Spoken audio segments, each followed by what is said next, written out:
Chapter 9. It hardly deserved the name of island. An islet, perhaps, but no more. Oval in shape, lying almost due east and west. It was no more than 300 yards long, and about 150 from north to south. It wasn't a perfect oval, however. About 100 yards along from the apex, the sea had cut deep notches on both sides, at points practically opposite one another, so that the islet was all but bisected. It was in the southerly bight. Nicholson had taken the precaution of rounding the island before landing, that they had beached their boats and moored them to a couple of heavy stones. The narrow end of the island, east beyond the bights, was low and rocky and bare. But the west had some vegetation, scrub bushes and stunted lalang grass, and rose to a height of perhaps 50 feet in the middle. On the southern side of this hill, there was a little hollow, hardly more than a shelf, about halfway up the slope, and it was towards this that Nicholson urged the passengers as soon as the boat had grounded. The captain and Corporal Fraser had to be carried, but it was only a short trip, and within 10 minutes of the boat's grounding, the entire party had taken refuge in the hollow, surrounded by all the food, water supplies, and portable equipment, even the oars and the crutches. A light breeze had sprung up with the going down of the sun, and clouds were slowly filling up the sky from the northeast, blanketing the early evening stars. But it was still light enough for Nicholson to use his glasses. He stared through them for almost 2 minutes, then laid them down, rubbing his eyes. He was aware, without being able to see, that everybody in the hollow was watching him anxiously, all except the boy, who was bundled up in a blanket and already drowsing off to sleep. "Well," Findhorn broke the silence. "They're moving round the western tip of the island, sir. Pretty close inshore, too."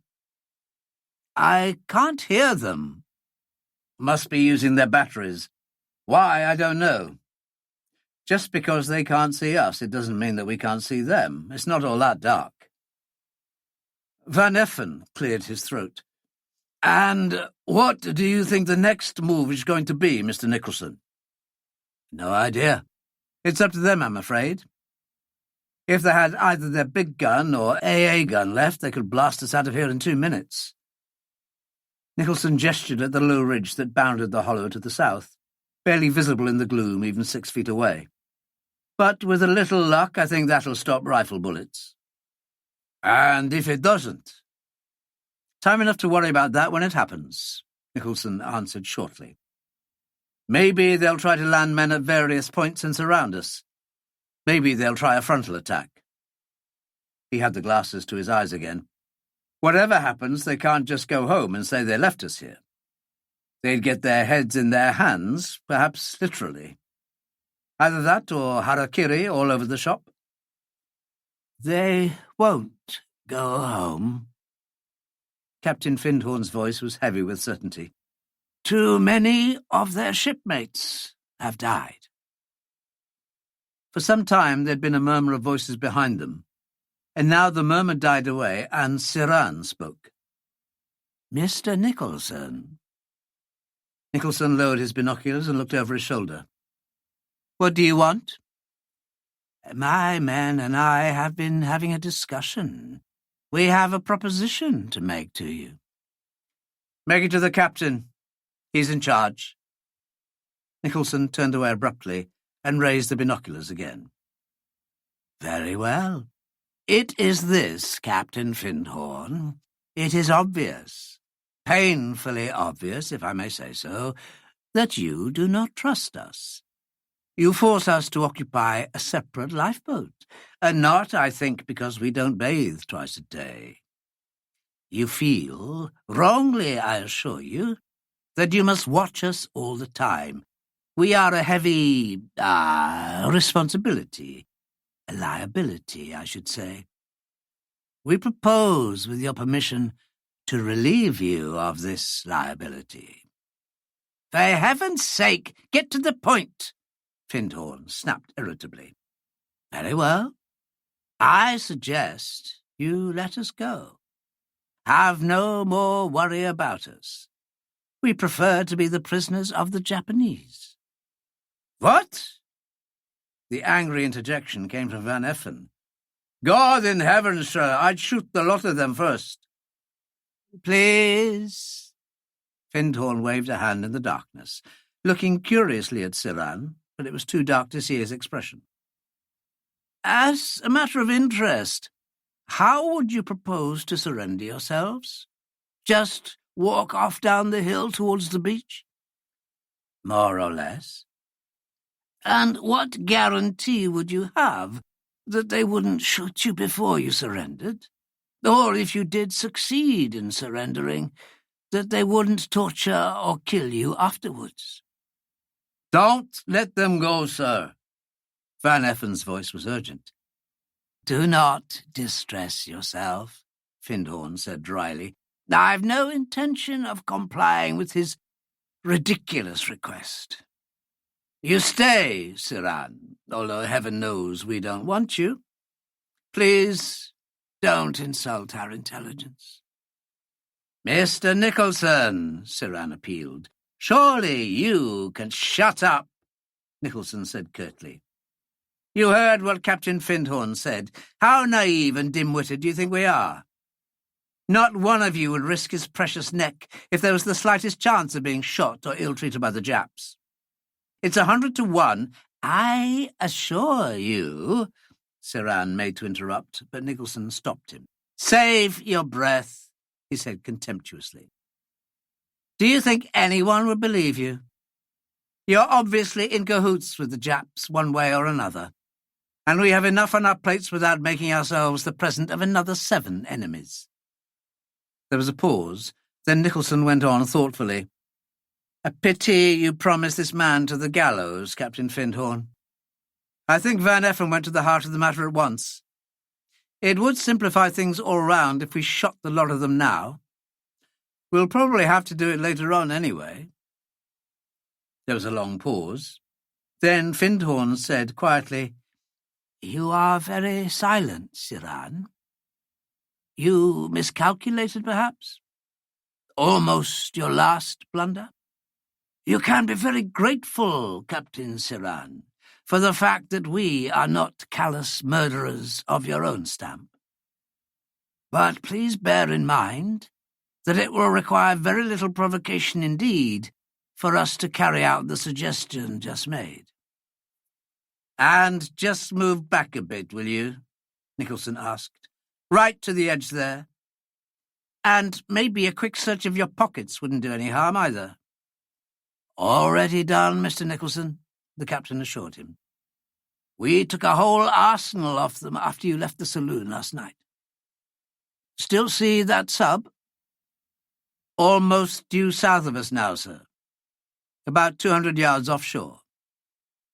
He suddenly dropped the binoculars and pushed himself back down into the hollow. A searchlight had just been switched on in the conning tower of the submarine, its dazzling white beam swinging rapidly along the rocky shore of the island.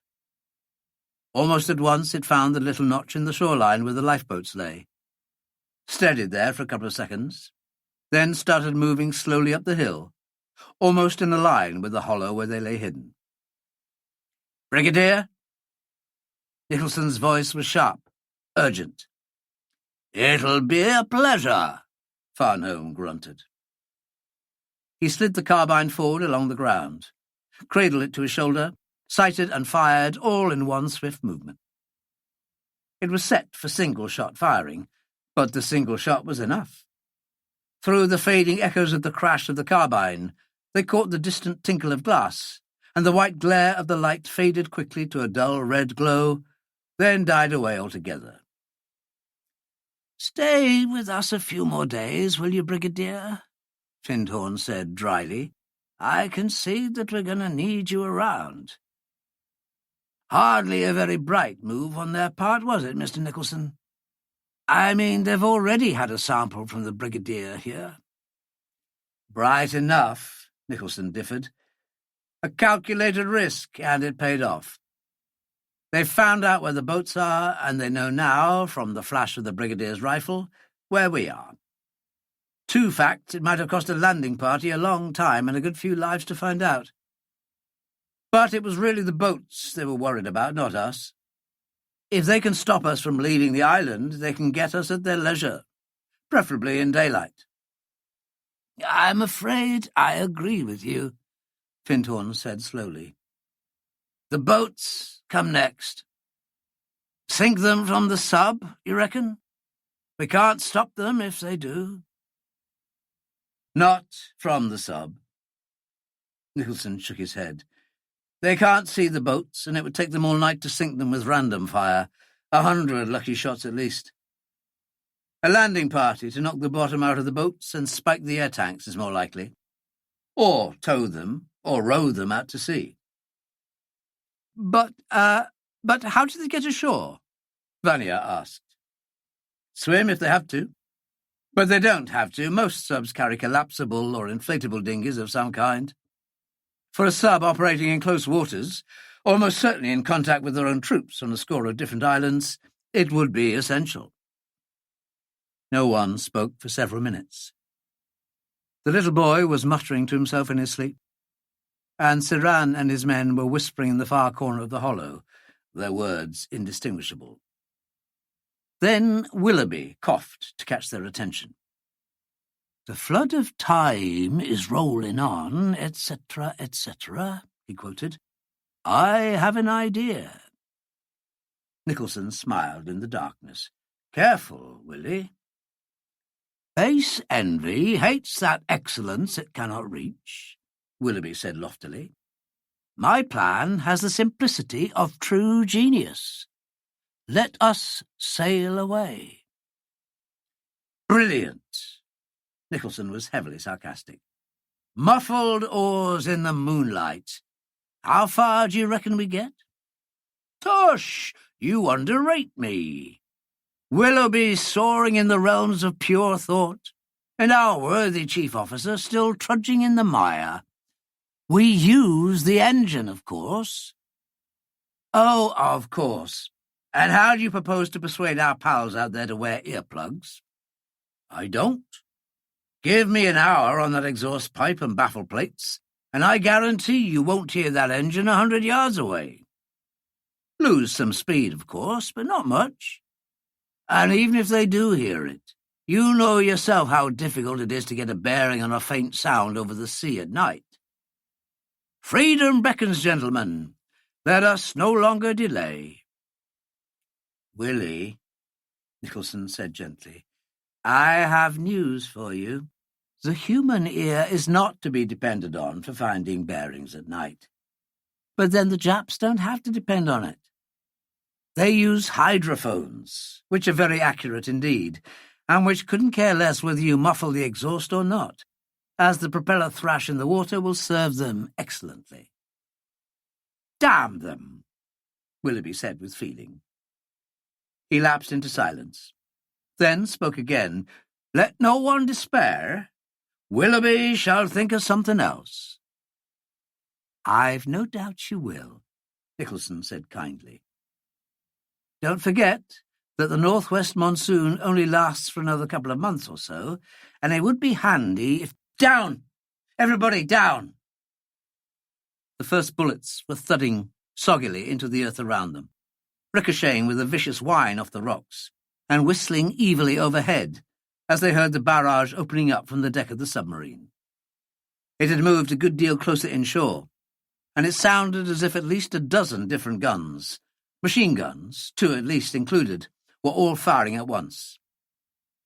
And someone aboard the ship had been fast enough to take a bearing on the flash of Farnham's carbine. The fire was as accurate as it was heavy. Anybody hurt? Anybody hurt at all? It was difficult to hear the captain's low, hoarse voice above the crackle of gunfire. There was no immediate reply, and Nicholson answered for the others. I don't think so, sir. I was the only one exposed at the time. Good enough. And no retaliation just now, Findhorn warned. No reason for anybody to get his head blown off. He lowered his voice with evident relief. Mr. Nicholson, This baffles me completely. The Zeros didn't touch us when we left the Viroma. The sub didn't try to sink us. And the seaplane left us alone even after we'd thumped their pals. And now they're trying their best to massacre us. It doesn't make any kind of sense at all to me. Still less to me, Nicholson admitted. He winced involuntarily as a bullet thudded into the earth a couple of feet above his head. And we can't stay here and do an ostrich act, sir. This is a cover for an attack on the boats. Pointless otherwise. Findhorn nodded heavily in the darkness. What do you want to do? I'm afraid I'm a dead loss, Johnny. As long as you're not just dead, Nicholson said grimly. Permission to take some men down to the shore, sir. We must stop them. I know. Good luck, boy. Seconds later, in a brief lull in the firing, Nicholson and 6 men slithered over the edge of the bank and started downhill. They hadn't gone 5 paces when Nicholson whispered in Vanya's ear, caught the brigadier by the arm, and retraced his steps with him to the eastern edge of the hollow. They lay down on the edge, peering into the darkness. Nicholson put his mouth to the brigadier's ear. Remember, we play for keeps. He could just sense Farnham nodding in the darkness. They didn't have to wait long. Within 15 seconds they heard the first faint, cautious slither, followed at once by Findhorn's voice, sharp and hoarse, jerking out a question. There was no reply, just another ominous movement, a swift rush of feet, the sudden click as Nicholson's torch switched on, the brief glimpse of 2 running, stooping figures with upraised arms, the stuttering crash of Farnham's automatic carbine, the heavy thud of falling bodies, and then the silence and the darkness together. Bloody fool that I am. I'd forgotten all about these. Nicholson was crawling about the hollow, torch hooded in his hand, tearing away weapons still clenched in dead hands. He let the light play on them for a moment. The 2 hatchets from No. 2 lifeboat, sir. They'd have made a pretty mess at close quarters. He shone his torch at the other end of the hollow. Siran was still sitting there, his face smooth and expressionless. Nicholson knew that he was guilty as hell, that he had sent his 3 men to do the hatchet work, literally, while he remained safely behind. He also knew that the bland, inscrutable face would remain that way, as Siran denied all knowledge of the attack. Dead men couldn't talk, and the 3 men were quite dead. There was no time to waste. Come here, Siran. Nicholson's voice was as expressionless as Siran's face. The rest won't give any trouble, sir. Siran rose to his feet, walked the few paces forward, and toppled to the ground like a falling tree trunk, as Nicholson struck him viciously behind the ear with the butt of his Navy Colt. The blow had carried sufficient weight to crush the skull, and it had sounded like it. But Nicholson was on his way even before Siran had fallen, Farnham at his heels. The whole episode hadn't taken 30 seconds from start to finish. They ran at full speed, uncaringly down the slope, stumbling, slipping, recovering and racing on again. 30 yards from the beach, they heard a sudden flurry of shots, screams of pain, oaths, high-pitched voices shouting some insane gibberish. Another volley of shots, then the sounds of more blows, of struggling and violent splashing as men fought hand-to-hand in the water. 10 yards from the water's edge, well ahead of Farnham by this time, and still pounding along at the full stretch of his legs, Nicholson switched on his torch. He had a confused impression of men struggling furiously in the shallow water round the boats. Caught a brief glimpse of an officer poised above a fallen Mackinnon with a sword or bayonet swung back for a decapitation stroke, and then leapt, one arm round the officer's throat, and the gun exploding in his back, before he landed, cat-like, on his feet. Again his torch swung up, steadied for a moment on Walters and a Japanese sailor, thrashing and splashing as they rolled over and over in the mud-stained water.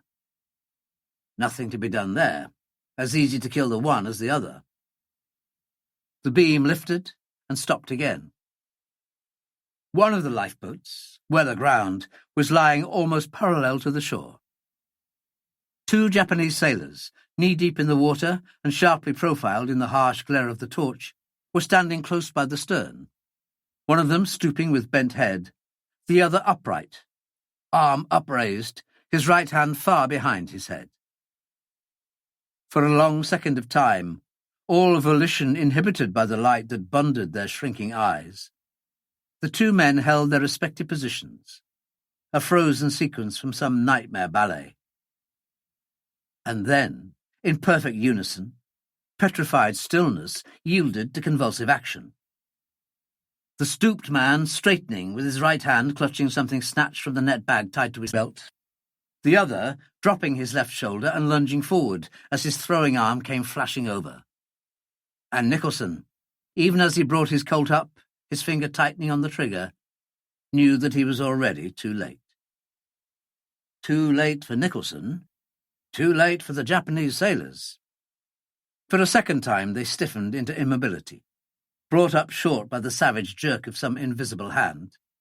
Then they began to move again, slowly this time, very slowly, pivoting forward with an almost ponderous deliberation on rooted, lifeless legs.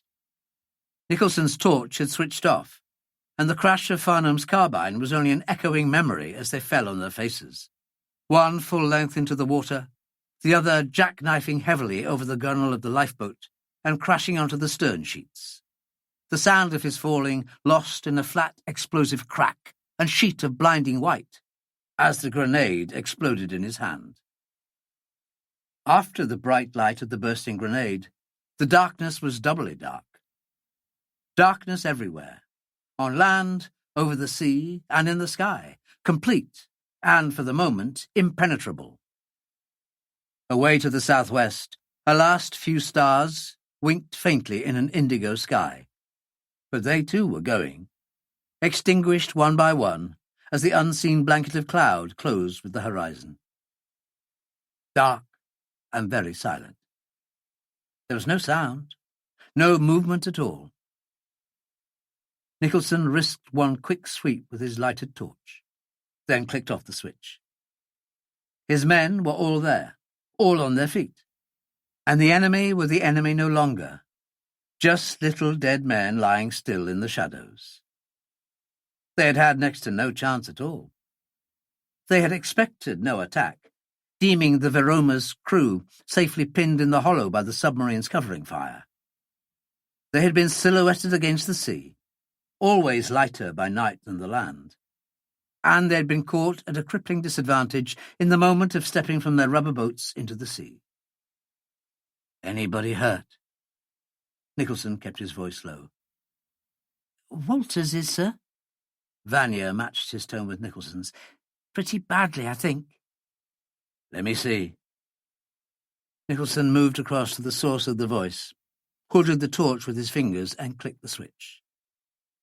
Vanier was cradling Walter's left wrist in his hand.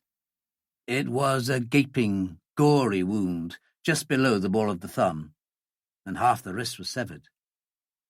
Vanier already had a handkerchief twisted as a tourniquet, and the bright red blood was pulsing only very slowly from the wound.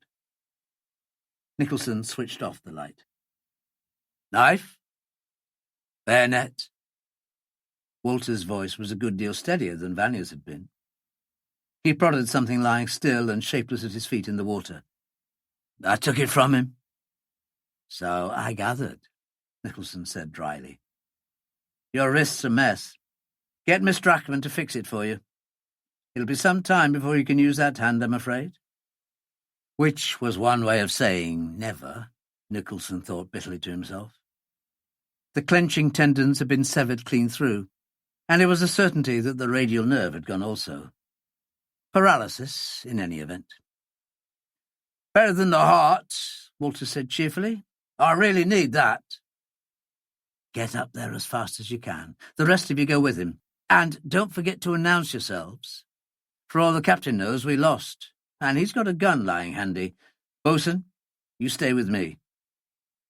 He broke off suddenly as he heard splashing in the vicinity of the nearest lifeboat. Who's there? Me? Far home, just investigating, old boy. Dozens of them. Actually, dozens of them. What the devil are you talking about? Nicholson asked irritably. Grenades! Bags full of them. Fellow here like a walking arsenal. Take them away, will you? We may need them. Get someone to help you. Nicholson and Mackinnon waited till the last of the men had gone, then waded out towards the nearest lifeboat. Just as they reached it, 2 machine guns opened up from the darkness to the south. Tracer bullets burning white, then extinguishing in vicious plops and gouts of water. Now and then a freak ricocheted off the water and whined thinly into the darkness. More rarely still, a bullet thudded solidly into one or other of the lifeboats. Stretched full length behind a boat, only his head above water, Mackinnon touched Nicholson on the arm. "What's all this in aid of, sir?" The soft Highland voice was puzzled, but completely unworried. Nicholson grinned to himself in the darkness. "Anybody's guess, bosun. Chances are that their landing party was supposed to signal, torch or something, if they landed safely. Alarms and excursions ashore, and our pals on the sub climbing the walls with uncertainty. Finally, they open up. No signal. And if that's all that they're wanting, why shouldn't we be sending them one?" Nicholson stared at him for a moment in the darkness, then laughed softly. "Genius, Mackinnon, pure genius. If they're all confused, and if they imagine their pals ashore are as confused as they are themselves, any old signal has a chance of getting by." And so it proved. Nicholson raised his hand above the lifeboat gunwale, flashed the torch irregularly on and off, then hurriedly withdrew his arm. To any trigger-happy machine gunner, that pinpoint of light must have been the answer to a prayer. But no line of tracers came lancing at them out of the darkness. Instead, both machine guns abruptly ceased fire, and all at once the night was silent and still. Land and sea alike might have been deserted, empty of all life. Even the blurred silhouette of the submarine lying quietly out to sea was only a shadow, insubstantial and quite unreal, more imagined than seen. Furtive attempts at concealment seemed not only unnecessary but dangerous. Unhurriedly, both men rose to their feet and inspected the lifeboats in the light of the torch. Number 2, Siran's boat, had been holed in several places, but all above the waterline, and she appeared to be making little or no water. Several of her airtight tanks had been punctured, but sufficient were undamaged to provide a still reasonable margin of safety. It was a different story altogether with number 1, the motor lifeboat. If anything, even fewer random shots had pierced her hull, but she was already settled deeply, heavily in the shallow water, her floorboards covered. The water inside the boat was stained and streaked with red blood from the shockingly mutilated Japanese sailor who lay draped over the gunwale. And it was below this barely recognizable remains of a human being that Nicholson found the cause of the trouble. The same grenade that had blown off a hand and most of her face had also blown a hole clear through the bottom of the boat, shattering the garboard strake for 18 inches of its length, and the adjacent planks right up to the bilge stringer on the starboard side. Nicholson straightened slowly and looked at Mackinnon in the backwash of reflected light. "Hold," he murmured briefly. "I could stick my head and shoulders through that gap in the bottom. Take us days to patch the damn thing." But Mackinnon wasn't listening. The beam of the torch had shifted, and he was staring down into the boat. When he spoke, he sounded remote, indifferent. "It doesn't matter anyway, sir. The engine's finished." He paused, then went on quietly. "The magneto, sir. The grenade must have gone off just beneath it." "Oh, Lord, no, the magneto." "Perhaps the second engineer—" "No one could repair it, sir," Mackinnon interrupted patiently. There's damn all left to repair. I see. Nicholson nodded heavily and gazed down at the shattered magneto. His mind dull and heavy, with all the appalling implications that smashed magneto carried with it. There isn't very much left of it, is there? Mackinnon shivered. Somebody's walking over my grave, he complained. He shook his head slowly, stared down into the boat even after Nicholson had switched the light off, then touched Nicholson lightly on the arm. You know something, sir? It's a long, long road to Darwin. Gudrun was her name, she told him. Gudrun Jørgensen Drachmann. The Jørgensen being for her maternal grandfather. She was 3 parts Danish, 23 years old, and had been born in Odense on Armistice Day 1918. Apart from 2 short stays in Malaya, she had lived in Odense all her life, until she had qualified as a nurse and come out to her father's plantations near Penang. That had been in August 1939. Nicholson, lying on his back against the bank of the hollow, clasped hands beneath his head and staring up unseeingly at the dark canopy of clouds, waited for her to go on, waited till she would begin again, and hoped she would begin again. What was that quotation that old Willoughby, a hopeless, inveterate bachelor, if ever there had lived one, had thrown at him so often in the past? Her voice was ever soft. That was it. King Lear. Her voice was ever soft, gentle, and low. Willoughby's stock excuse for avoiding the accursed snares, his own words, of holy matrimony, a female, Willoughby could invest that word with the wealth of scorn, with a voice ever soft, gentle, and low. He had never found one. But maybe if Willoughby had been sitting where he'd been in the 20 minutes that had elapsed since he'd reported back to Findhorn, and then come to see how the young boy was, he might have changed his mind. 2 minutes passed, 3, and she had said no more.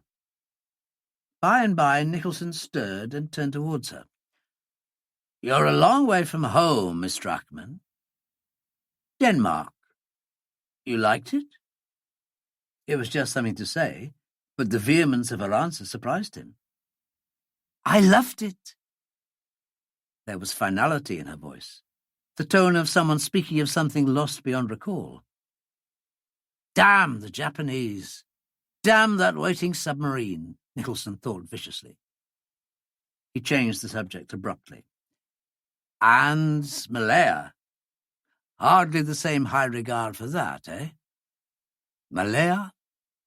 The tone changed, was the vocal accompaniment of an indifferent shrug. Penang was all right, I suppose, but not Singapore. I hated Singapore. She was suddenly vehement, all indifference gone, and had no sooner shown the depths of her feelings than she had realized what she had done, for voice and subject changed again. She reached out and touched him on the arm. I would love a cigarette, too. Or does Mr. Nicholson disapprove? Mr. Nicholson is sadly lacking in old-world courtesy, I'm afraid. He passed over a packet of cigarettes, struck a match, and as she bent to dip her cigarette in the pool of flame, he could smell the elusive sandalwood again, and the faint fragrance of her hair, before she straightened and withdrew into the darkness. He ground out his match into the soil and asked her gently, Why do you hate Singapore? Almost half a minute passed before she replied, Don't you think that might be a very personal question?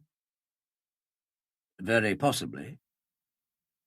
He paused a moment, then went on quietly, What does it matter now? She took his meaning at once. You're right, of course. Even if it's only idle curiosity on your part, what does it matter now? It's funny, but I don't mind telling you. Probably because I can be sure that you wouldn't waste false sympathy on anyone, and I couldn't stand that. She was silent for a few seconds, and the tip of her cigarette burnt brightly in the gloom. It's true what I say. I do hate Singapore. I hate it because I have pride, personal pride, because I have self-pity, and because I hate not to belong. You wouldn't know about any of these things, Mr. Nicholson.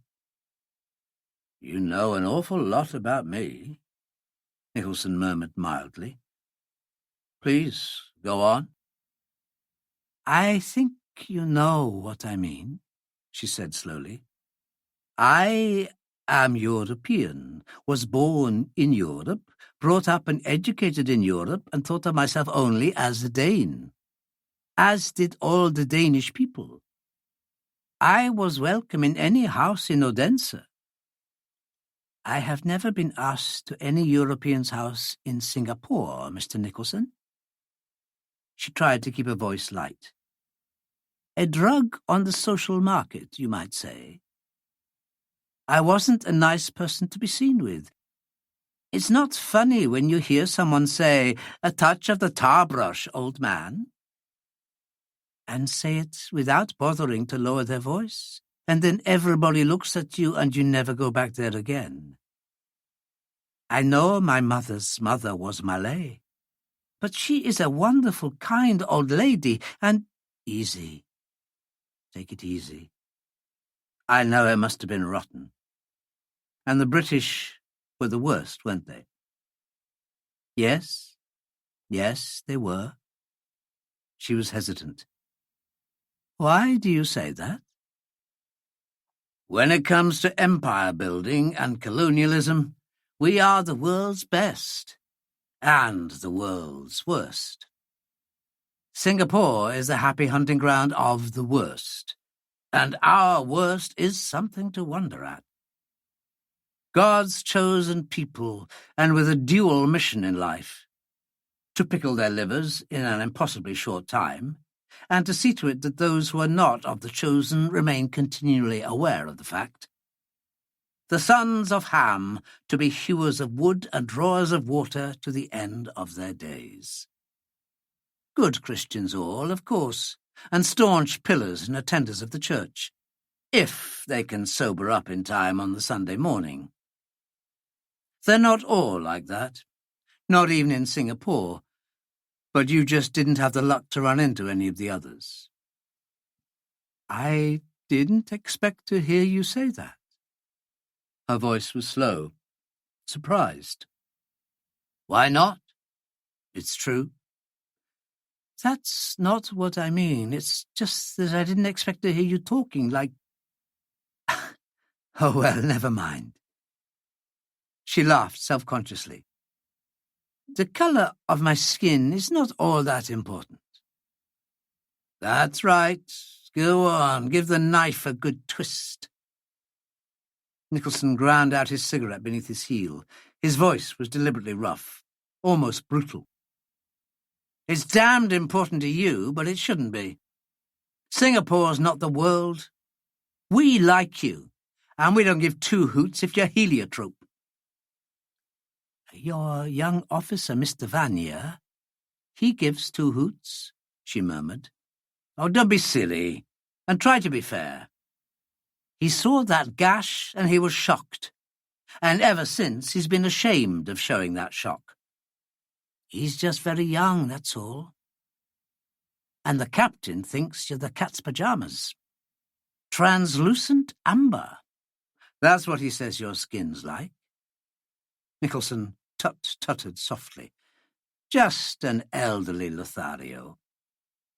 He is not. He's just very, very nice, and I like him very much. She added inconsequentially, You make him feel old. Nuts, Nicholson said rudely.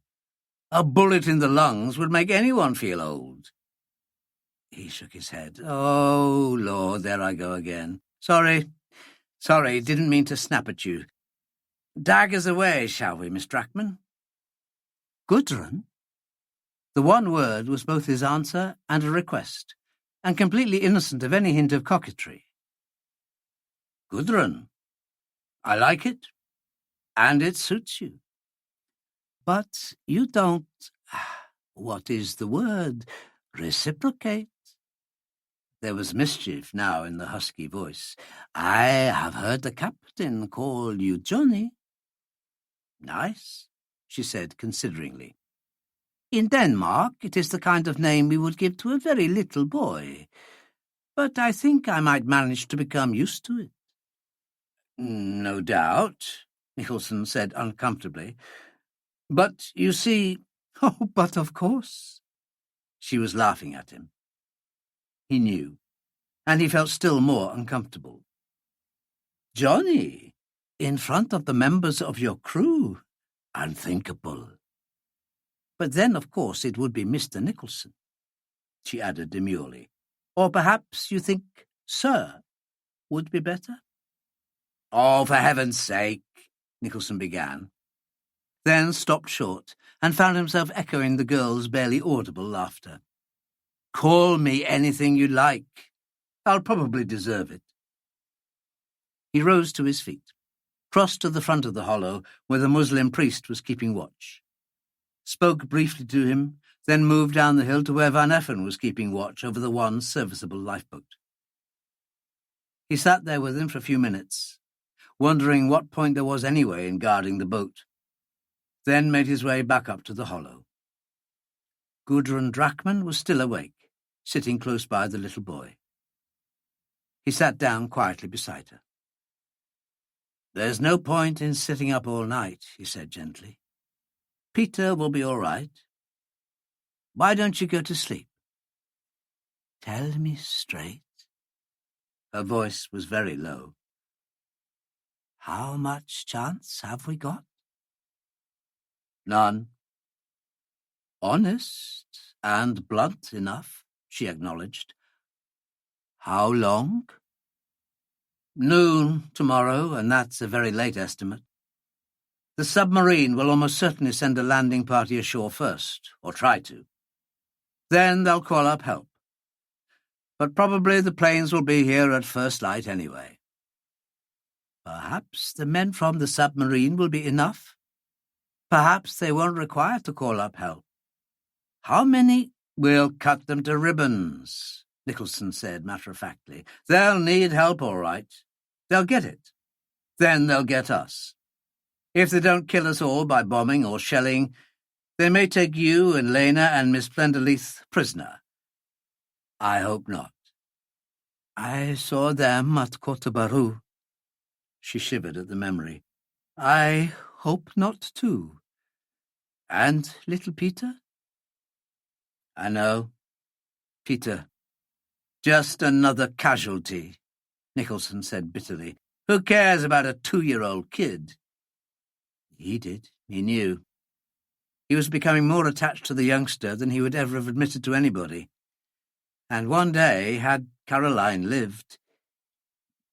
Is there nothing we can do? The girl's voice cut through his wandering thoughts. I'm afraid not. Just wait, that's all. But couldn't you go out to the submarine and do something? Yes, I know, cutlasses in teeth. Capture it and sail it home in triumph. You've been reading the wrong comic books, lady. Before she could speak, he stretched out and caught her arm. Cheap and nasty. I'm sorry. But they'll be just begging for us to do something like that. Couldn't we sail the boat away without being heard or seen? My dear girl, that was the first thing we thought of. Hopeless. We might get away, but not far. They, or the planes, would get us at dawn, and then those who weren't killed would be drowned. Funny, Van Effen was very keen on the idea too. It's a fast way of committing suicide, he ended abruptly. She thought for a few more moments. But you think it's possible to leave here without being heard? Nicholson smiled. Persistent young so-and-so, aren't you? Yes, it's possible. especially if someone were creating some sort of diversion elsewhere on the island to distract their attention. Why? The only way out is to make the submarine think we're gone. Couldn't 2 or 3 of you take the boat away, maybe to one of these little islands we saw yesterday, while the rest of us make some kind of diversion? She was speaking quickly, eagerly now.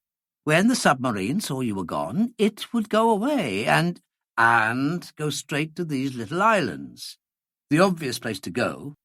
See that there was only a few of us, kill us, sink the boat, come back here, and finish the rest of you off. Oh. Her voice was subdued. I never thought of that. No, but Brother Japp would. Look, Miss Drachman. Gudrun, we've stopped fighting, remember?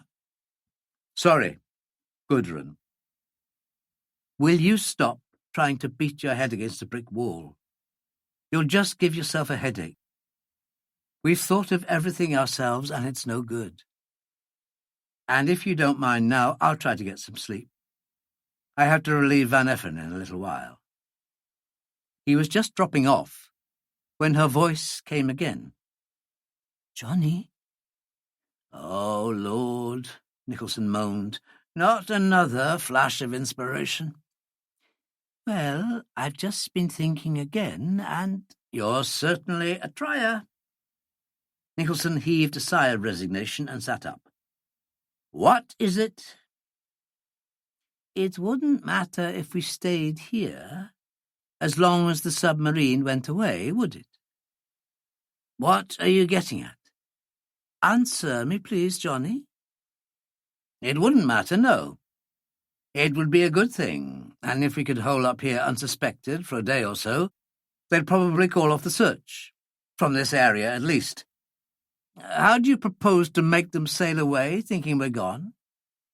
Going to go out there and hypnotize them? That's not even a little bit funny, she said calmly. If dawn came, and they saw that our boat was gone, the good one, I mean, they'd think we were gone too, wouldn't they? I'm sure they would. Any normal person would. No chance of them being suspicious and searching the island? What the devil are you getting at? Please, Johnny. All right, he growled. Sorry. Again and again and again. No, I don't think they'd bother to search. What are you after, Gudrun? Make them think we've gone, she said impatiently. Hide the boat. Hide the boat, she said. There's not a place on the shores of this island where we could put it that the Japs wouldn't find in half an hour. And we can't hide it on the island. It's too heavy to drag up. And we'd make such a racket trying that they'd shoot the lot of us even in the darkness before we'd moved 10 feet. And even if we could, there isn't a big enough clump of bushes on this blasted rock to hide a decent-sized dinghy, far less a 24-foot lifeboat. Sorry and all that, but it's no go. There's nowhere you could hide it, either on sea or land, that the Japs couldn't find it with their eyes shut. These were your suggestions, not mine, she said tranquilly. Impossible to hide it on or around the island, and I agree. My suggestion is that you should hide it under the water. What? Nicholson half sat up, stared at her in the darkness. Make some sort of diversion at one end of the island, she said quickly. Sail the boat around the other end to that little bay in the north. Fill it with stones. Pull out the plug, or whatever you call it. Sink it in pretty deep water. And then, after the Japs have gone... Of course. Nicholson's voice was a slow, considering whisper. Of course it would work. My God, Gudrun, you've got it! You've got it! His voice almost a shout now. He sat up with a jerk, caught the protesting, laughing girl in a bear hug of sheer joy and splendidly renewed hope, scrambled to his feet, and ran across to the other side of the hollow. Captain! Fourth! Bosun! Wake up! Wake up, all of you!" Luck was with them at last, and it went off without a hitch. There had been some argument about the nature of the diversion. Some held that the captain of the submarine, or the man who had taken over since the captain's death, would be suspicious of a straightforward diversion. But Nicholson insisted that any man stupid enough to send a landing party straight ashore to where the boats had been instead of making a flank attack was unlikely to be acute enough not to fall for the deception. And his insistence carried the day. Moreover, the wind, which had backed to the north, lent strength to his arguments, and the events proved him right. Vanier acted as decoy, and carried out his part intelligently and with perfect timing. For about 10 minutes, he moved around the shore of the southwest tip of the island, flashing his hooded torch furtively and at infrequent intervals. He had Nicholson's night glasses with him, and as soon as he saw the dark shadow of the submarine begin to creep silently forward on her batteries, he laid aside the torch altogether and took shelter behind a boulder. 2 minutes later, with the submarine directly abreast of him, and not more than 100 yards offshore, he stood up, twisted off the release fork of one of No. 2 lifeboat's smoke floats, and hurled it as far out to sea as he could. Within 30 seconds, the light northerly breeze had carried the dense orange smoke out to the submarine, smoke that swirled chokingly round the men in the conning tower and made them blind. 4 to 5 minutes is the normal burning time for a smoke float, but it was more than enough. 4 men and muffled oars had No. 2 lifeboat well round to the northern side of the island a full minute before the canister hissed softly to extinction. The submarine remained where it was, motionless. Nicholson eased the lifeboat quietly alongside a steep shelf in the deep bight to the north and found Farnham, Ahmed the priest, Willoughby and Gordon waiting for them, a huge pile of smooth round stones lying ready at their feet. Willoughby had insisted on removing the air cases. The idea of driving holes into them had wounded his engineer's soul. It would take time with the limited tools at their disposal, require light for working by, would inevitably cause too much noise, and the submarine commander might at any moment take it into his head to make a quick cruise round the island, lighting his way with flares. But the risk had to be taken. Quickly, the plugs were pulled out of the garboard strake, the men working at breakneck speed and in almost complete silence, loading the bottom boards with the stones passed down from the shelf, carefully avoiding blocking the gushing plug holes. After 2 minutes, Nicholson spoke softly to Farnham, and the brigadier went running off up the hill. Only seconds later, he was firing spaced shots in the direction of the submarine, the flat, explosive crack of the carbine roughly synchronizing with and covering the metallic rings from the north side of the island, as Nicholson and the others removed the shuttering of the buoyancy tanks and withdrew the yellow metal air cases, but leaving enough of the tanks in place to give the boat a strong, positive buoyancy. More stones into the boat, more water through the plug holes, and the level inside and out was just the same, lipping the lowest part of the gunwale. And then a few last stones, and she was gone, slipping gently below the surface of the sea, steadied by fore and aft painters, settling in 15 feet of water, on an even keel and a fine shingly bottom. As they returned to the hollow on the hill, they saw a rocket parachute flare soaring out from the eastern tip of the island, curving away to the northeast.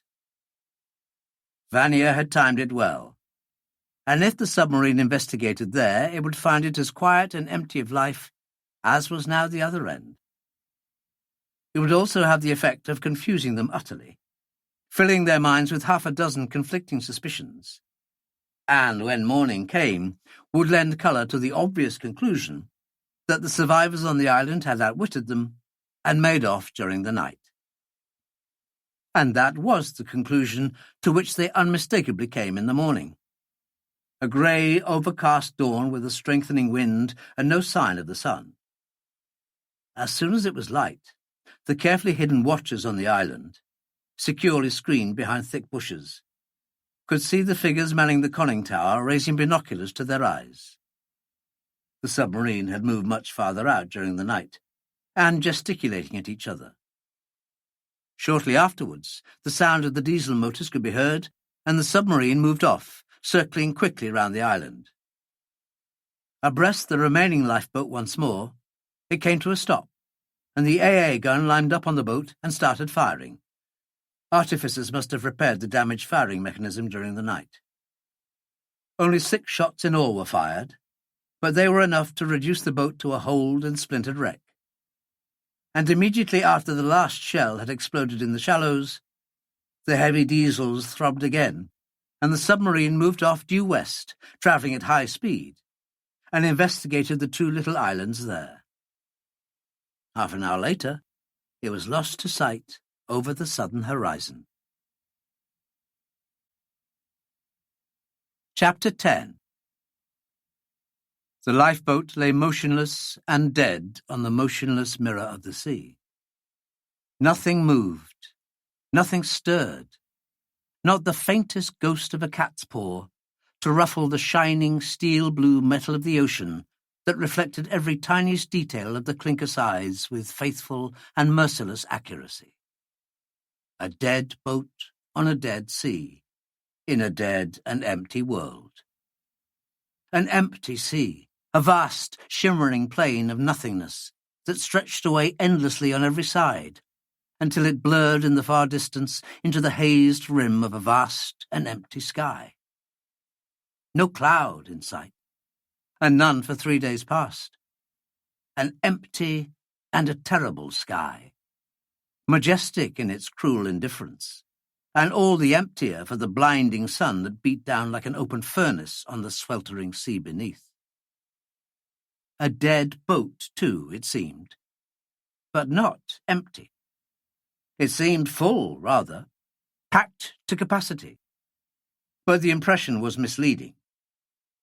Under such pitiful shade as the remaining tatters of sail provided, men and women lay sprawled or stretched their full length on the benches, thwarts and bottom boards, spent beyond words and prostrate with the heat, some in coma, some in nightmare sleep, others half asleep, half waking, making no movement at all, carefully hoarding what little spark of life was left them, and the will to keep it burning.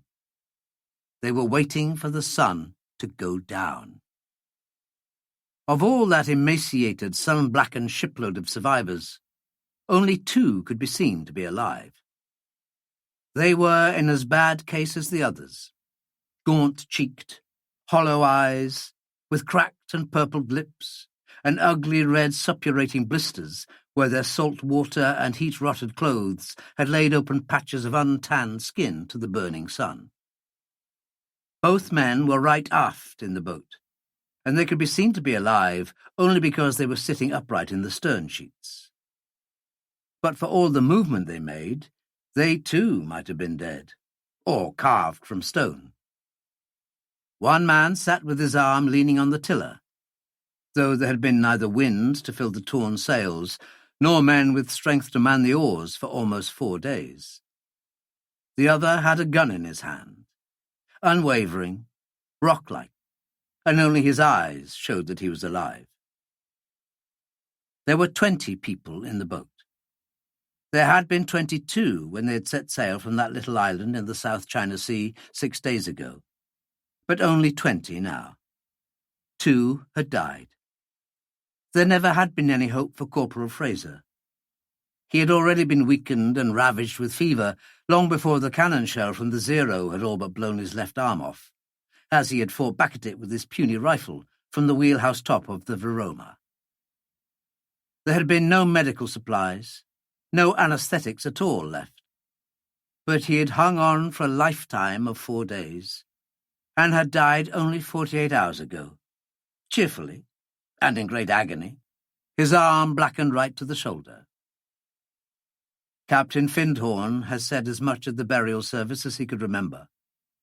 Almost his last conscious act before he had fallen into the restless, muttering coma from which it seemed unlikely that he would ever emerge. The other man, one of Siran's 3 remaining crew members, had died the previous afternoon. He had died violently, and because he had completely misinterpreted Mackinnon's slow smile and soft Highland voice. Shortly after Fraser's death, Mackinnon, whom Nicholson had made responsible for the water supplies, had discovered that one of the tanks had been damaged during the previous night. Probably broached, but it was impossible to say. In any event, it was empty, and they were left with less than 3 gallons in the remaining tank.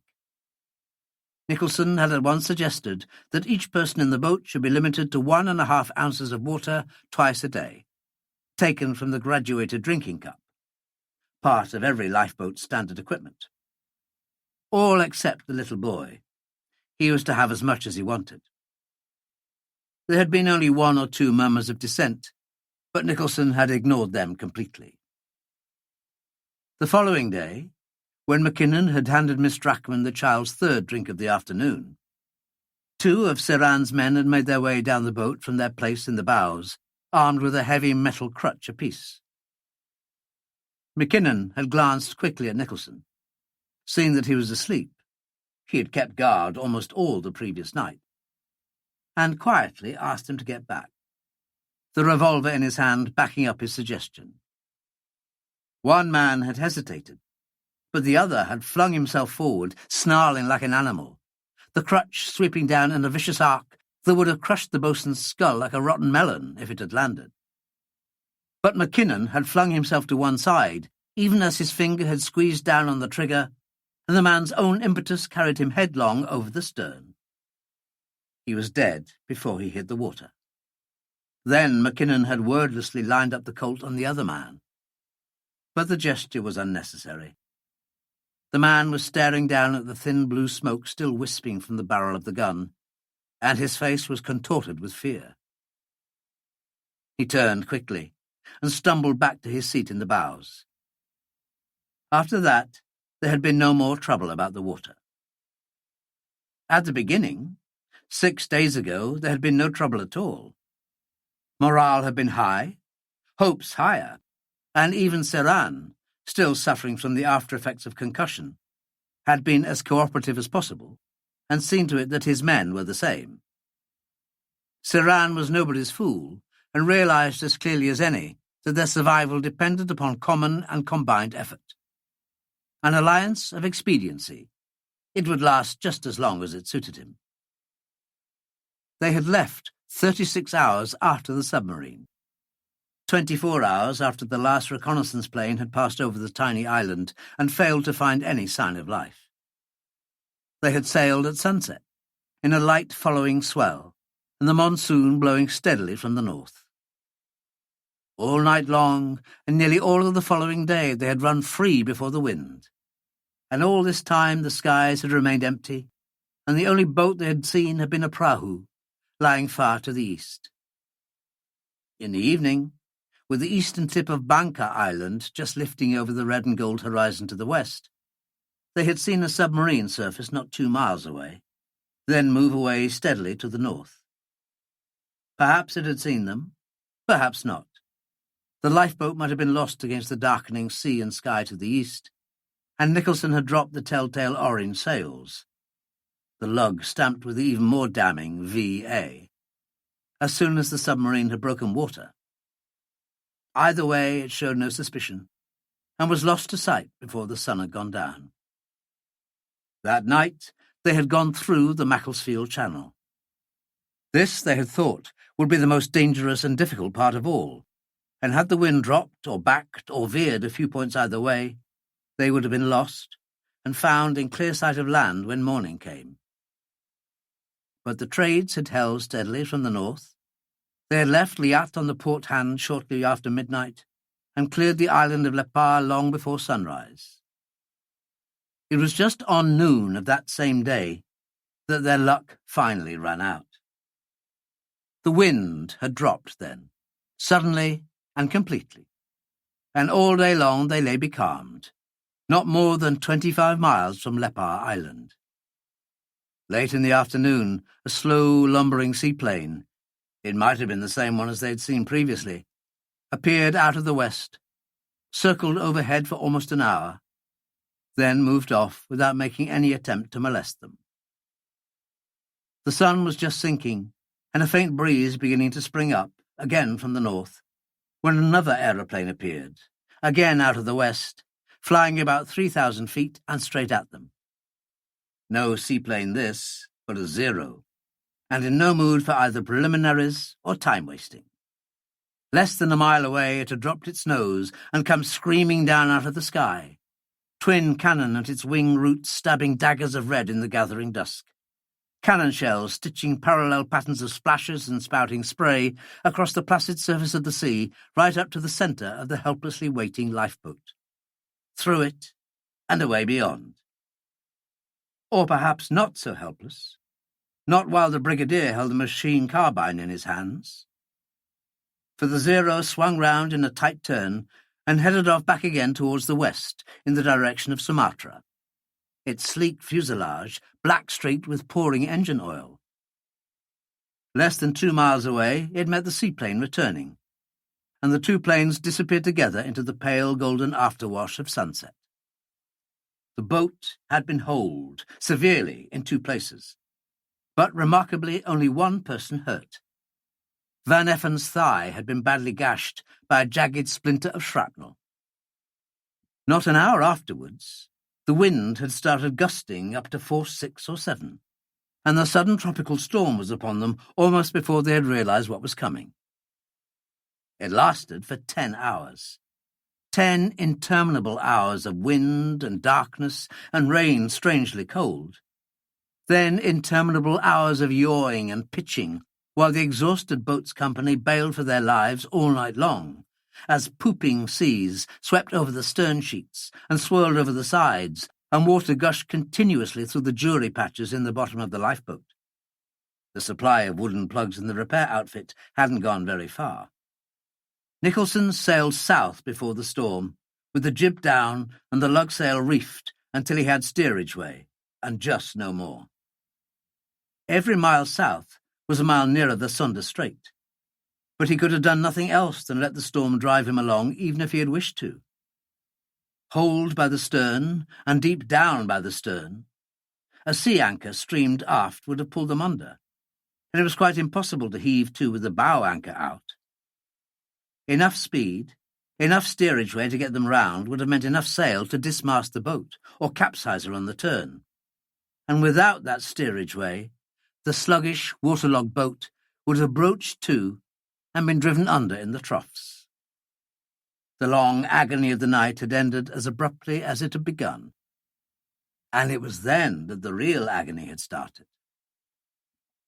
And now, leaning on the useless tiller, Mackinnon sitting armed and still watchful by his side, Nicholson tried to thrust aside the nagging, dominating pains of thirst and swollen tongue and cracked lips and sun-blistered back, and to assess the damage caused, the complete change brought about by those terrible days that had elapsed since the storm had ended.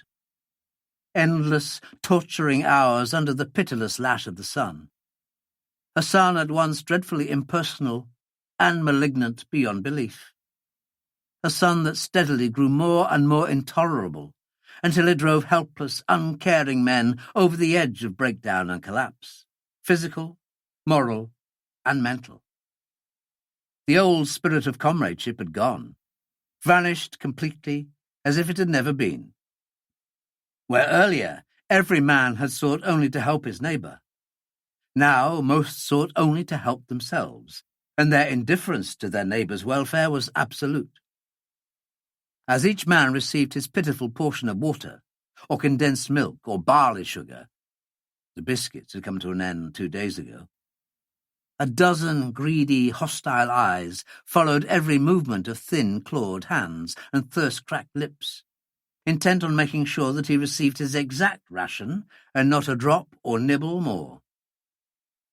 The greed, the starvation lust in bloodshot eyes, the ivory-knuckled clenching of sun-dark, wasting hands became especially terrible to see whenever young Peter was given an extra drink, and some of the water dribbled down his chin and dripped onto the hot bench, evaporating almost as it touched.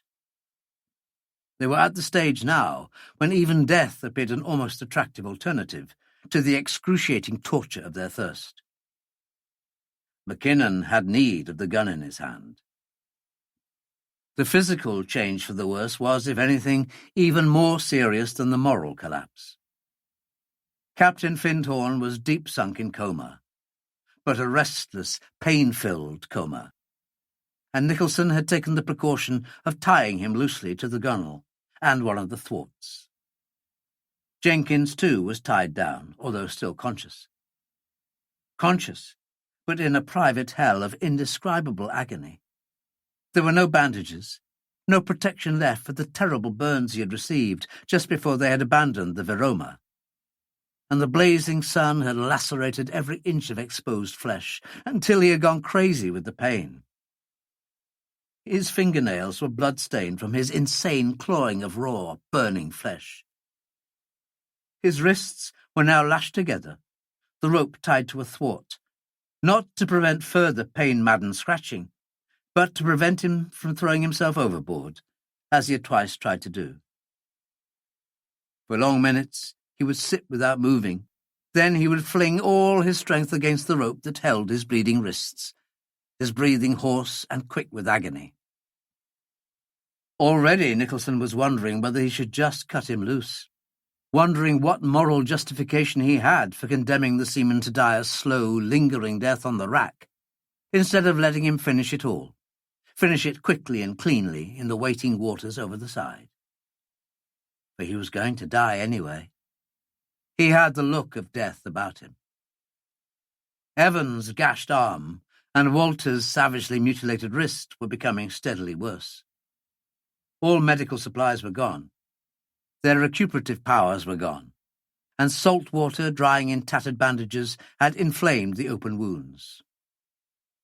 Van Effen was in little better case, but his wound had been more recent, and he had innate toughness and reserves of stamina far beyond the ordinary. He lay still for hours at a time, reclining on the bottom boards, shoulders braced against a thwart, and staring forward. He seemed to have passed beyond the need for sleep. And the mental breakdown had gone furthest of all. Vanier and the old second engineer had not yet slid over the edge of sanity, but both showed the same symptoms of increasing lack of contact with reality. The same long periods of withdrawn melancholy silence, the same occasional aimless mutterings to themselves, the brief, apologetic half-smiles if they realized they were being overheard, then the relapse once more into melancholy and silence. Lena, the young Malayan nurse, showed only the melancholy, the utter disinterest, but never talked, to herself or anyone, at any time. The Muslim priest, on the contrary, showed no melancholy, no emotion whatsoever, but was silent all the time. But then he was always silent, so it was impossible to be sure of him one way or the other. It was impossible, too, to be sure about Gordon. One moment widely smiling with staring, unfocused eyes, the next head sunk in unmoving despair.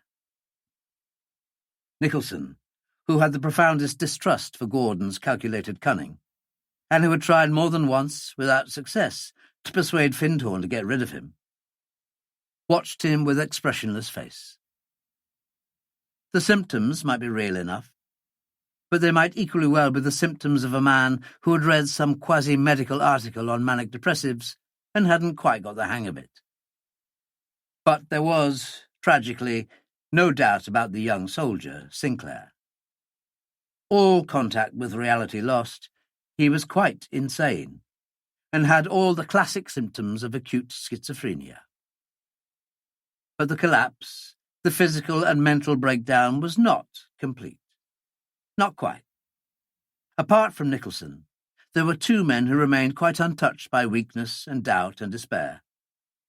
The boatswain and the brigadier. Mackinnon was the Mackinnon of old, unchangeable, apparently indestructible, still with the slow smile and the soft voice, and the gun always in his hand. And the brigadier. Nicholson looked at him for the 100th time and shook his head in unconscious wonder. Farnholme was magnificent. The more their circumstances deteriorated into hopelessness, the better the brigadier became. When there was pain to be eased, sick men to be made more comfortable or shielded from the sun, or water to be bailed — it was seldom enough now that the floorboards weren't covered, and a random bullet on the island had smashed the manual pump — the brigadier was there, helping, encouraging, smiling, and working without complaint or hope of thanks or reward.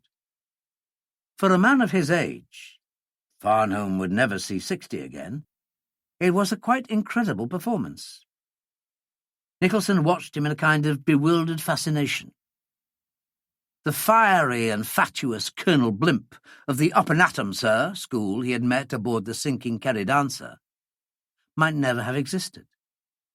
Strangely enough, too, the affected Sandhurst drawl had vanished so completely that Nicholson found himself wondering whether he had imagined it in the first place. But there was no questioning the fact that the military expressions and Victorian oaths that had so heavily larded his conversation only a week ago were now so rare as to occasion comment whenever he used them. Perhaps the most convincing proof of his conversion, if that was the word, was the fact that he had not only buried the hatchet with Miss Plenderleath, but spent most of his time sitting beside her and talking softly in her ear. She was now very weak, though her tongue had lost none of its power for pungent and acid comment, and she graciously accepted the innumerable small services Farnham performed for her. They were together now, and Nicholson looked at them, his face expressionless, but smiling to himself. Had they been 30 years younger, he'd have laid odds on the brigadier having designs on Miss Plenderleath. Honourable designs, of course. Something stirred against his knee, and Nicholson glanced down. Gudrun Drachman had been sitting there for almost 3 days now, on the lower cross seat, holding on to the little boy when he jumped about the thwart in front of her. Thanks to the unstinted supplies of food and water he received from Miss Plenderleath and Mackinnon, Peter Talon was the only person on the boat with excess energy to dispose of, and cradling him in her arms for hours at a time as he slept. She must have suffered severely from cramp, but never complained. Her face was thinned down now, the cheekbones very prominent, and the great scar on her left cheek more livid and uglier every hour as her skin darkened under the burning sun. She was smiling at him now, a small, painful smile through sun-cracked lips, then looked away and nodded at Peter. But it was Mackinnon who caught the look, interpreted it correctly, smiled in return, and lowered the dipper into the little warm, brackish water that was left in the tank. Almost as if by a prearranged signal, a dozen heads lifted and followed every movement of the dipper. Mackinnon's careful transfer of the water from the dipper to a cup, the eagerness with which the little boy clasped the cup in his pudgy hands and gulped the water down. Then they looked away from the child and the empty cup, and looked at Mackinnon instead. Bloodshot eyes dulled with suffering and hate. But Mackinnon just smiled his slow, patient smile, and the gun in his hand never moved. Night, when it came at last, brought relief, but relief only of a very limited nature. The burning heat of the sun was gone, but the air was still very hot and stifling and oppressive, and the pitiful ration of water each had received just as the sun had gone down had only whetted their appetite for more, made their raging thirsts all the more painful and intolerable. For 2 or 3 hours after sunset, people shifted restlessly in their seats in the lifeboat, and some even tried to talk with others, but the talk didn't last very long. Their throats were too parched, their blistered mouths too sore, and always, at the back of everybody's mind, must have been the hopeless thought that, unless some miracle occurred, for some of them, tonight's would have been the last sunset they would ever see. But nature was merciful. Their minds and bodies were exhausted by hunger and thirst, and by the day-long energy-sapping power of the sun. And by, Nearly all of them dropped off into a restless, muttering sleep. Nicholson and Mackinnon went to sleep too. They hadn't intended to. It had been their purpose to share the night watches, but exhaustion had dug its fingers as deeply into them as any, and they dozed off from time to time, heads nodding on their chests, then waking with a start. Once, waking out of a short sleep, Nicholson thought he heard someone moving around the boat and called out softly. There was no reply, and when he called out again and was again answered with silence, he reached under his seat and brought out his torch. The battery was almost gone now, but the feeble yellow beam was enough to show him that all was quiet, that nobody was out of his or her place. Every black and shapeless shadow lying sprawled lifelessly across thwarts and bottom boards, almost exactly where it had been when the sun had gone down. Not long afterwards, just as he was dozing off again, he could have sworn he heard a splash, reaching down through his deep-drugged mists of sleep. And again he reached for his torch. But again there was no one there, no one moving around, no one even moving at all. He counted all the huddled shadows, and the number was right, 19, excluding himself. He stayed awake for the remainder of the night, consciously fighting against an almost overpowering tiredness, against leaden eyelids and a woolly, fuzzy mind, ignoring the demands of a parched throat and dry, swollen tongue that seemed to fill all his mouth, that he should let go, let his quivering eyelids fall and bring a few hours' blessed oblivion. But something far back in his mind kept telling him that he mustn't let go, that the lifeboat and the lives of 20 people were in his hands. And when these urgings were not enough, he thought of the little boy asleep less than 2 feet away, and then he was wide awake again. And so a night that was the epitome of all the sleepless nights he had ever known dragged endlessly by. And after a long, long time, the first faint streaks of grey began to lighten the eastern horizon. Minutes passed, and he was beginning to see the mast clearly silhouetted against the greying sky, then the line of the gunwale of the boat, then the separate and distinct forms of the people lying about the boat. He looked first at the boy. He was still sleeping peacefully in the stern sheets beside him, wrapped in a blanket, his face only a white blur in the darkness, his head lying pillowed in the crook of Gudrun Drachman's arm. She herself was still sitting on the lower cross seat, twisted round at an uncomfortable angle, her head on the stern sheets. Bending down more closely, Nicholson could see that her head wasn't resting squarely on the seat, but against it, the edge of the wood cutting cruelly into her right cheek. Carefully he raised her head, eased a doubled corner of the blanket over the edge of the seat, and then, moved by some strange impulse, gently moved back the wave of blue-black hair that had fallen forward over her face, concealing the long, ragged scar. For a moment he let his hand rest there, lightly. Then he saw the sheen of her eyes in the gloom, and knew that she had not been asleep. He felt no embarrassment, no guilt, just smiled down at her without speaking. She must have seen the gleam of his teeth against his darkly tanned face, for she smiled in return, rubbed the scarred cheek softly, twice against his hand, then slowly straightened, careful not to disturb the sleeping boy. The boat was settling deeper in the water, the level inside already 2 or 3 inches above the floorboards, and Nicholson knew it was time and past time to bail it out. But bailing was a noisy business, and it seemed pointless to wake people from the forgetfulness of sleep to the iron realities of another day, when the boat could go at least another hour without being emptied. True, many people were up to their ankles in water, and 1 or 2 actually sitting in it. But these were only tiny discomforts compared to what they would have to suffer before the sun went down again. And then, suddenly, he saw something that drove away all thought of inaction, all thought of sleep. Quickly, he shook Mackinnon awake. He had to, for Mackinnon had been leaning against him and would have fallen had Nicholson risen without warning. Rose, stepped over the after thwart, and dropped down on his knees on the next lower cross-seat. Jenkins, the seaman who had been so dreadfully burnt, was lying in a most peculiar position, half-crouched, half-kneeling, his blooded wrists still tied to the thwart, his head jammed against the tank leading. Nicholson stooped and shook him by the shoulder.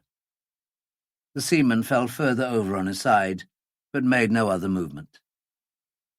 Again Nicholson shook him, more urgently this time, calling his name. But Jenkins would never be shaken awake, nor hear his name again. By accident or design, probably by design, and in spite of the ropes that bound him, he had slipped off the thwart some time during the night and drowned in a few inches of bilge water. Nicholson straightened his back and looked at Mackinnon, and the boatswain nodded, understanding at once. It wouldn't do the lifeboat's morale any good at all if the survivors woke and found a dead man in their midst.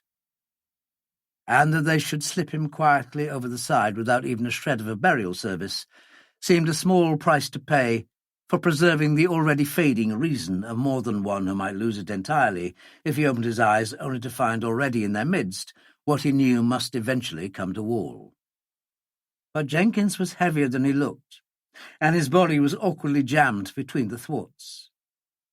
By the time Mackinnon had cut free the securing ropes with his jackknife and helped Nicholson drag him to a side bench, at least half the people in the lifeboat were awake, watching them struggle with the body, knowing that Jenkins was dead, yet looking on with eyes lacklustre and strangely uncomprehending. But no one spoke.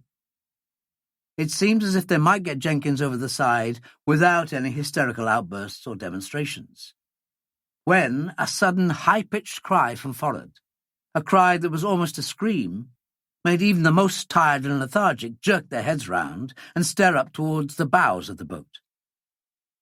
Both Nicholson and Mackinnon, startled, dropped the body and swung round. In the hushed stillness of the tropical dawn, the cry had seemed unnaturally loud.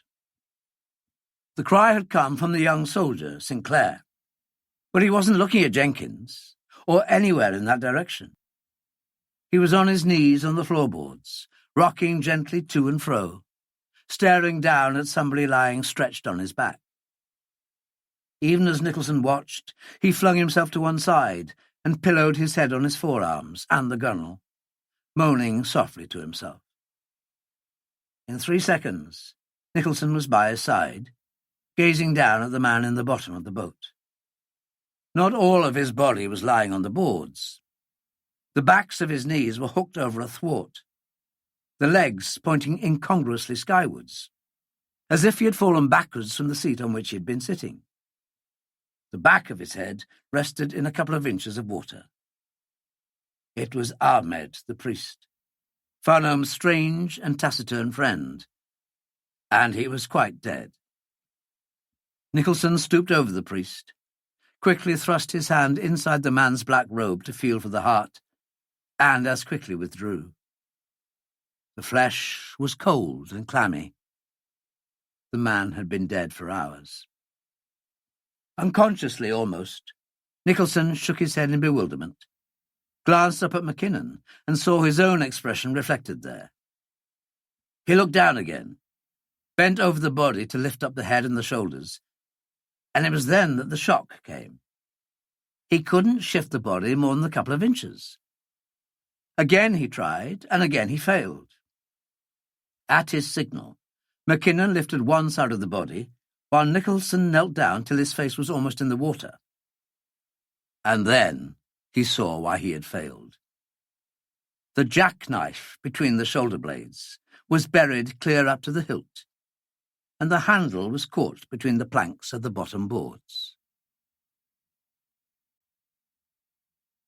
Chapter 11. Nicholson rose slowly to his feet and drew his forearm across his forehead. It was already hot for the time of the day, but not that hot.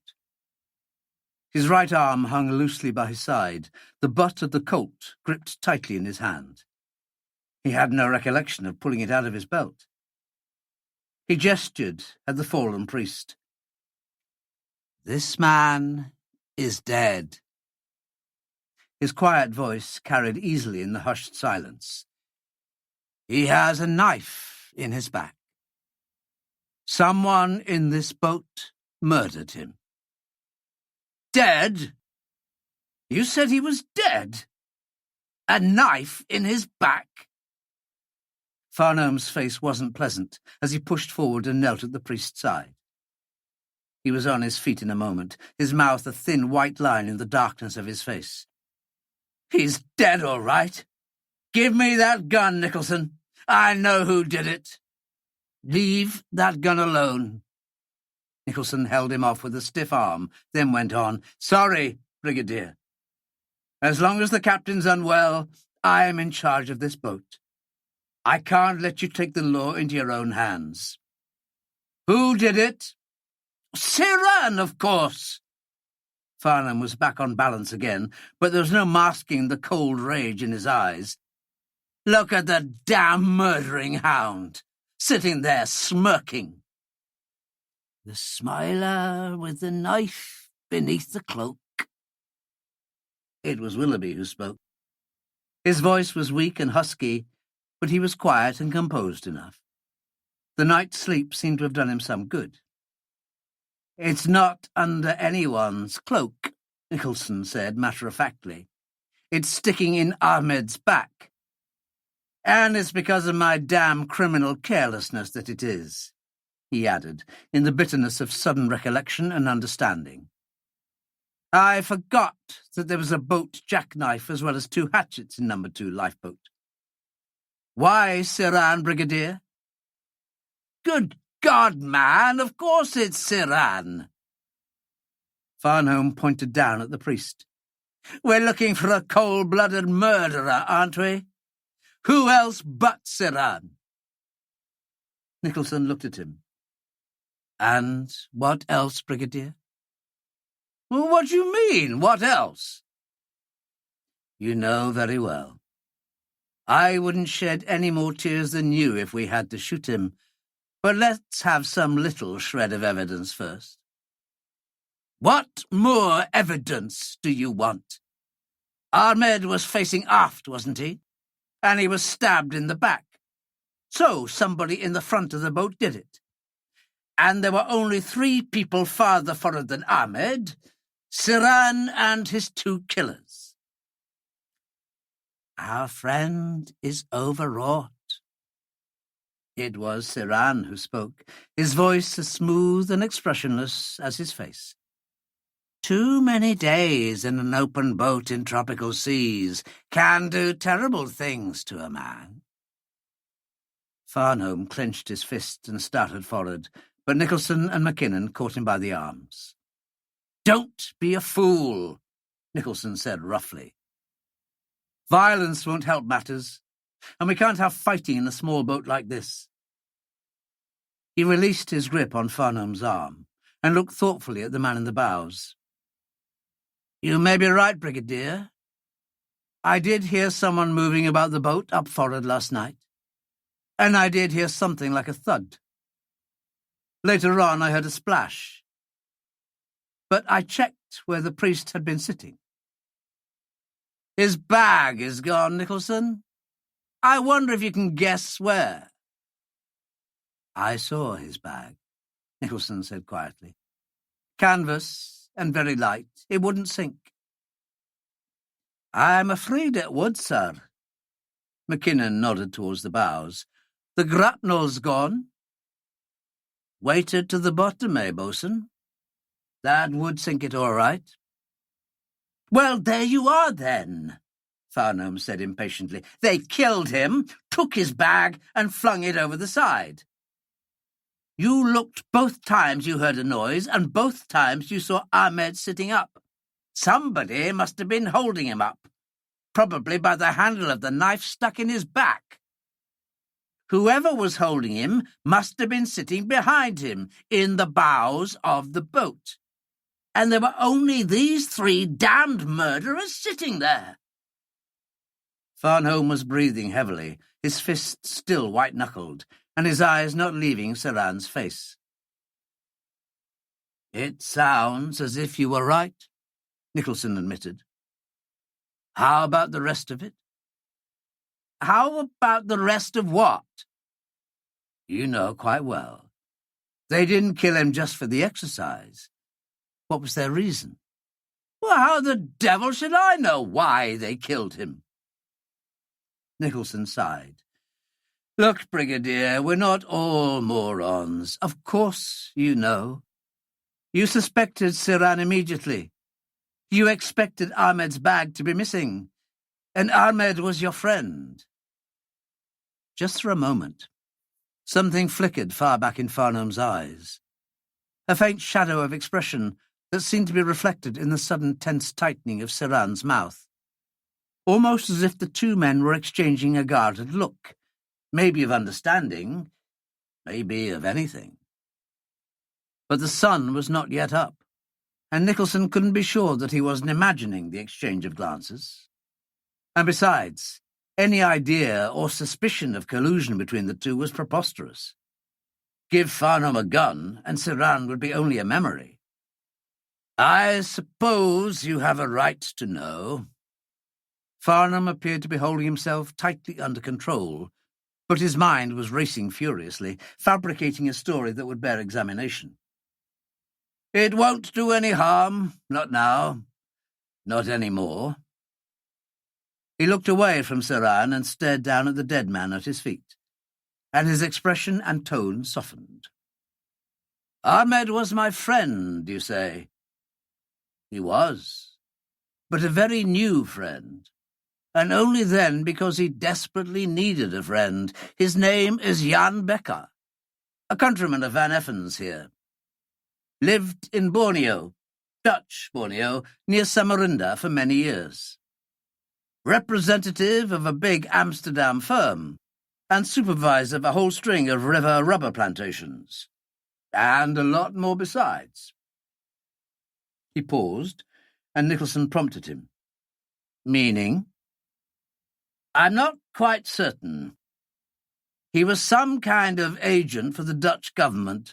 All I know is that some weeks ago he broke up and exposed a well-organized Japanese fifth column in eastern Borneo. Dozens of them arrested and shot out of hand. And he also managed to get hold of their complete list of every Japanese agent and fifth columnist in India, Burma, Malaya, and the East Indies.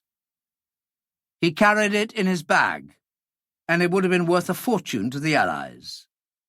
The Japs knew he had it, and they've put a fantastic price on his head, dead or alive, and offered a similar reward for the return or destruction of the lists. He told me all this himself. Somehow or other, Sir-Anne knew of all this, and that's what he's been after. He's earned his money, but I swear before God, he'll never live to collect. And that's why Becker, or whatever his name is, was disguised."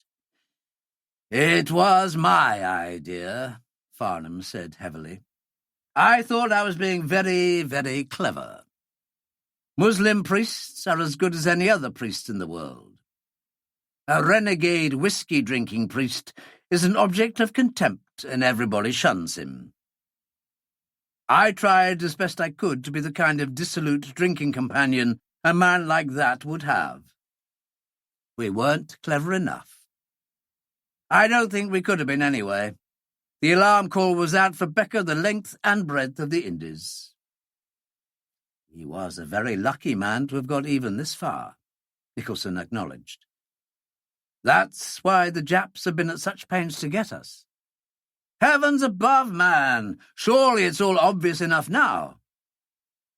Farnham shook his head impatiently, then looked again at Sir-Anne. There was no anger in his eyes now, only cold, implacable purpose. "I'd sooner have a king cobra loose in this boat than that murderous swine there." "I don't want you to have any blood on your hands, Nicholson. Give me your gun." How very convenient, Sir murmured. Whatever he lacked, Nicholson thought, it wasn't courage. Congratulations, Farnhome. I salute you. Nicholson looked at him curiously, then at Farnhome. What's he talking about? How the devil should I know? Farnhome answered impatiently. We're wasting time, Nicholson. Give me that gun. No. For God's sake, why not? Don't be a fool, man. There's not one of our lives worth a snuff of a candle as long as this man's at large in the boat. Very likely, Nicholson agreed. But suspicion, no matter how strong, is not proof. Even Sir is entitled to a trial. In the name of heaven! Farnhome was completely exasperated.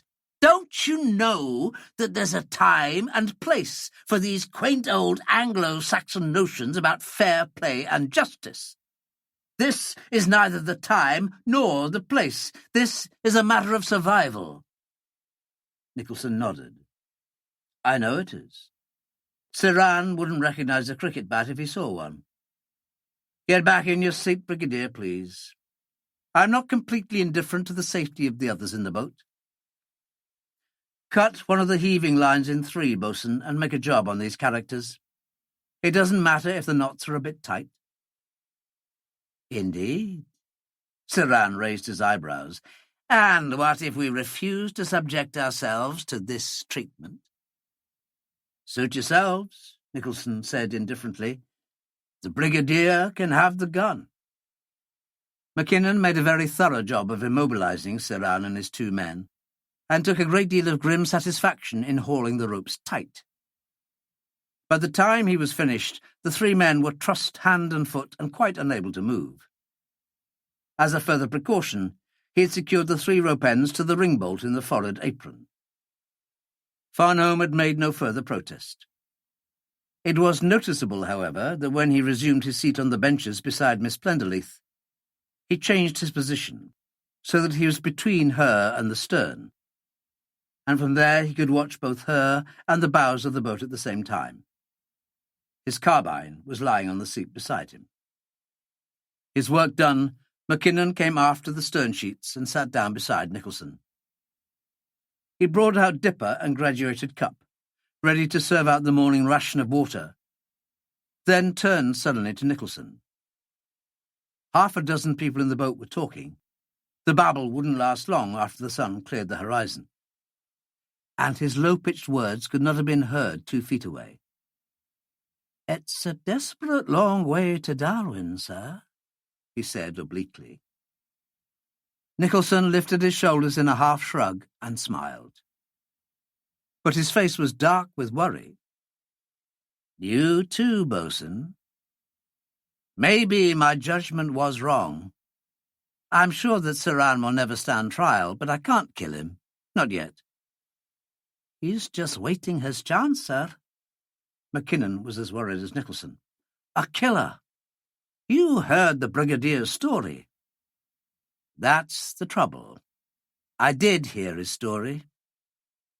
Nicholson nodded heavily, looked at Farnhome, glanced at Mackinnon, and then stared down at his hands. I didn't believe a damn single word he said. He was lying all the way. The sun wheeled like a great burning ball above the eastern horizon. Inside an hour, nearly all talk was stopped, and people were crawling back into their shells of remote indifference, each alone with his own private hell of thirst and pain. Hour succeeded interminable hour. The sun climbed higher and higher into the empty, washed-out blue of the windless sky, and the lifeboat remained as she had been for days on end now, motionless on the water.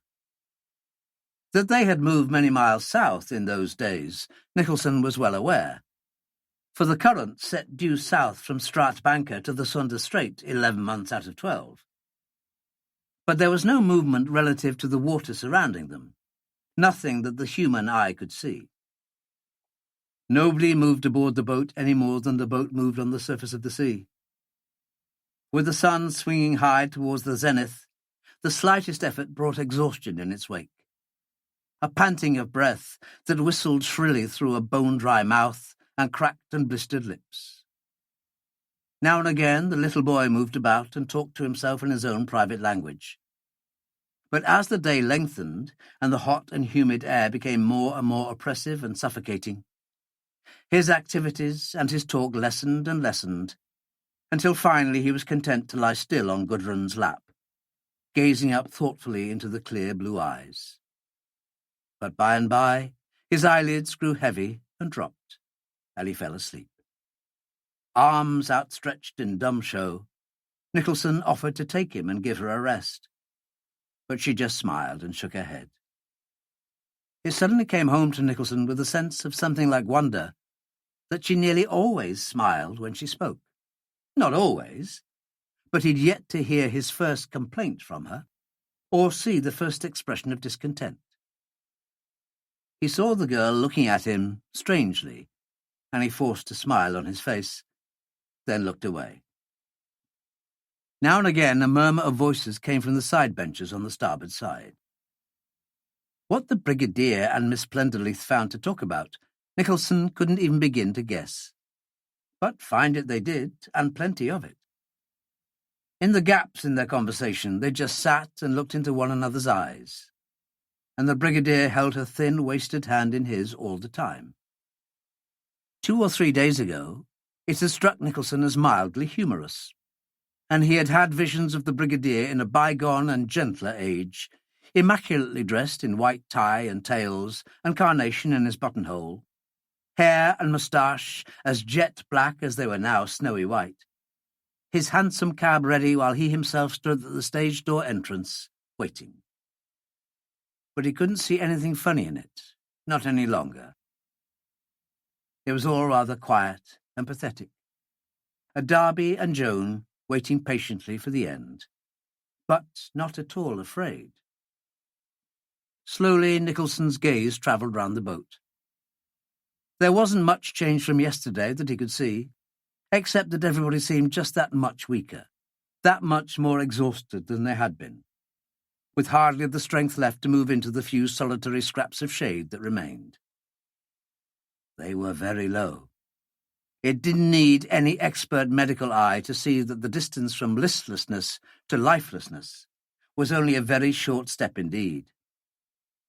Some were now so far through that it was only by a conscious effort that they could rouse themselves to accept their midday ration of water. And even then 1 or 2 found the greatest difficulty in swallowing. 48 hours, and most of them would be dead. Nicholson knew where they were, near enough, since he still had his sextant with him. In the vicinity of the Noordwachter Light, perhaps 50 miles due east of the coast of Sumatra. If neither wind nor rain came within the next 24 hours, then it wouldn't matter after that whether it came or not. On the credit side, the only cheering item was that of the captain's health. He had come out of his coma just after dawn, and now, sitting on a cross seat and wedged between a thwart and bench, he seemed determined not to lose consciousness again. He could speak normally now, as normally as any of them could speak, with thirst choking in their throats, and he no longer coughed blood, not at any time. He had lost a great deal of weight in the past week, but in spite of that looked stronger than he had done for days. For a man with a bullet lodged either in his lung or the chest wall to survive the rigours of the previous week, and at the same time be denied all medical attention or medicines, was something Nicholson would have refused to believe unless he had seen it. Even now he found Findhorn's recuperative powers — Findhorn was almost at his retiring age — difficult to credit. He knew, too, that Findhorn had really nothing to live for. No wife, no family, just nothing, which made his courage and recovery all the more astonishing. And all the more bitter. For, with all the guts in the world, he was still a very sick man, and the end could not be very far away. Maybe it was just his sense of responsibility. But perhaps not. It was difficult to say, impossible to say. Nicholson realised that he himself was too tired, too uncaring to worry about it longer. It didn't matter. Nothing mattered. He closed his eyes to rest them from the harsh, shimmering glare of the sea, and quietly dropped off to sleep in the noonday sun. He awoke to the sound of someone drinking water. Not the sound of a person drinking the tiny little rations of hot, brackish liquid that Mackinnon doled out 3 times a day, but great, gasping mouthfuls at a time, gurgling and splashing as if he had a bucket to his head. At first, Nicholson thought that someone must have broached the remaining supplies, but he saw immediately that it wasn't that. Sitting on a thwart up near the mast, Sinclair, the young soldier, had the bailer to his head. It was an 8-inch bailer, and it held a lot of water. His head was tilted right back, and he was just draining the last few drops from it. Nicholson rose stiffly to his feet, carefully picked his way forward through the bodies sprawled over seats and benches, and took the can from the boy's unresisting hand. He lifted the bailer and let a couple of drops trickle slowly into his mouth. He grimaced at the prickly saltiness of the taste. Seawater. Not that there had really been any doubt about it. The boy was staring up at him, his eyes wide and mad, pitiful defiance in his face. There were perhaps 6 men watching them, looking at them with a kind of listless indifference. They didn't care. Some of them at least must have seen Sinclair dipping the bailer in the sea and then drink from it, but they hadn't bothered to stop him. They hadn't even bothered to call out. Maybe they even thought it was a good idea. Nicholson shook his head and looked down at the soldier. That was seawater, wasn't it, Sinclair? The soldier said nothing. His mouth was twitching, as if he were forming words, but no sound came out. The insane eyes, wide and flat and empty, were fixed on Nicholson, and the lids didn't blink, not once. Did you drink all of it? Nicholson persisted. And this time the boy did answer, a long, monotonous string of oaths in a high, cracked voice. For a few seconds, Nicholson stared down at him without speaking, then shrugged his shoulders tiredly and turned away.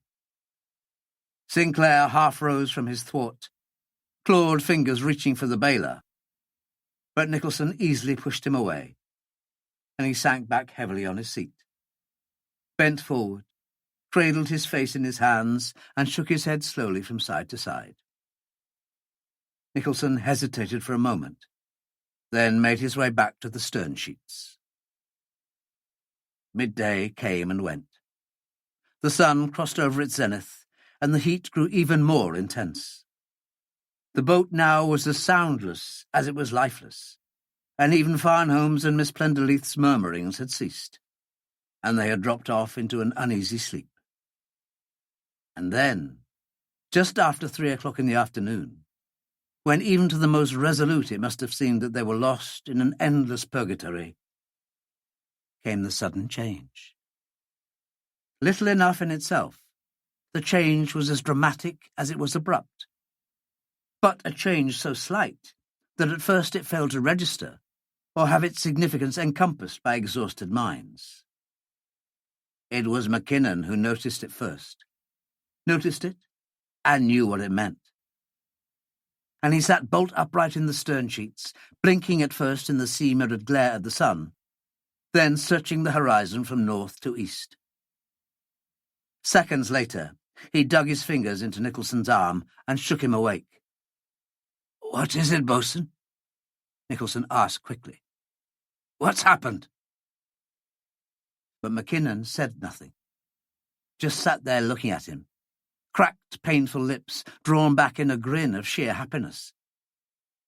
For a moment, Nicholson stared at him, blankly uncomprehending, thinking only that at last Mackinnon too had gone over the edge. Then, all at once, he had it. "Wind!"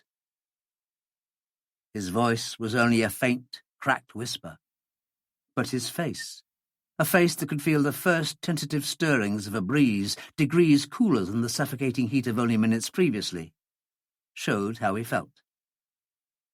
Almost at once, exactly as Mackinnon had done, he too stared away to the north and east, and then, for the first and only time in his life, he thumped the grinning boatswain on the back.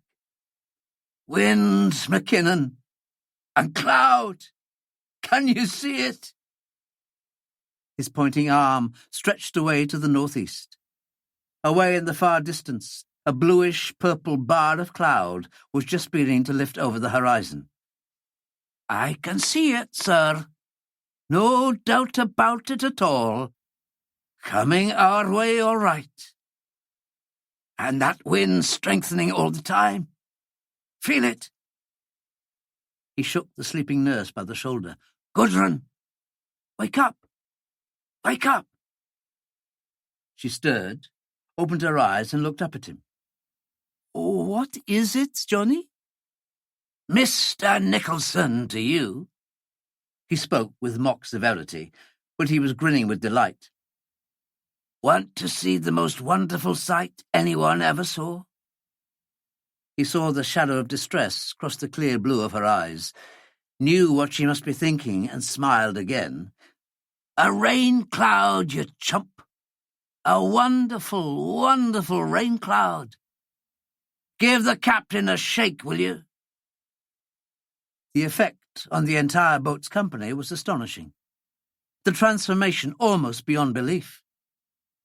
Within 2 minutes, everybody was wide awake, twisted round and staring eagerly towards the northeast, chattering excitedly to one another. Or not quite everybody.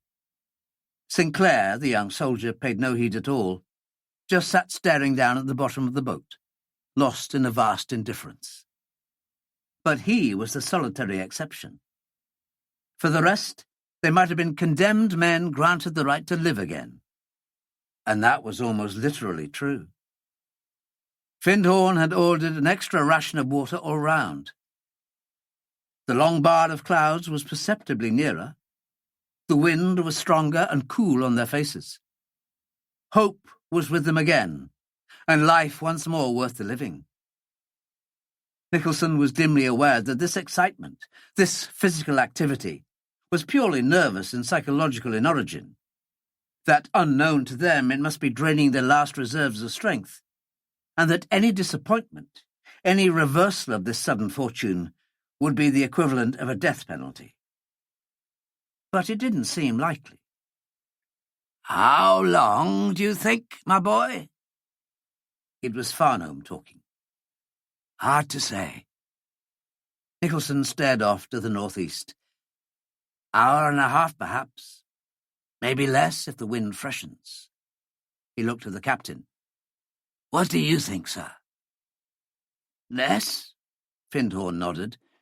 "Wind's definitely strengthening, I think." "I bring fresh showers for thirsting flowers," the second engineer quoted solemnly. He rubbed his hands together.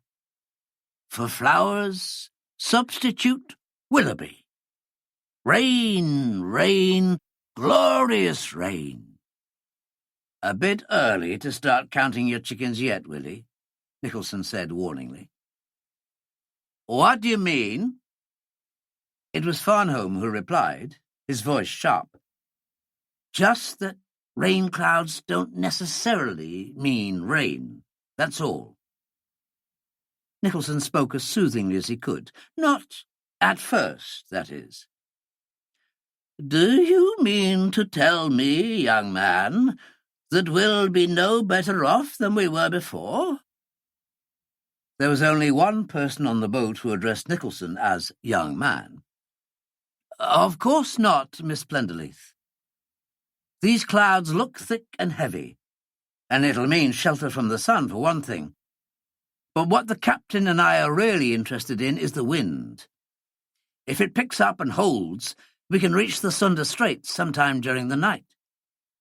"Well, then why haven't you the sails up?" Farnham demanded. "Because I think the chances are that we will have rain. Nicholson said patiently. "We've got to have something to funnel the water into cups or baler or whatever we use. And there's not enough wind yet to move us a couple of feet a minute." For the better part of an hour after that, nobody spoke, with the realization that salvation wasn't as immediate as they had thought. Some of the earlier listlessness had returned, but only some. The hope was there, and none of them had any intention of letting it go. No one closed his eyes or went to sleep again. The cloud was still there, off the starboard beam, getting bigger and darker all the time. And it had all their attention. Their gaze was on that and on nothing else. And maybe that was why they didn't see Sinclair until it was too late. It was Gudrun Drachman who saw him first, and what she saw made her rise as quickly as she could and stumble forward towards the boy. His eyes upturned in his head, so that his pupils had vanished and only the whites were visible. He was jerking convulsively in his seat, his teeth chattering violently like a man in an ague, and his face was the colour of stone. Even as the girl reached him, calling his name softly, beseechingly, he pushed himself to his feet, struck at her so that she stumbled and fell against the brigadier, and then, before anyone had time to recover and do anything, tore off his shirt, flung it at the advancing Nicholson, and jumped overboard, landing flat-faced with a splash that sent water spattering all over the boat.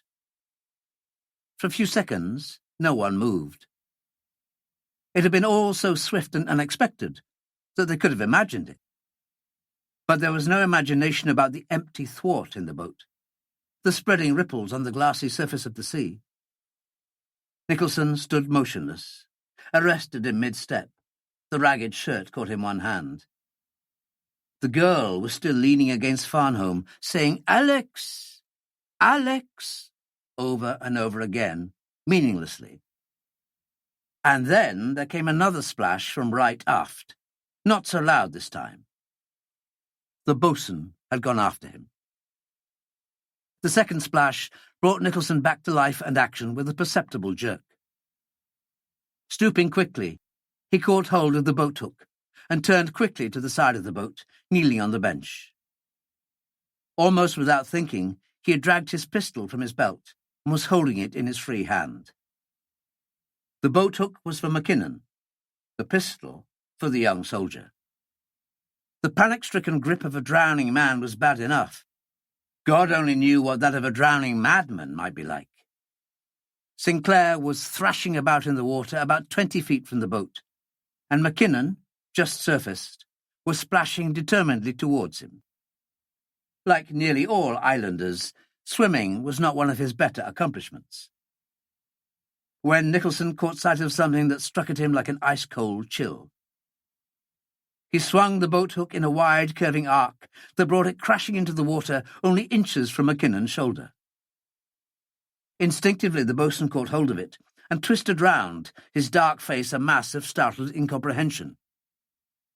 "Back, man! Back!" Nicholson shouted. Even in that moment of near panic, he could hear that his voice was hoarse and cracked. "For God's sake! Hurry up!" Mackinnon started to move slowly towards the boat, but not of his own volition. He still held on to the boat hook, and Nicholson was drawing it quickly inboard. Mackinnon's face still had its almost comical expression of bewilderment. He looked over his shoulder to where Sinclair was still splashing aimlessly around, more than 30 feet away now, looked back again towards the boat, opened his mouth to speak, and then shouted aloud with pain. A split second passed. He shouted again, and then, mysteriously galvanized into furious activity, splashed his way madly towards the boat. 5 frantic strokes and he was alongside, half a dozen hands dragging him headfirst into the boat. He landed face down on a cross seat, and just as his legs came inboard, a greyish, reptilian shape released its grip on his calf and slid back soundlessly into the water. What on earth was that?" Gudrun had got a glimpse of the vicious teeth, the evil snake's body. Her voice was shaking. "Barracuda," Nicholson said tonelessly. Carefully avoided looking at her face. "Barracuda?" The shocked whisper left no doubt but that she had heard all about them, the most voracious killers in the sea. "But Alex, he's out there. We must help him quickly." "There's nothing we can do." He hadn't meant to speak so harshly, but the knowledge of his utter powerlessness affected him more than he knew. "There's nothing anyone can do for him now." Even as he was speaking, Sinclair's agonized scream came at them across the water. It was a frightening sound, half human, half animal, and it came again and again, strident with some nameless terror, as he flung himself convulsively about, at times rising half clear of the sea and arching so far back that his hair almost touched the water, his hands churning foam as he beat insanely at some invisible enemies. The Colt in Nicholson's hand crashed 6 times in rapid succession, kicking up gouts of flying water and spray around the soldier. Quick, unsighted shots that could never have hoped to accomplish anything. Careless, almost, one might have called them. All except the first. There had been nothing careless about that shot. It had taken Sinclair cleanly through the head. Long before the smell of cordite and blue wisps of smoke had drifted away to the south, the water was calm again, and Sinclair had vanished, lost to sight beneath the steel-blue mirror of the sea. 20 minutes later, that sea was no longer blue, but churned to a milky, frothing white, as the sheets of driving torrential rain swept across it from horizon to horizon. Close on 3 hours had passed, and it was about the time of sundown. It was impossible to see the sun, to know where it was, for the rain squalls still marched successively south, and in the failing light the sky was the same leaden grey at all points of the compass. The rain still fell, still swept across the unprotected boat, but nobody cared. Drenched to the skin, shivering often in the cold rain that moulded and plastered thin cottons to arms and bodies and legs, they were happy. In spite of the sudden, numbing shock the death of Sinclair had given them, in spite of the realization of the tragic futility of his death with the life-giving rain so near at hand, in spite of these things, they were happy.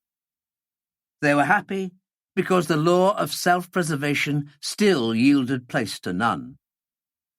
They were happy because they had slaked their terrible thirsts and drunk their fill, and more than their fill.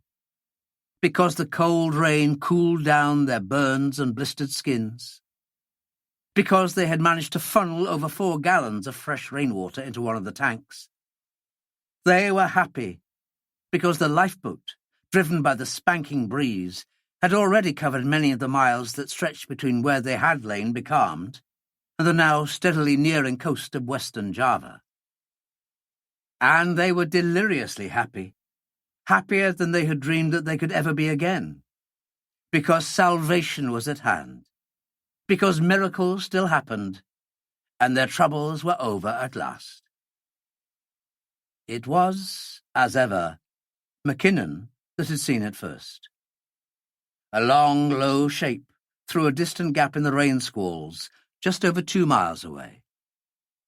They had no reason to fear anything but the worst, the inevitable worst, and it had taken only seconds to lower the tattered lug and jib, knock the pin from the mast clamp, unship the mast itself, and cower down in the bottom of the boat, so that it had become, even from a short distance, no more than an empty, drifting lifeboat.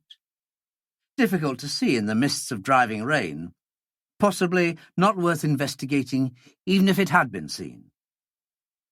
But they had been seen.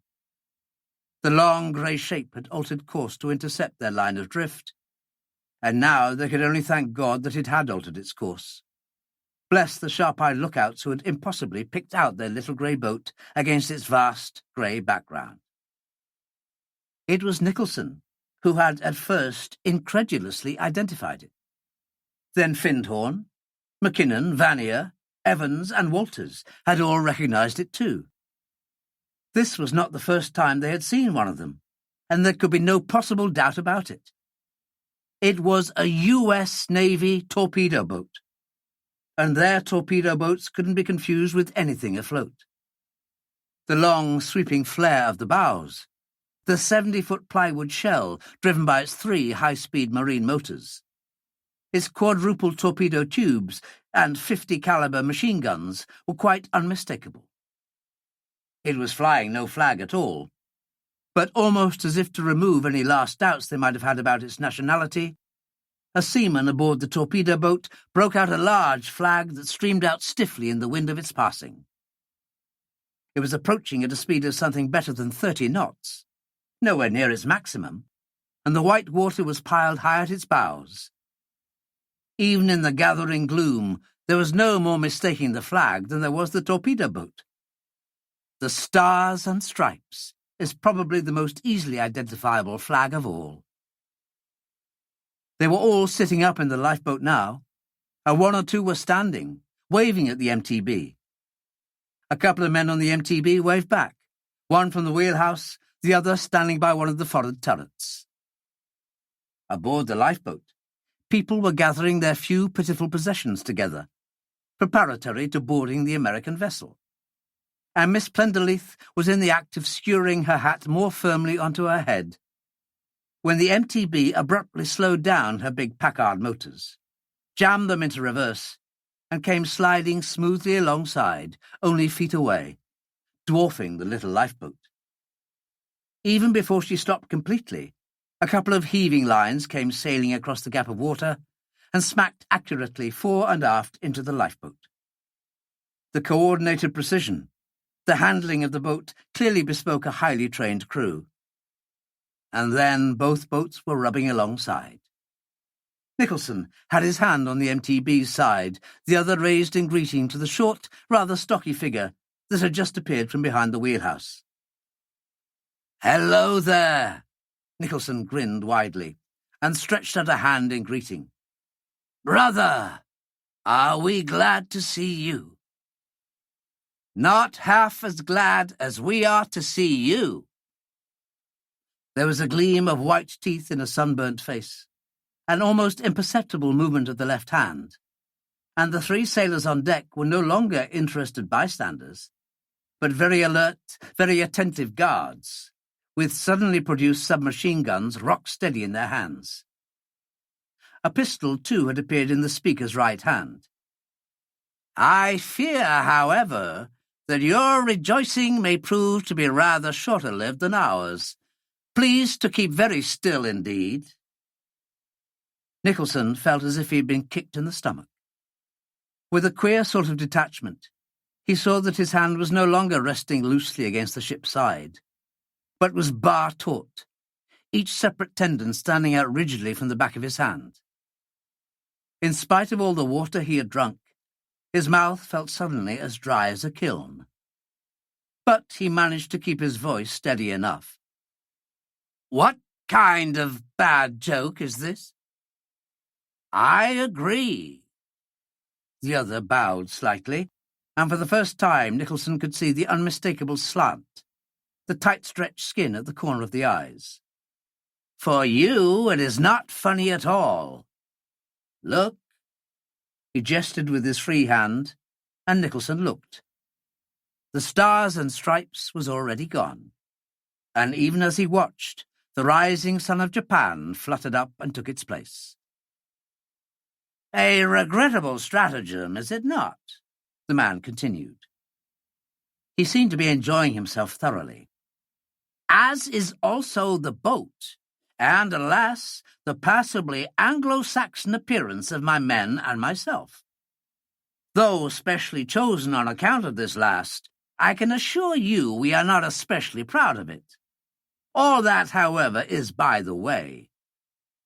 His English was perfect, with a pronounced American accent. and he obviously took pleasure in airing it. "There has been much sunshine and storm in the past week. It is most considerate of you to have survived it all. We have been waiting a long time for you. You are very welcome." He stopped suddenly, teeth bared, and lined up his pistol on the brigadier, who had sprung to his feet with a speed astonishing in a man of his years, an empty whiskey bottle swinging in his hands. The Japanese officer's finger tightened involuntarily on the trigger, then slowly relaxed when he saw that the bottle had been intended not for him, but for Van Effen, who had half turned as he had sensed the approaching blow, but raised his arm too late. The heavy bottle caught him just above the ear, and he collapsed over his thwart as if he had been shot. The Japanese officer stared at Farnholm. "One more such move, and you will die, old man. Are you mad?" "No, but this man was, and we would all have died. He was reaching for a gun." Farnholm stared down angrily at the fallen man. "I have come too far to die like this, with 3 machine guns lined on me." "You are a wise old man," the officer purred. "Indeed, there is nothing you can do." There was nothing they could do, Nicholson realized helplessly. Nothing whatsoever. He was conscious of an overwhelming bitterness, a bitterness that he could taste in his mouth. That they should have come so far, that they should have overcome so much, overcome it impossibly, and at the expense of 5 lives, and then that it should all come to this. He heard the murmur of Peter's voice behind him, and when he turned round, the little boy was standing up in the stern sheets, looking at the Japanese officer through the lattice screen of his crossed fingers. Not particularly afraid, just shy and wondering. And again Nicholson felt the bitterness and the angry despair flood over him almost like a physical tide. Defeat one could accept, but Peter's presence made defeat intolerable. The 2 nurses were sitting one on either side of him, Lena's dark, sooty eyes wide with terror, Gudrun's blue ones with a sadness and despair that all too accurately reflected his own feelings. He could see no fear in her face, but high on the temple, where the scar ran into the hairline, he could see a pulse beating very quickly. Slowly, involuntarily, Nicholson's gaze travelled all round the boat, and everywhere the expressions were the same. The fear, the despair, the stunned and heart-sickening defeat. Not quite everywhere. Siran's face was expressionless as ever. Mackinnon's eyes were flickering from side to side as he looked swiftly over the lifeboat, up at the MTB, and then down into the lifeboat again, gauging, Nicholson guessed, their suicidal chances of resistance. And the brigadier seemed almost unnaturally unconcerned. His arm round Miss Plenderleith's thin shoulders, he was whispering something in her ear. "A touching and pathetic scene, is it not?" The Japanese officer shook his head in mock sorrow. "Alas, gentlemen, alas for the frailty of human hopes. I look upon you, and I am almost overcome myself. Almost, I said, but not quite. Further, it is about to rain, and rain heavily." He looked at the heavy bank of cloud bearing down from the northeast, at the thick curtain of rain, now less than half a mile away, sweeping across the darkening sea. "I have a rooted objection to being soaked by rain, especially when it is quite unnecessary. I suggest, therefore—" "Any more suggestions are superfluous. Do you expect me to remain in this damn boat all night?" Nicholson swung round as the deep, irate voice boomed out behind him. He swung round to see Farnholm standing upright, one hand grasping the handle of the heavy Gladstone bag. What are you doing?" Nicholson demanded. Farnham looked at him, but said nothing. Instead, he smiled, the curve of the upper lip below the white moustache a masterpiece of slow contempt. Looked up at the officer standing above them, and jerked a thumb in Nicholson's direction. "If this fool attempts to do anything silly, or restrain me in any way, shoot him down." Nicholson stared at him in sheer incredulity, then glanced up at the Japanese officer. No incredulity there, no surprise even, just a grin of satisfaction. He started to speak rapidly in some language quite unintelligible to Nicholson, and Farnham answered him, readily and fluently in the same tongue. And then, before Nicholson had quite realized what was happening, Farnham had thrust a hand into his bag, brought out a gun, and was making for the side of the boat, bag in one hand, gun in the other. "This gentleman said we were welcome." Farnham smiled down at Nicholson. "I feared that he referred only to myself. A welcome, and as you can see, honoured guest." He turned to the Japanese. "You have done splendidly. Your reward shall be great." Then he broke once more into the foreign language. Japanese, it must be, Nicholson was sure, and the conversation lasted for almost 2 minutes. Once more he looked down at Nicholson. The first heavy drops of the next rain squall were beginning to patter on the decks of the MTB. "My friend here suggests that you come aboard as prisoners. However, I have convinced him that you are too dangerous and that you should be shot out of hand. We are going below to consider in comfort the exact methods of your disposal." He turned to the Japanese. "Tie their boat aft. They are desperate men. It is most inadvisable to have them alongside. Come, my friend, let us go below. Oh, but one moment, I forget my manners. The departing guest must thank his hosts." He bowed ironically. "Captain Findhorn, Mr. Nicholson, my compliments. Thank you for the lift. Thank you for your courtesy and skill in rendezvousing so accurately with my very good friends." "You damned traitor." Nicholson spoke with slow savagery. "There speaks the youthful voice of unthinking nationalism." Farnham shook his head sadly. "It's a harsh and cruel world, my boy. One has to earn a living somehow." He waved a negligent, mocking hand. "Au revoir. It's been very pleasant." A moment later he was lost to sight, and the rain swept down in blinding sheets. Chapter 12. For what seemed a long time, no one in the lifeboat spoke or moved, except to ride with the slight rolling of the boat.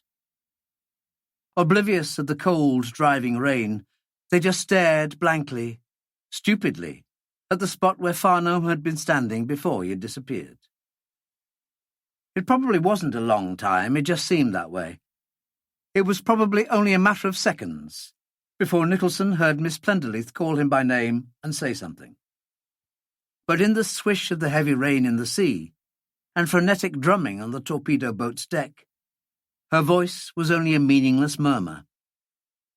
He turned and stooped the better to hear, and even in that moment of shock, her appearance caught and held his attention.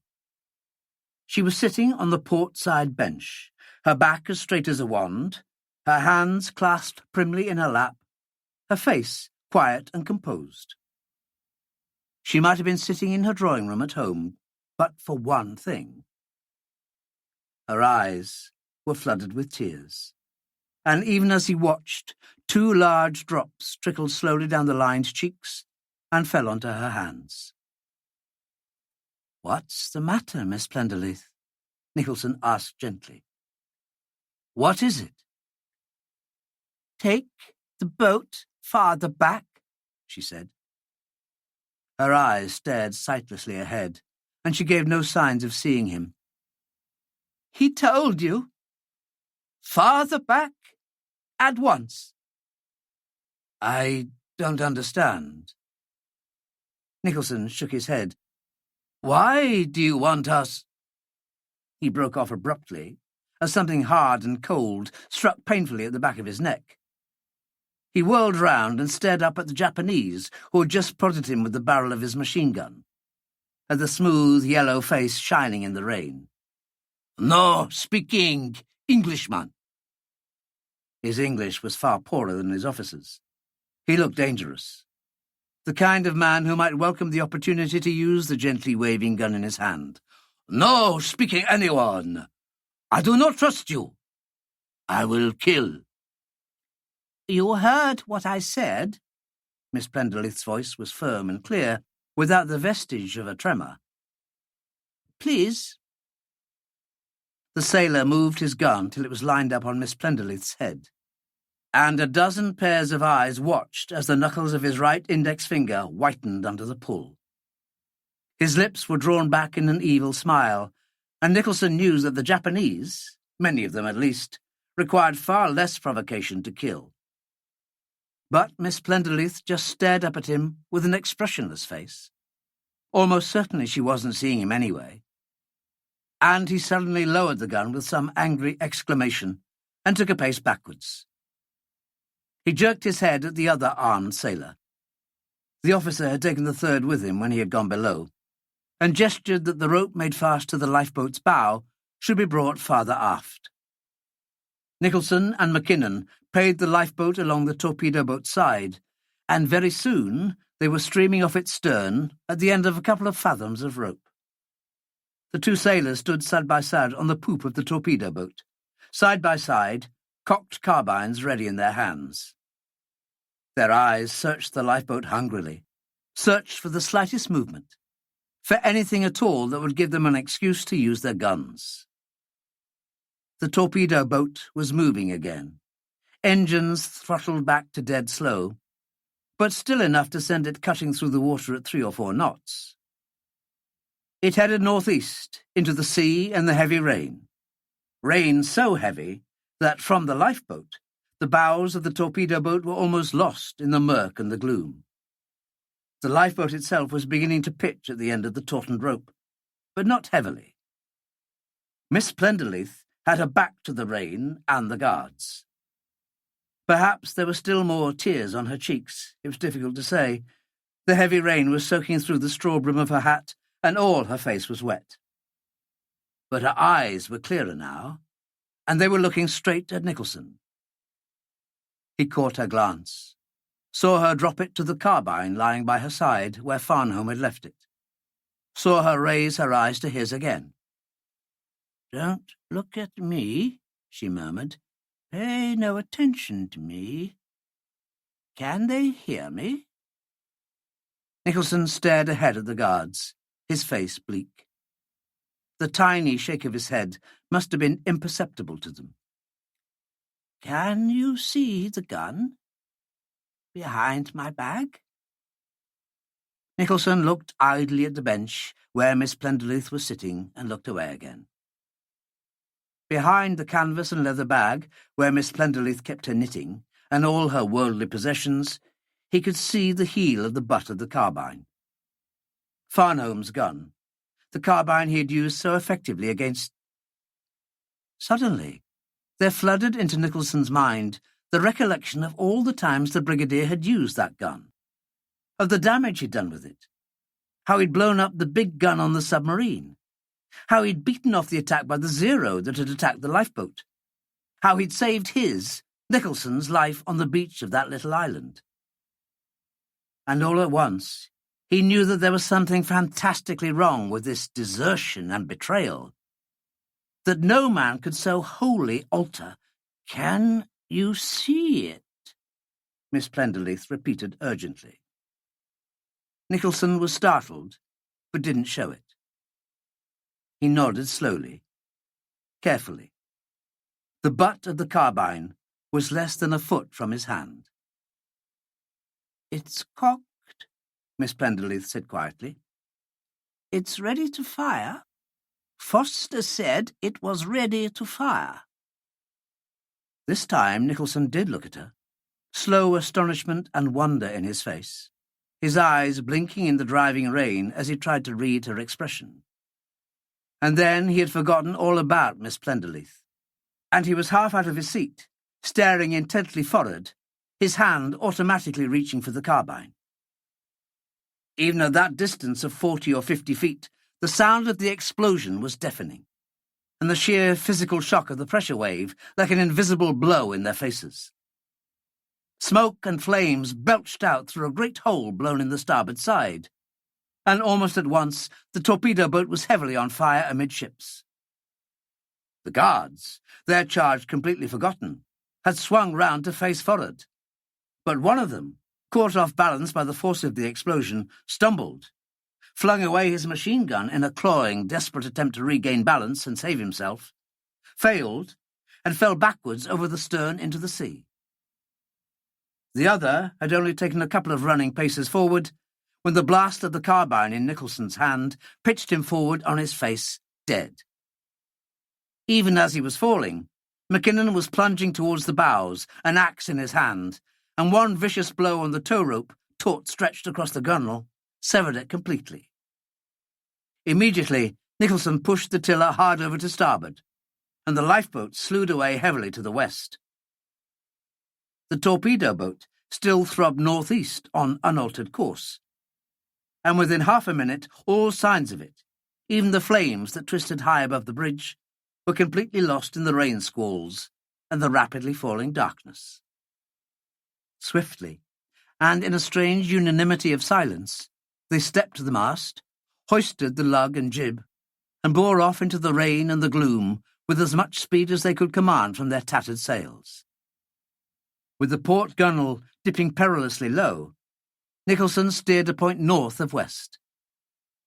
When the torpedo boat recovered from the shock and the fire, and it was probably too large a craft to be permanently crippled by an explosion even of that magnitude, it would come looking for them. But it would almost certainly go looking towards the southwest, in the direction the wind was blowing, in the direction of the Sunda Strait and freedom. 15 minutes passed slowly by.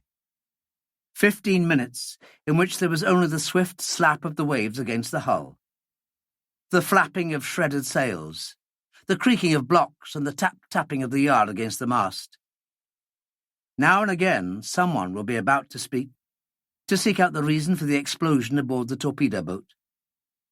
Then he would catch sight of that stiff-backed little figure with the ridiculous straw hat skewered on the grey bun of hair, and change his mind. There was something about the atmosphere. There was something about that little figure, about the upright carriage, about the indifference to the cold and the rain, about its fierce pride and complete helplessness, that precluded easy conversation, that precluded any conversation at all. It was Gudrun Drachmann who had the courage to make the first move, the delicacy to make it without blundering. She rose carefully to her feet, the blanketed form of the little boy in her arm, and moved across the canted bottom boards towards the empty seat beside Miss Plenderleath, the seat where the Brigadier had been sitting. Nicholson watched her go, unconsciously holding his breath. Far better if she hadn't gone. So easy to make a mistake. So almost impossible not to make a mistake. But Gudrun Drachmann made no mistake. For a minute or two they sat together, the young and the old, sat without moving, sat without speaking.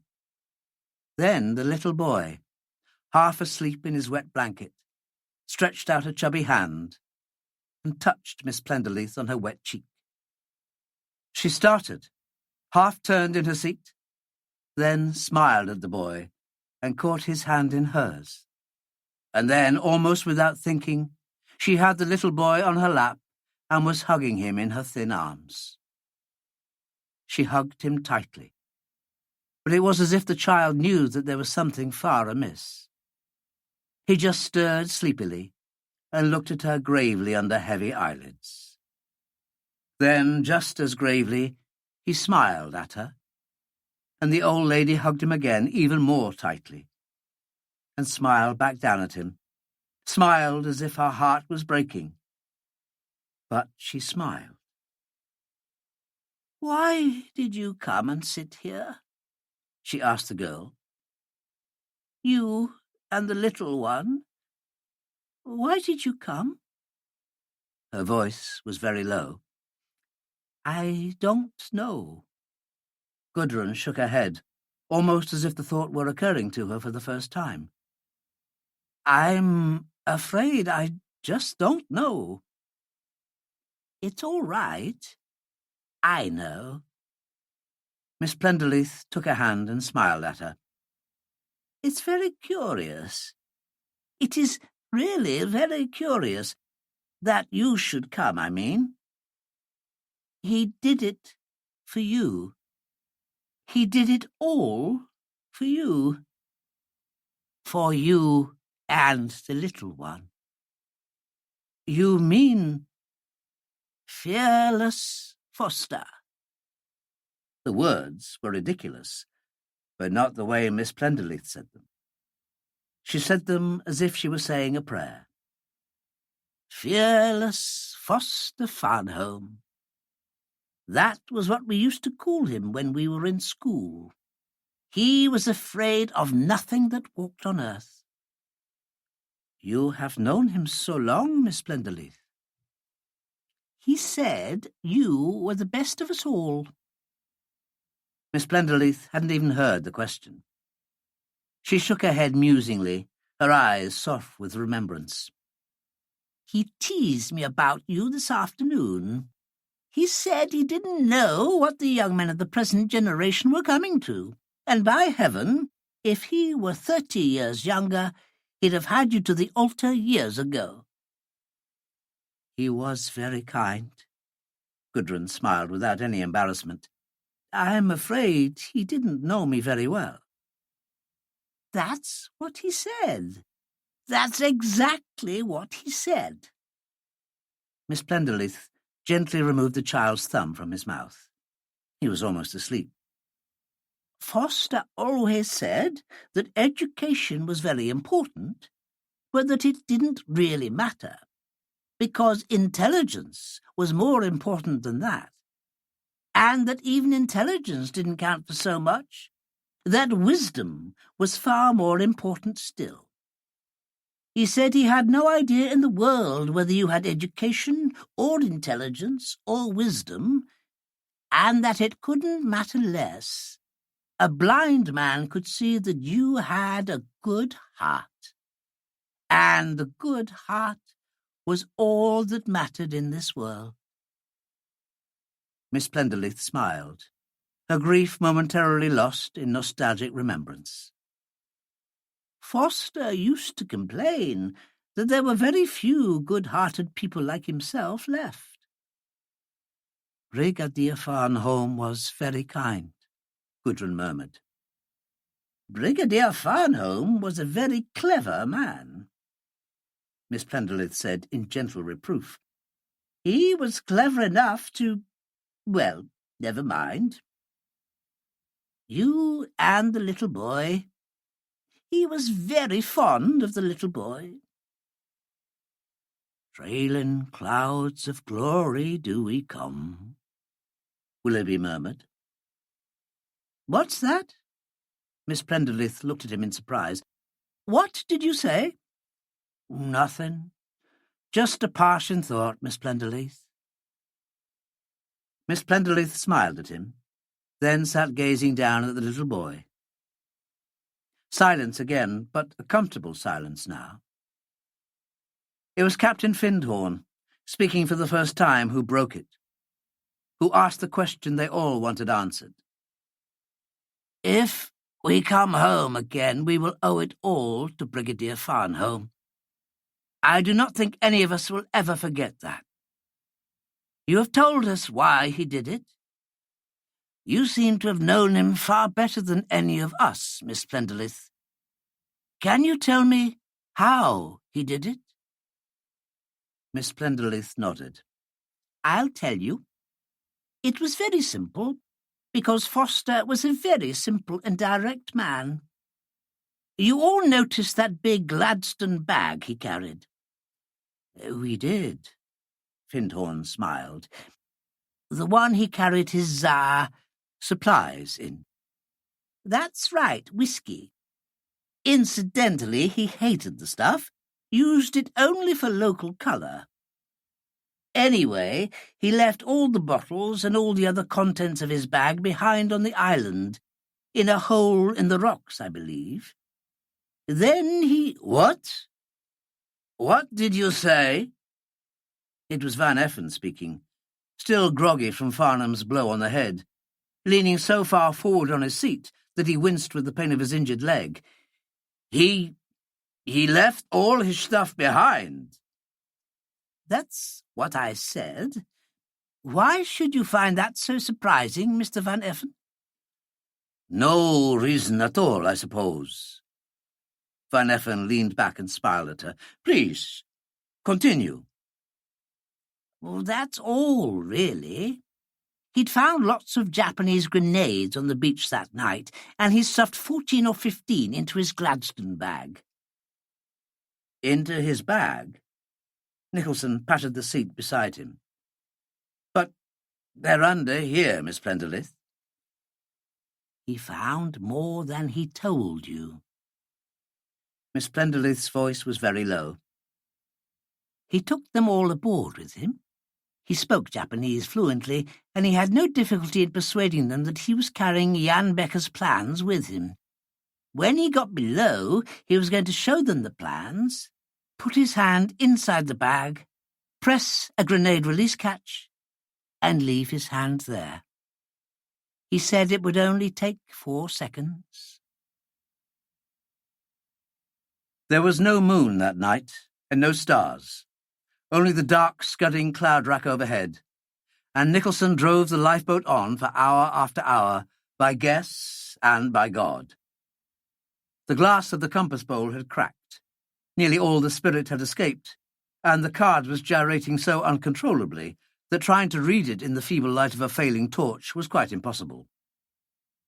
He steered instead by the wind, trying to keep it on the port quarter all the time, gambling that the trades would hold steady, and neither back nor veer to any appreciable degree. Even with the wind steady, handling the boat was difficult enough. More and more water was pouring in through the ruptured planks aft, and she was sitting heavily by the stern, falling away to the south time after time. As the night passed, his anxiety and tension increased, a tension that communicated itself to most of the others in the boat, few of whom slept that night. Shortly after midnight, even with the roughest dead reckoning, Nicholson knew that he must be within 10 or 12 miles of the Sunda Straits. Not more, probably even a good deal less, perhaps only 5 miles. And he had reason to be anxious. Their chart of the eastern archipelago was now salt-stained, rotted and useless. But he remembered all too clearly the rocks, the reefs and the shoals that lay off the southeast coast of Sumatra. But he couldn't remember where they were, and he didn't know where the lifeboat was. Perhaps even his latitude reckonings were so far out that they would miss the straits altogether. Their chances of tearing the bottom out on some offshore reef seemed as good as their chances of missing it. And the passengers were so sick, so tired and so hurt, that were they to pile up not more than half a mile from land, not half of them had a hope of survival. And even if they missed all the waiting perils, they would still have to beach the boat through heavy surf. Shortly after 2 o'clock in the morning, Nicholson sent the boatswain and Vanya up to the bows to keep a lookout ahead. Half a dozen others volunteered to stand up and keep watch also, but Nicholson curtly ordered them to remain where they were, to lie as low as possible in the bottom of the boat and give maximum stability. He might have added, but he didn't, that Mackinnon's eyes were probably better than all the others put together. Half an hour more passed, and suddenly Nicholson became aware that some subtle change was taking place. The change itself wasn't sudden. It was the realization of the change that struck at him almost like a blow and made him peer desperately ahead into the darkness. The long, low swell from the northwest was changing. It was becoming shorter and steeper with every minute that passed. But he was so tired, so physically exhausted with steering blindly all night long, that he'd almost missed the change. And the wind was still the same, no stronger, no weaker than it had been for hours past. "McKinnon!" Nicholson's hoarse shout had half a dozen dozing people struggling up to a sitting position. "We're running into shallows." I think you're right, sir." The boatswain's voice, not particularly perturbed, carried clearly against the wind. He was standing upright on the mast thwart on the port side, one hand gripping the mast, the other shading his eyes as he stared ahead into the night. "Can you see anything?" "Damn the thing I see," McKinnon called back. "It's a bloody black night, sir."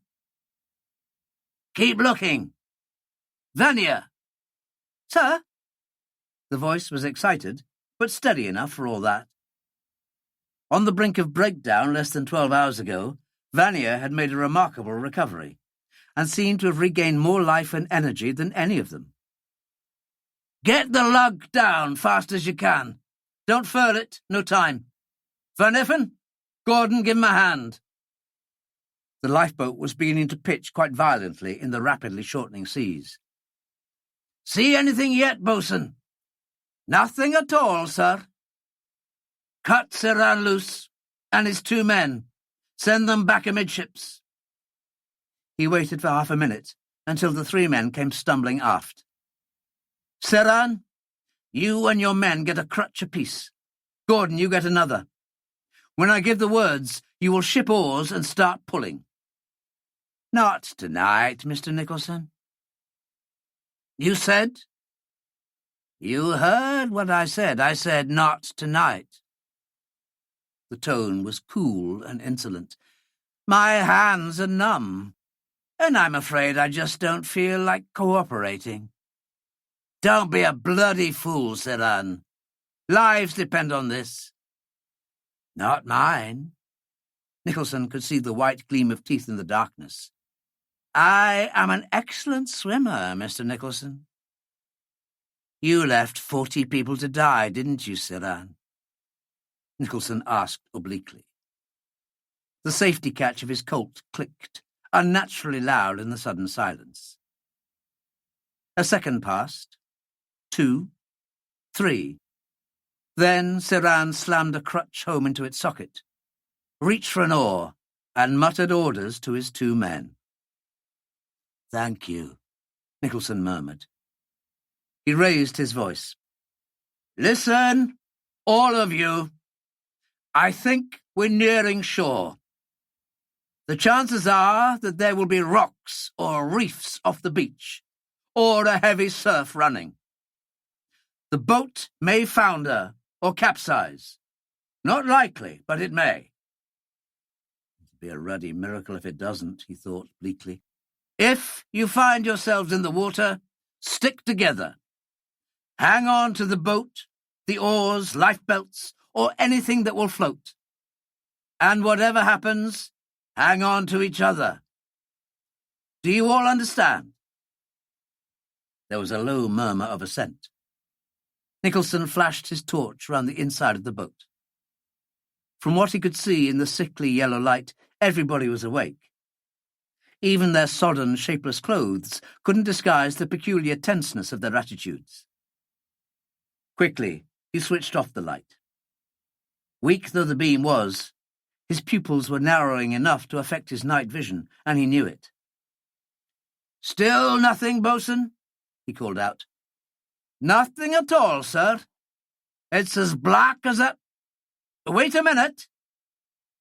He stood there immobile, one hand on the mast, head cocked sideways, saying nothing.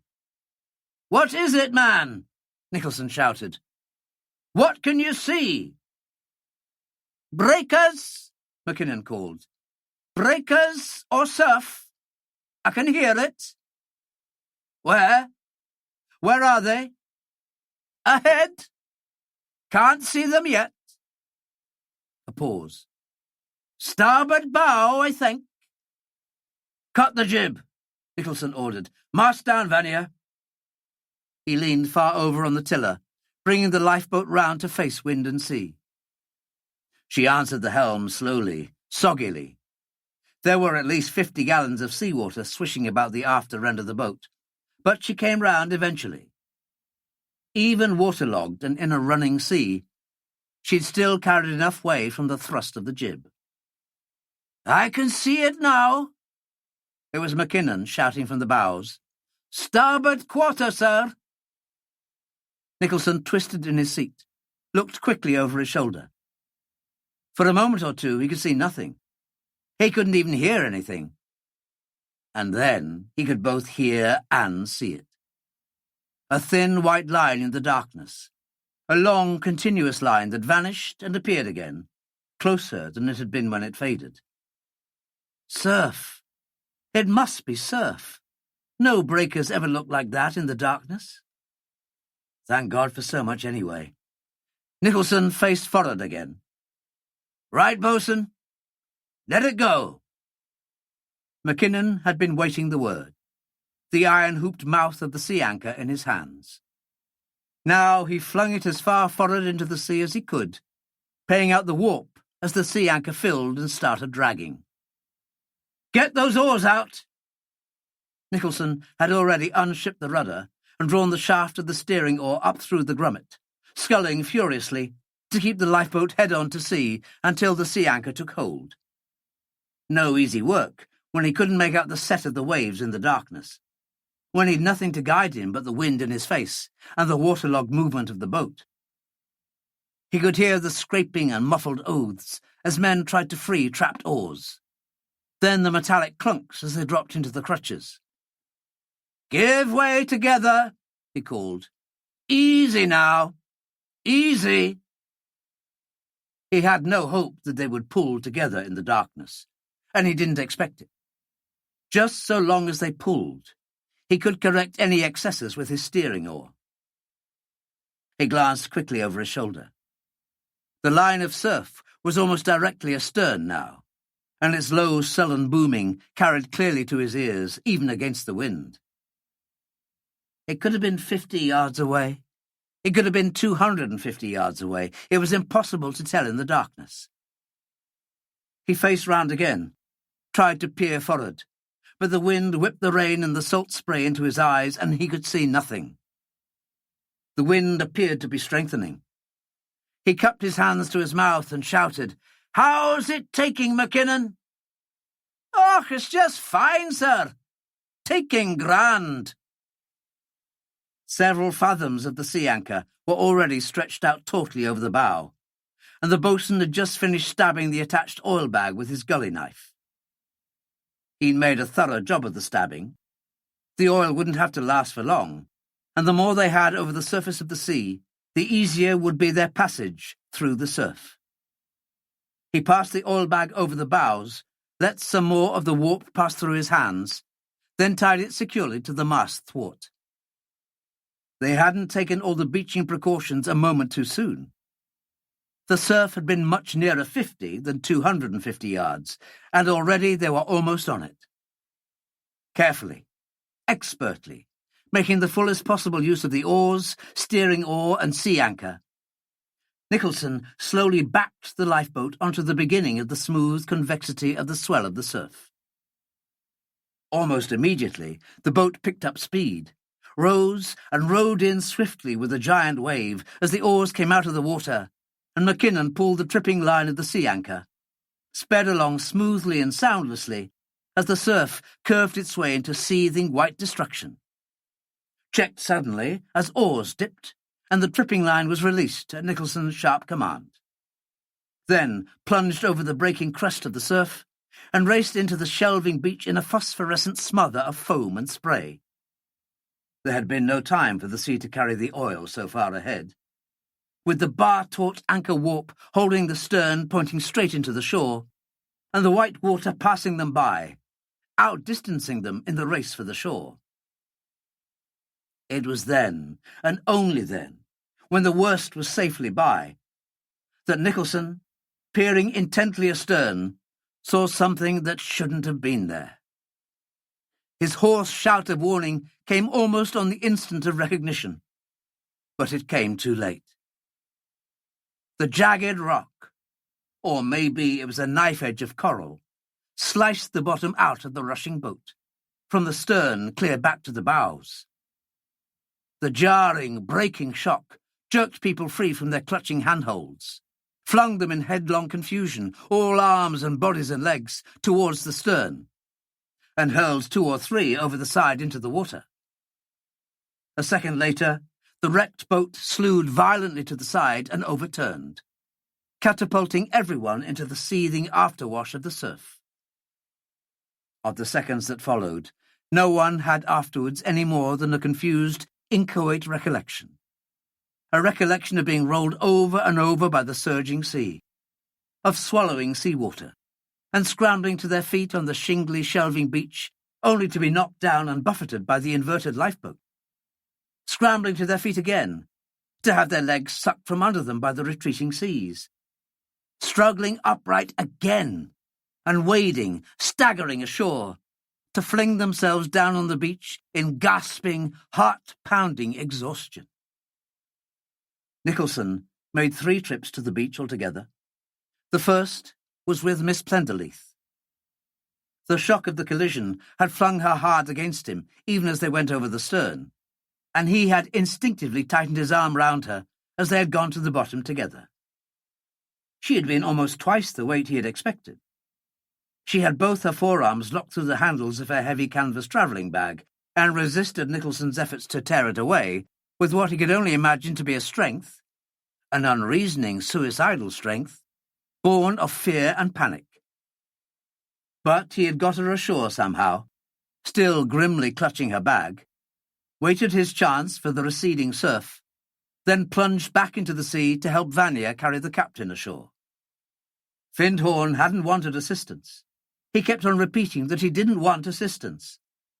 But his legs and his strength had gone as a result of his wound and the suffering of the past week, and he would have drowned where he had lain, in a couple of feet of water. Slipping, stumbling, falling and getting up again, they had carried him ashore bodily and dumped him on the shingle beyond the reach of the waves.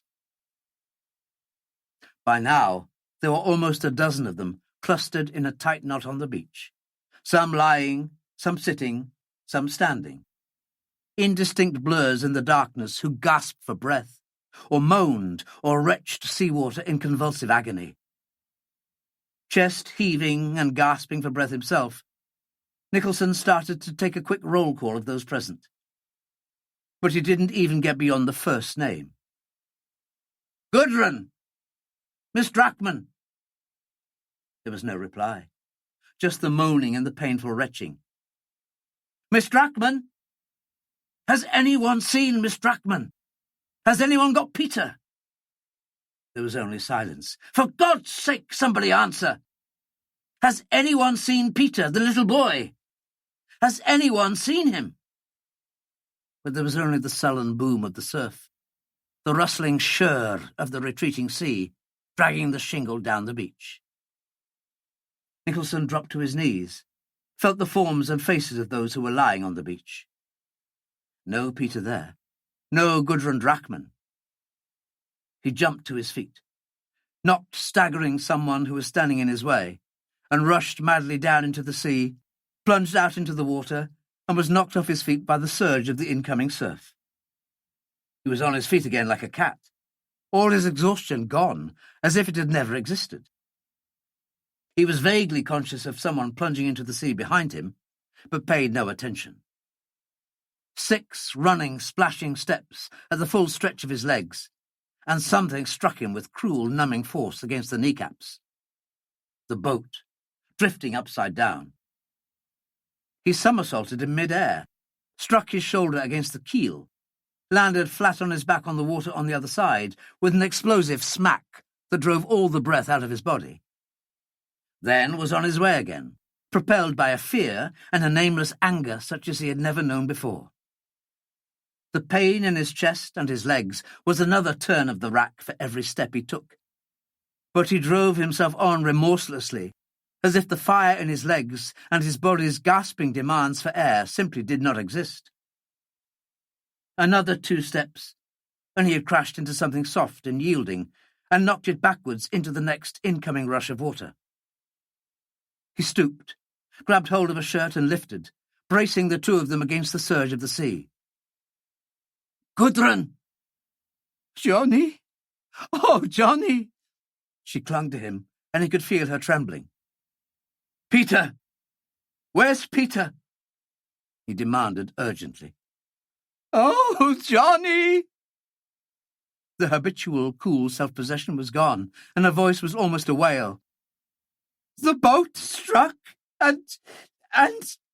Where is Peter?" His fingers digging deeply into her shoulders, he was shaking her violently, his voice a savage shout. "I don't know. I don't know. I can't find him."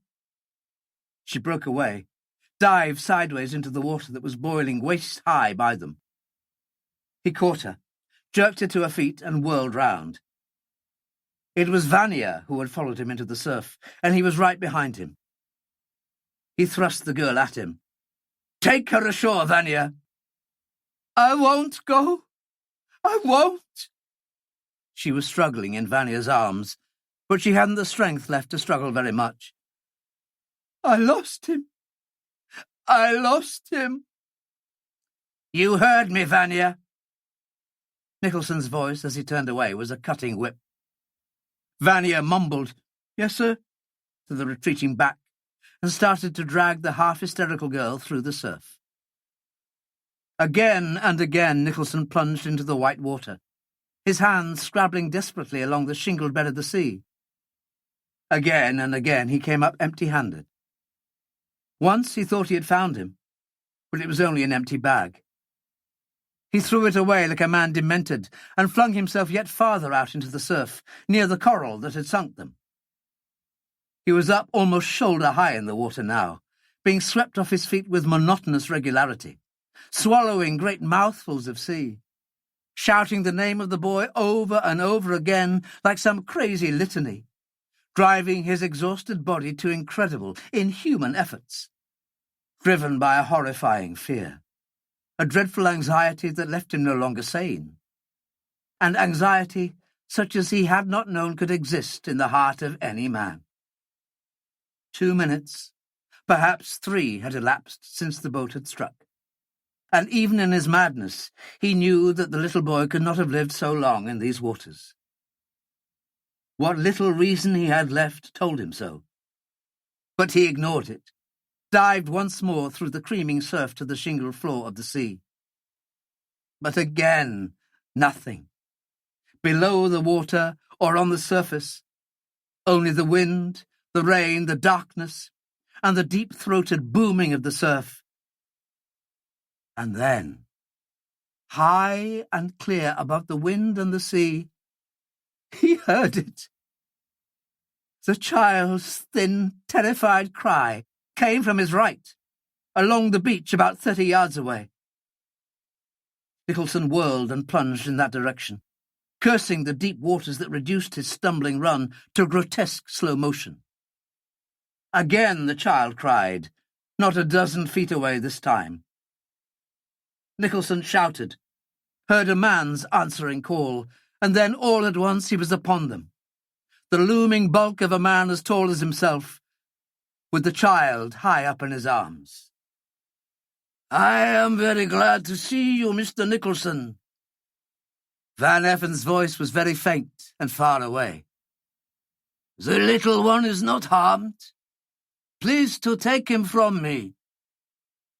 Nicholson had barely time to snatch him in his arm before the Dutchman swayed on his feet, just once, then toppled and fell his length, face down in the foaming water.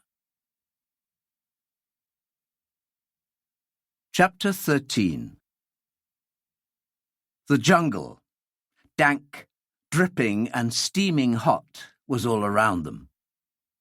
High above, through tiny gaps in the interwoven branches of heavily lianed trees, they could catch glimpses of the grey, sullen sky, the same sky that had completely obscured the sunrise just over 2 hours previously.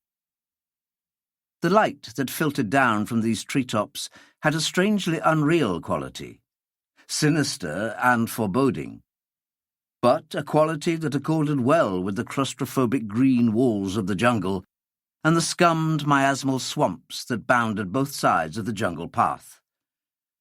Even as a jungle path, it was almost a failure. As far as the jungle was concerned, it offered a fairly free passage, and axes or machetes had evidently been busy fairly recently on either side. But as a path, it was treacherous to a degree. One moment hard-packed and worn smooth by constant use, the next vanishing abruptly and mysteriously as it rounded a giant tree trunk and dipped into the waiting swamps ahead, then reappearing a few yards ahead, smooth and firm again.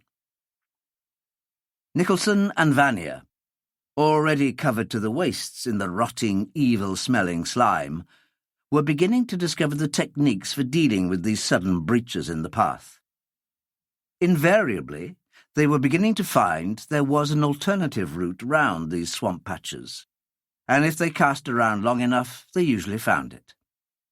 But it took too long to seek out these bypasses, and more than once they had wandered so far from the track that they had regained it only by chance.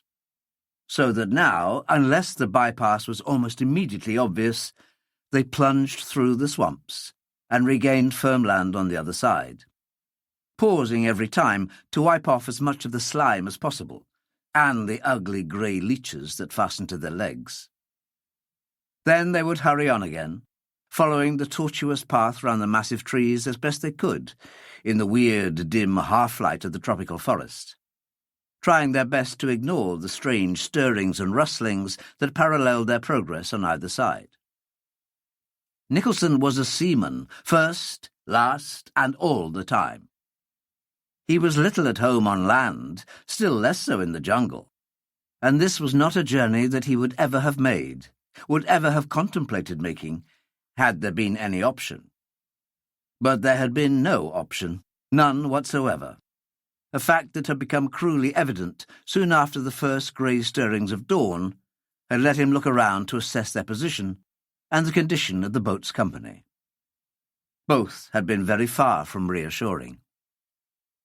They had landed somewhere on the Java shore of the Sunda Straits, in a deep bay, 2 miles wide across the Horns, with a narrow shingled beach and a jungle that crowded down almost to the water's edge. A dense, impenetrable-looking jungle that ran back into the high rainforests that covered the slopes of the low hills to the south. The shores of the bay itself were completely empty of any life, animal or human, or any signs of life. There was only their own little company, huddled for what pitiful shelter they could under a cluster of palms, and about 100 yards along the beach, the upturned lifeboat. The lifeboat was in bad shape. A great hole, almost 15 feet in length, had been ripped out between the keel and the bilge grab rail, and the keel itself had been broken and wrenched away from its hogpiece. The lifeboat was beyond repair, a total loss. There was only the jungle left for them, and they were in no condition to face that. Captain Findhorn, for all his courage, was still a very sick man, unable to walk a dozen steps. Van Effen was weak too, and in considerable pain, violently sick at regular intervals. Before Nicholson and Mackinnon had succeeded in freeing his badly mangled leg from the clam that had seized it while he'd been bringing the child ashore, he had almost drowned in the shallow water. And this, coupled with the shrapnel wound in the thigh received some days previously, and the crack on the skull lately given him by Farnhome, had dangerously lowered his resistance and powers of recuperation. Both Walters and Evans had swollen arms from infected wounds, and they too suffered constantly, while Mackinnon, though in no great pain, limped on a badly stiffened leg. Willoughby was weak, Gordon shiftless and worse than useless, and Siran and his men obviously intended to be of help to no one but themselves. That left only Nicholson and the fourth officer, and Nicholson knew that there was nothing they could do for the others, not directly. To try to repair the lifeboat was out of the question, and to think of building any kind of boat or raft with the few tools they had left was just ridiculous.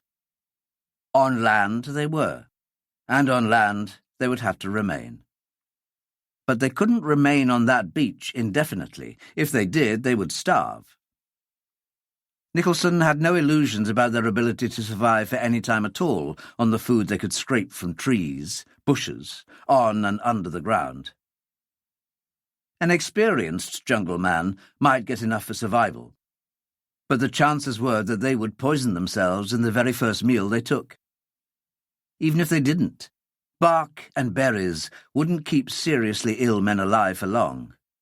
And without medicines and fresh bandages for infected and suppurating wounds, the outlook was bleak indeed. Food, shelter, bandages, and medicine. These were the essentials, and wouldn't just come to them. They would have to go to look for them, to seek for help.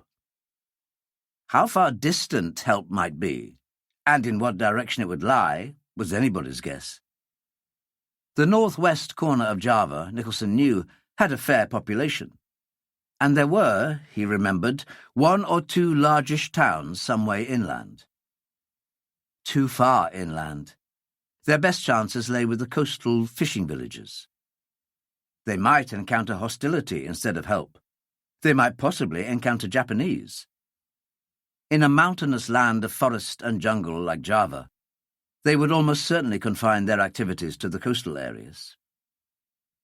But these possibilities, Nicholson realized, weren't even worth considering. They had to do this, and the incidental risks, no matter how severe, had to be ignored. Less than an hour after dawn, he had taken a Colt 455, the only other salvaged weapon, the Brigadier's machine carbine he had left with Mackinnon, and moved off into the jungle, Vanier close behind him.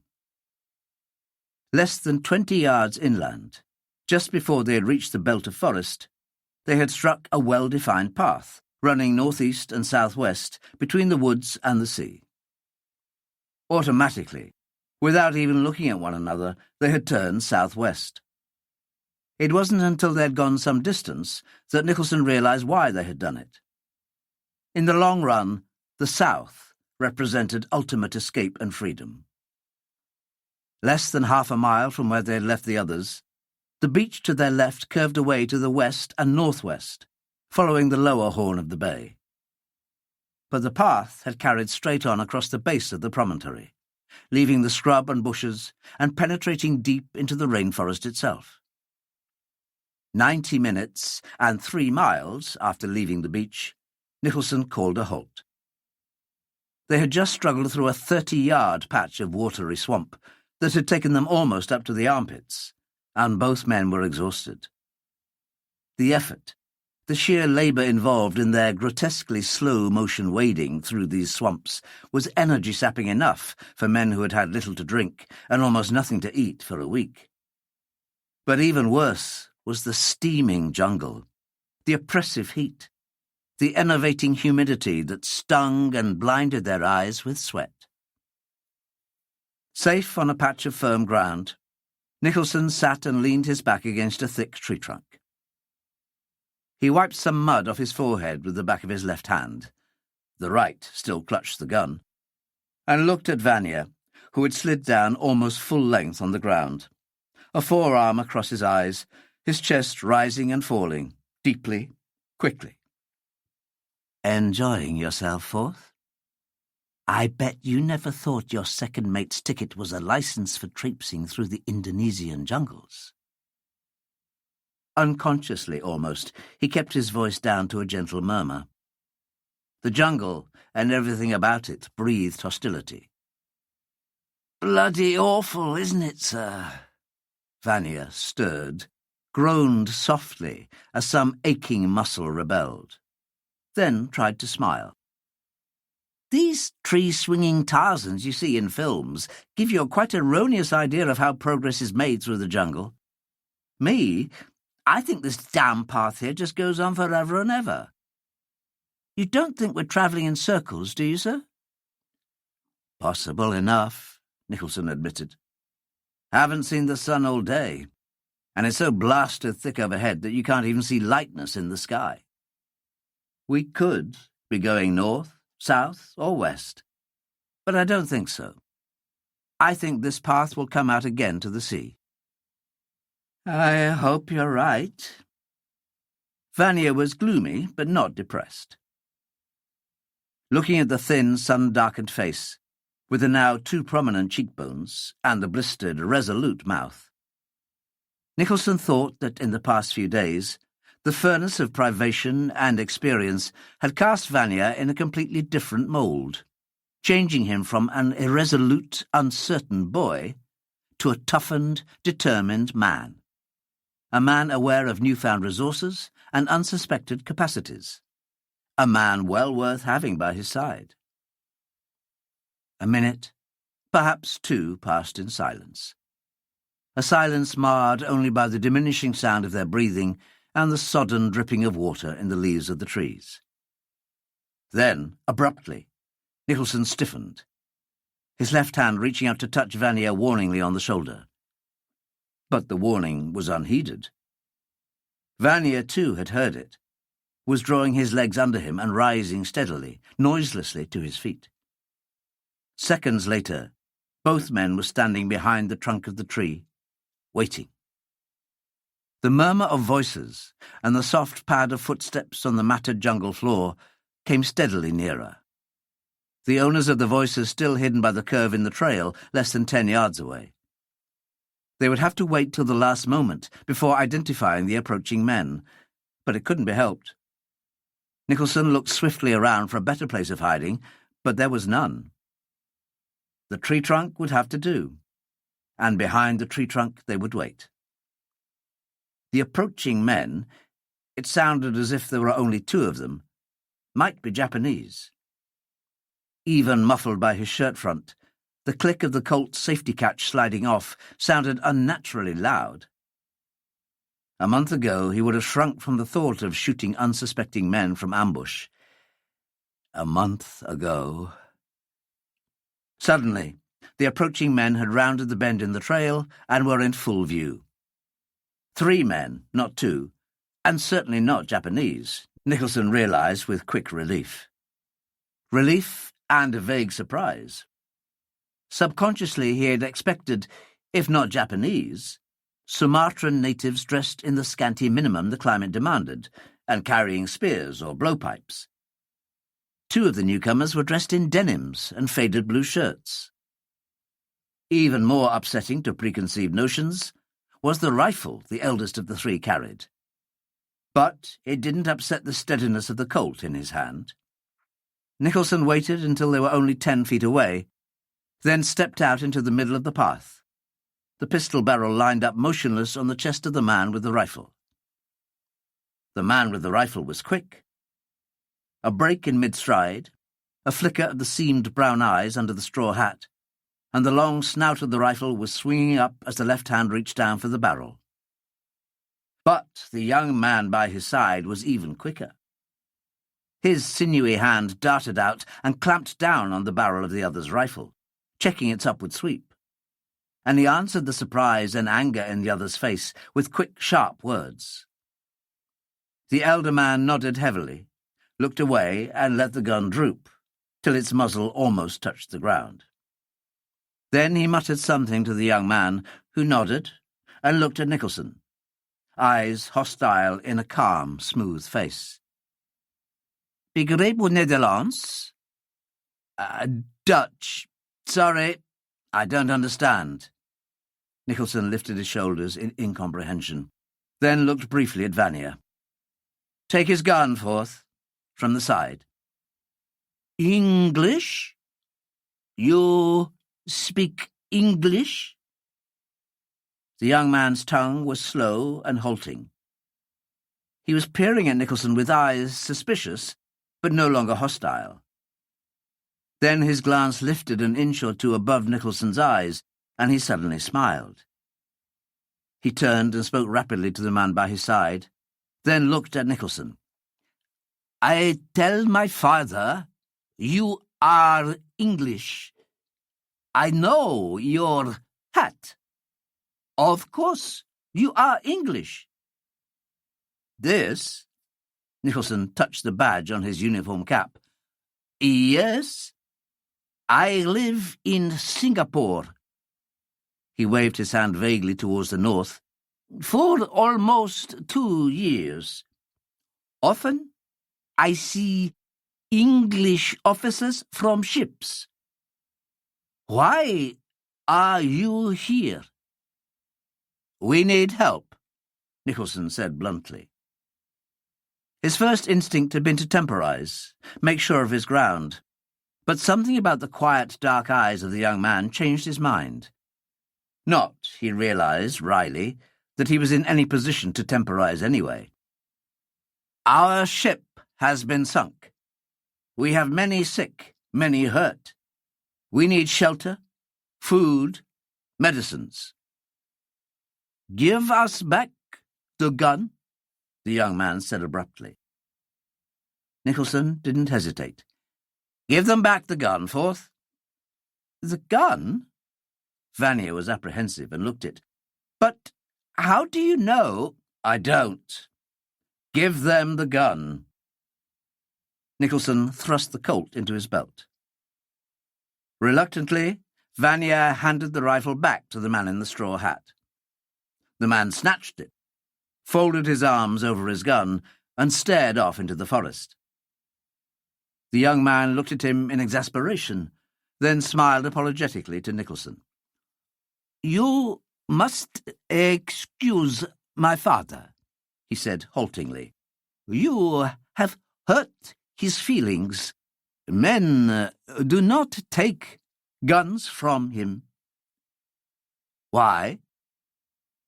"Because Tricka is Tricka, and nobody dare." The young man's voice held a blend of affection and pride and amusement. "He is the headman of our village." "He is your chief." Nicholson looked at Tricka with new interest. On this man, on his capacity to make decisions, to lend or refuse aid, all their lives might depend. Now that he looked closely, Nicholson could see in the lined brown face, grave and unsmiling, the authority, the repose one would associate with the ruler of a tribe or village.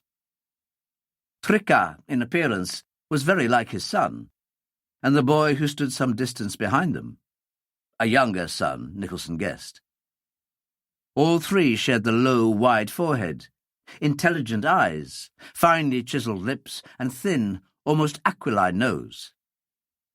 They had no Negroid characteristics whatsoever, were almost certainly of unmixed Asian descent.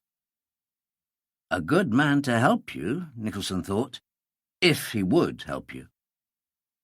"He is our chief," the young man nodded.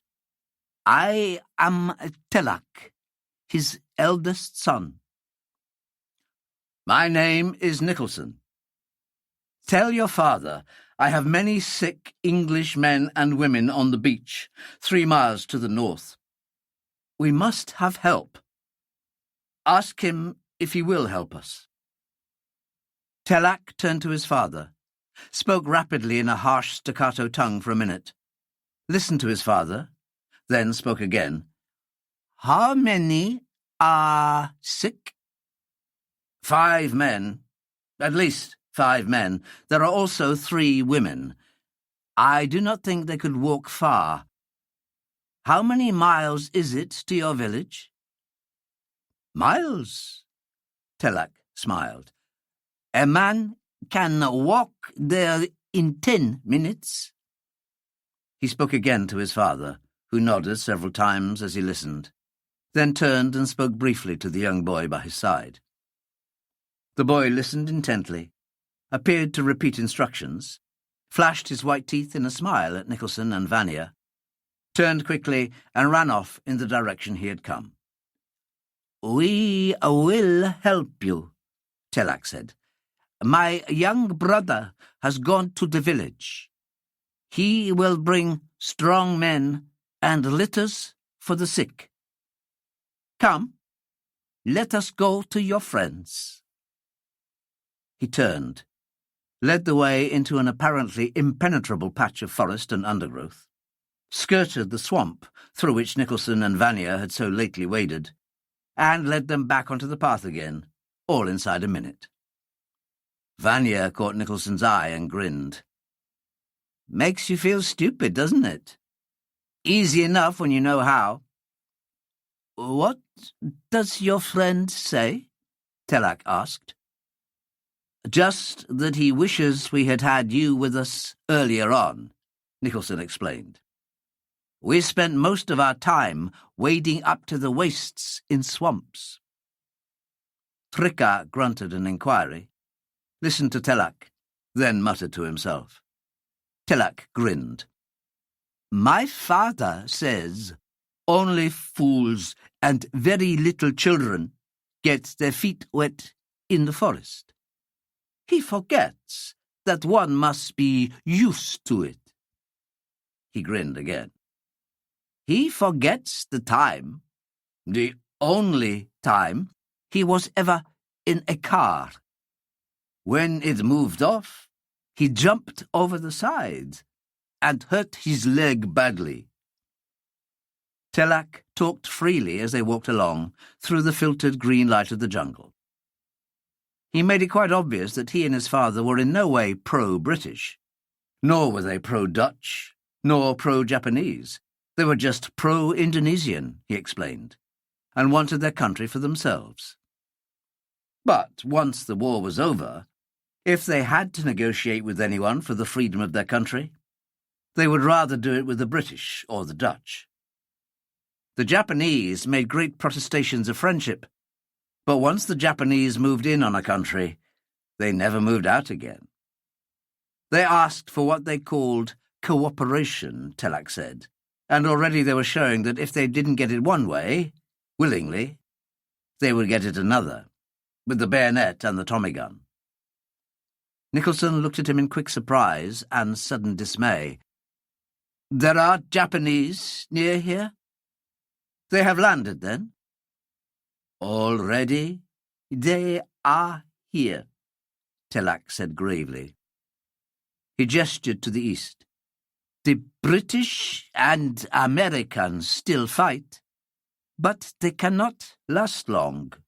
Already the Japanese have taken over 12 towns and villages within 100 miles of here. They have, what do you call it, a garrison. They have a garrison at Bantuk, a big garrison with a colonel in charge, Colonel Kiseki." Telak shook his head like a man shivering with cold. "Colonel Kiseki is not human. He is an animal, a jungle animal. But the jungle animals kill only when they have to. Kiseki would tear the arm of a man or a little child, as a thoughtless child would pull the wings of a fly." "How far away from your village is this town?" Nicholson asked slowly. "Bantuk? Where the garrison is, yes." 4 miles, no more." 4 miles? You would shelter us. You would shelter so many within 4 miles of the Japanese. But what will happen if... I am afraid that you cannot stay long with us," Telak interrupted gravely. "My father, Trika, says it will not be safe. It will not be safe for you or for us. There are spies. There are those who carry information for reward, even among your own people. The Japanese would capture you and take my father, my mother, my brothers, and myself to Bantuk as hostages. That is what they would call it. Telak smiled sadly. The hostages of the Japanese never return to their villages. They are a cruel people. That is why we help you. How long can we stay? Telak consulted briefly with his father, then turned to Nicholson. As long as it is safe. We will feed you, give you a hut for sleeping, and the old women of our village can heal any wounds. Perhaps you can stay 3 days, but no more. And then? Telak shrugged his shoulders and led the way through the jungle in silence. They were met by Mackinnon, less than 100 yards from where the boat had beached the previous night. He was running, staggering from side to side, and not because of his stiffened leg. Blood was trickling down into his eyes from a bruised cut in the middle of his forehead, and Nicholson knew without being told who must have been responsible. Furious, mortified, and blaming only himself, Mackinnon was very bitter, but no fault could really be attached to him. The first he had known of the heavy, hurtling stone that had knocked him unconscious was when he had recovered his senses and found it lying by his side. And no man can watch 3 others indefinitely and simultaneously. The others had been powerless, for the concerted attack had been carefully planned, and the only carbine in the company snatched by Siran from Mackinnon even as he fell. Siran and his men, Findhorn said, had made off towards the northeast. Mackinnon was all for pursuing the men, and Nicholson, who knew that Siran, alive and free, was a potential danger no matter where he was, agreed. But Telak vetoed the idea. Impossible to find them in the jungle in the first place, he said, and searching for a man with a machine gun, who could pick his place of ambush and then lie still, was a very quick way of committing suicide. Nicholson acknowledged the verdict of an expert and led them down to the beach. Just over 2 hours later, the last of the litter-bearers entered Trika's kampong, the village clearing in the jungle. Small, thin men, but amazingly tough and enduring, most of the bearers had made the journey without being relieved of their loads or once stopping. Trika, the chief, was as good as his promise. Old women washed and cleaned suppurating wounds, covered them with cool, soothing pastes, covered these in turn with large leaves, and bound the whole with strips of cotton. After that, all were fed, and fed magnificently.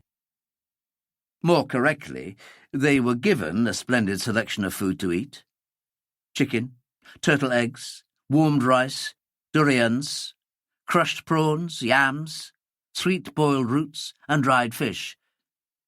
But hunger had long since died. They had lived too long with starvation to do anything but token justice to the spread before them. Besides, the paramount need was not for food, but for sleep. And sleep they soon had. No beds, no hammocks, no couch of twigs or grass, just coconut matting on the swept earthen floor of a hut. And that was enough. More than enough. It was paradise for those who had been without a night's sleep for longer than their weary minds could remember. They slept like the dead, lost beyond call in the bottomless pit of exhaustion. When Nicholson awoke, the sun had long gone and night had fallen over the jungle. A still, hushed night, and a still, hushed jungle. No chatter of monkeys, no cries of night birds, no sounds of any life at all. Just the hush and the stillness and the dark. Inside the hut it was hushed too, and still, but not dark. 2 smoking oil lamps hung from poles near the entrance. Nicholson had been deep sunk in drugged, uncaring sleep. He might have slept for hours longer, and would have, given the opportunity. But he did not awake naturally. He awoke because of a sharp stab of pain that reached down even through the mists of sleep. A strange, unknown pain that pierced his skin, cold and sharp and heavy. He awoke with a Japanese bayonet at his throat. The bayonet was long and sharp and ugly, its oiled surface gleaming evilly in the flickering light. Down its length ran the notched runnel for blood. At a distance of a few inches, it looked like a huge metallic ditch. And into Nicholson's uncomprehending, half-waking mind flickered evil visions of slaughter and mass burials. And then the film was away from his eyes, and his gaze travelled with sick fascination up the shining length of the bayonet, up to the barrel of the rifle, and the bronzed brown hand that held it halfway down. Beyond the bolt and magazine to the wooden stock, and the other bronzed hand. Beyond that again, to the belted grey-green uniform, and the face beneath the visored cap. A face with the lips drawn far back in a smile that was no smile at all, but an animal snarl of hate and expectancy. A sneering malignancy well matched by the bloodlust in the porcine little eyes. Even as Nicholson watched, the lips drew still further back over the long canine teeth, and the man leaned again on the stock of his rifle. The point of the bayonet went right through the skin at the base of the throat. Nicholson felt the waves of nausea flood over him, almost like the waves of the sea. The lights in the hut seemed to flicker and grow dim. Seconds passed, and his vision gradually returned. The man above him, an officer, Nicholson could see now, he had a sword by his side, had not moved. The bayonet still rested on his throat. Slowly, painfully, as best he could without moving head or neck even a millimetre, Nicholson let his eyes wander slowly round the hut, and the sickness came back to him again. Not from the bayonet this time, but from the bitterness, the hopelessness that welled up in his throat in an almost physical tide of despair. His guard was not the only one in the hut. There must have been at least a dozen of them, all armed with rifles and bayonets, all with rifles and bayonets pointing down at the sleeping men and women. There was something weird and ominous about their silence and stealth and unmoving concentration. Nicholson wondered dimly whether they were all to be murdered in their sleep, and had no sooner done so when the man above him shattered the idea and the brooding silence. "Is this the swine you spoke of?" He spoke in English, with the precise grammatical fluency of an educated man who has not learned the language among the people who spoke it. "Is this their leader?" "That is the man Nicholson." It was Telak who spoke, shadowed just beyond the doorway. He sounded remote, indifferent. "He is in charge of the party." "Is that the case? Speak up, you English pig." The officer emphasized his request with another jab at Nicholson's throat. Nicholson could feel the blood trickling slowly, warmly onto the collar of his shirt. For a moment he thought to deny it, to tell the man that Captain Findhorn was his commanding officer. But instinct immediately told him that things would go very hard with the man whom the Japanese recognized as the leader. Captain Findhorn was in no condition to take any further punishment. Even a blow now could easily be enough to kill him. "Yes, I am in charge." Even to himself, his voice sounded weak and husky. He looked at the bayonet, tried to gauge his chances of knocking it aside, recognized that it was hopeless. Even if he did, there were another dozen waiting men ready to shoot him down. "Take that damned thing away from my neck." "Ah, of course. How forgetful of me." The officer removed his bayonet, stepped back a pace, and then kicked Nicholson viciously in the side, just above the kidney. "Captain Yamata, at your service," he murmured silkily. "An officer in His Imperial Majesty's Nipponese army. Be careful how you speak to a Japanese officer in future. On your feet, you swine." He raised his voice to a shout. "All of you! On your feet!" Slowly, shakily, grey-faced beneath his dark tan and almost retching with the agony in his side, Nicholson rose to his feet. All around the hut, others too were shaking off the dark fog of sleep and pushing up dazedly off the floor. And those who were too slow, too sick, or too badly hurt were jerked cruelly upright regardless of their moans and cries, and hustled out towards the door. Gudrun Drachman, Nicholson saw, was one of those who were roughly handled. She had bent over to roll a still sleeping Peter in a blanket and gather him in her arms, and the guard had jerked them both up with a violence that must nearly have dislocated the girl's arm. The sharp cry of pain was hardly uttered before she had bitten it off in tight-lipped silence. Even in his pain and despair, Nicholson found himself looking at her, looking and wondering at her patience and courage, and the selfless, unceasing devotion with which she had looked after the child for so many long days and endless nights. And as he looked and wondered, he was conscious of a sudden and almost overwhelming sense of pity, conscious that he would have done anything to save this girl from further harm and hurt degradation. A feeling he had to confess to himself with slow surprise that he could never remember having had for any other than Caroline.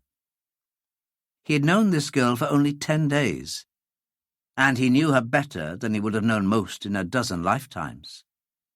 The quality and the intensity of their experiences and suffering in the past 10 days had had the peculiar power and effect of selecting, highlighting, and magnifying with a brutal and revealing clarity faults and merits, vices and virtues that might otherwise have remained concealed or dormant for years. But adversity and privation had been a catalyst that had brought the best and the worst into unmistakable view, and, like Lackey Mackinnon, Gudrun Drachman had emerged shining and untarnished out of the furnace of pain and suffering and the extremest hardships. For a moment, and incredibly, Nicholson forgot where he was, forgot the bitter past and empty future, and looked again at the girl, and he knew for the first time that he was deceiving himself, and doing it deliberately. It wasn't pity. It wasn't just compassion he felt for this slow-smiling, scarred girl with a skin like a rose at dusk and the blue eyes of northern seas. Or if it had been, it would never be again. Never again. Nicholson shook his head slowly and smiled to himself, then grunted with pain as Yamata drove the heel of his rifle between his shoulder blades and sent him staggering towards the door. It was almost pitch dark outside, but light enough for Nicholson to see where the soldiers were taking them. Towards the brightly lit elders' meeting place, the big square council house where they had eaten earlier, on the other side of the kampong. It was also light enough for Nicholson to see something else, the faint outline of Telak, motionless in the gloom. Ignoring the officer behind him, ignoring the certainty of another teeth-rattling blow, Nicholson stopped less than a foot away from him. Telak might have been a man carved from stone. He made no movement, no gesture at all, just stood still in the darkness, like a man far lost in thought. "How much did they pay you, Telak?" Nicholson's voice was hardly more than a whisper. Seconds passed, and Telak did not speak. Nicholson tensed himself for another blow on the back, but no blow came. Then Telak spoke, his words so far away a murmur that Nicholson had to bend forward involuntarily to hear him. "They paid me well, Mr. Nicholson." He took a pace forward and half-turned, so that his side and profile were suddenly caught in the light streaming from the door of the hut. His left cheek, neck, arm and upper chest were a ghastly mass of sword or bayonet cuts. It was impossible to tell where one began and the other ended. The blood seemed to mask the whole side of his body, and even as Nicholson watched, he could see it drip soundlessly onto the hard-beaten earth of the campong. "They paid me well," Telak repeated tonelessly. "My father is dead. Trika is dead. Many of our men are dead. We were betrayed, and they took us by surprise." Nicholson stared at him without speaking, all thought temporarily blocked by the sight of Telak. A Telak he could see now, with another Japanese bayonet only inches from his back. Not one bayonet, but two. Telak would have fought well before they struck him down. And then thought did come. Pity and shock that this should have happened, and so soon, to men who had so selflessly befriended them. Then, swift on the heels of that thought, bitter regret for the words that he himself had just uttered, for the horribly unjust accusation that must have been the last few grains of salt in the wounds of Telak's sorrow and suffering. Nicholson opened his mouth to speak, but no words came out, only a gasp of pain as a rifle butt again thudded into his back. A gasp synchronized with Yamata's low, evil laugh in the darkness. Rifle now reversed, the Japanese officer drove Nicholson across the campong at the jabbing point of his bayonet. Ahead of him, Nicholson could see the others being herded through the sharply limbed rectangle of light that was the entrance to the council house. Some were already inside. Miss Plenderleith was just passing through, with Lena at her back. Then Gudrun with Peter, followed closely by the boatswain and Van Effen. Then Gudrun, approaching the door, stumbled over something on the ground, overbalanced with the weight of the little boy in her arms, and almost fell. A guard caught her savagely by the shoulder and pushed. Perhaps he meant to push her through the door, but if he did, his direction was bad, for girl and child together crashed heavily into the lintel of the doorway. Almost 20 feet away, Nicholson could hear the thud of a head, or heads, against unyielding wood. The girl's exclamation of pain, and young Peter's shrill, high-pitched cry of fear and hurt. Mackinnon, only a few feet behind the girl, shouted something unintelligible. His native Gaelic, Nicholson guessed, took 2 quick steps forward and leapt for the back of the guard who had pushed the girl. But the swinging rifle butt of the soldier behind was even faster, and the boatswain never saw it coming. The council house, brightly lit now with half a dozen oil lamps, was a large, lofty room, 20 feet in width by 30 in length, with the entrance door in the middle of one of the longer sides. To the right-hand side of the door, taking up nearly all the width of the room, was the elders' platform, with another door behind it leading out to the campong. All the rest of the big wooden house, facing the door and to the left of it, was completely bare. Hard-packed earth, and nothing else. On this bare earth the prisoners sat in a small, tight semicircle. All except Mackinnon. Nicholson could just see him from where he sat. The shoulders, the lifeless, outflung arms, and the back of the dark, curly head, cruelly illumined by the harsh bar of light streaming out from the doorway of the council house. The rest of his body shadowed in the darkness. But Nicholson had only an occasional glance to spare for the boatswain. None at all for the watchful guards who lounged behind them or with their backs to the doorway. He had eyes at the moment only for the platform, for the men on the platform. thoughts only for his own stupidity and folly and squeamishness, for the carelessness that had led them all, Gudrun and Peter and Findhorn and all the rest of them, to this dark end.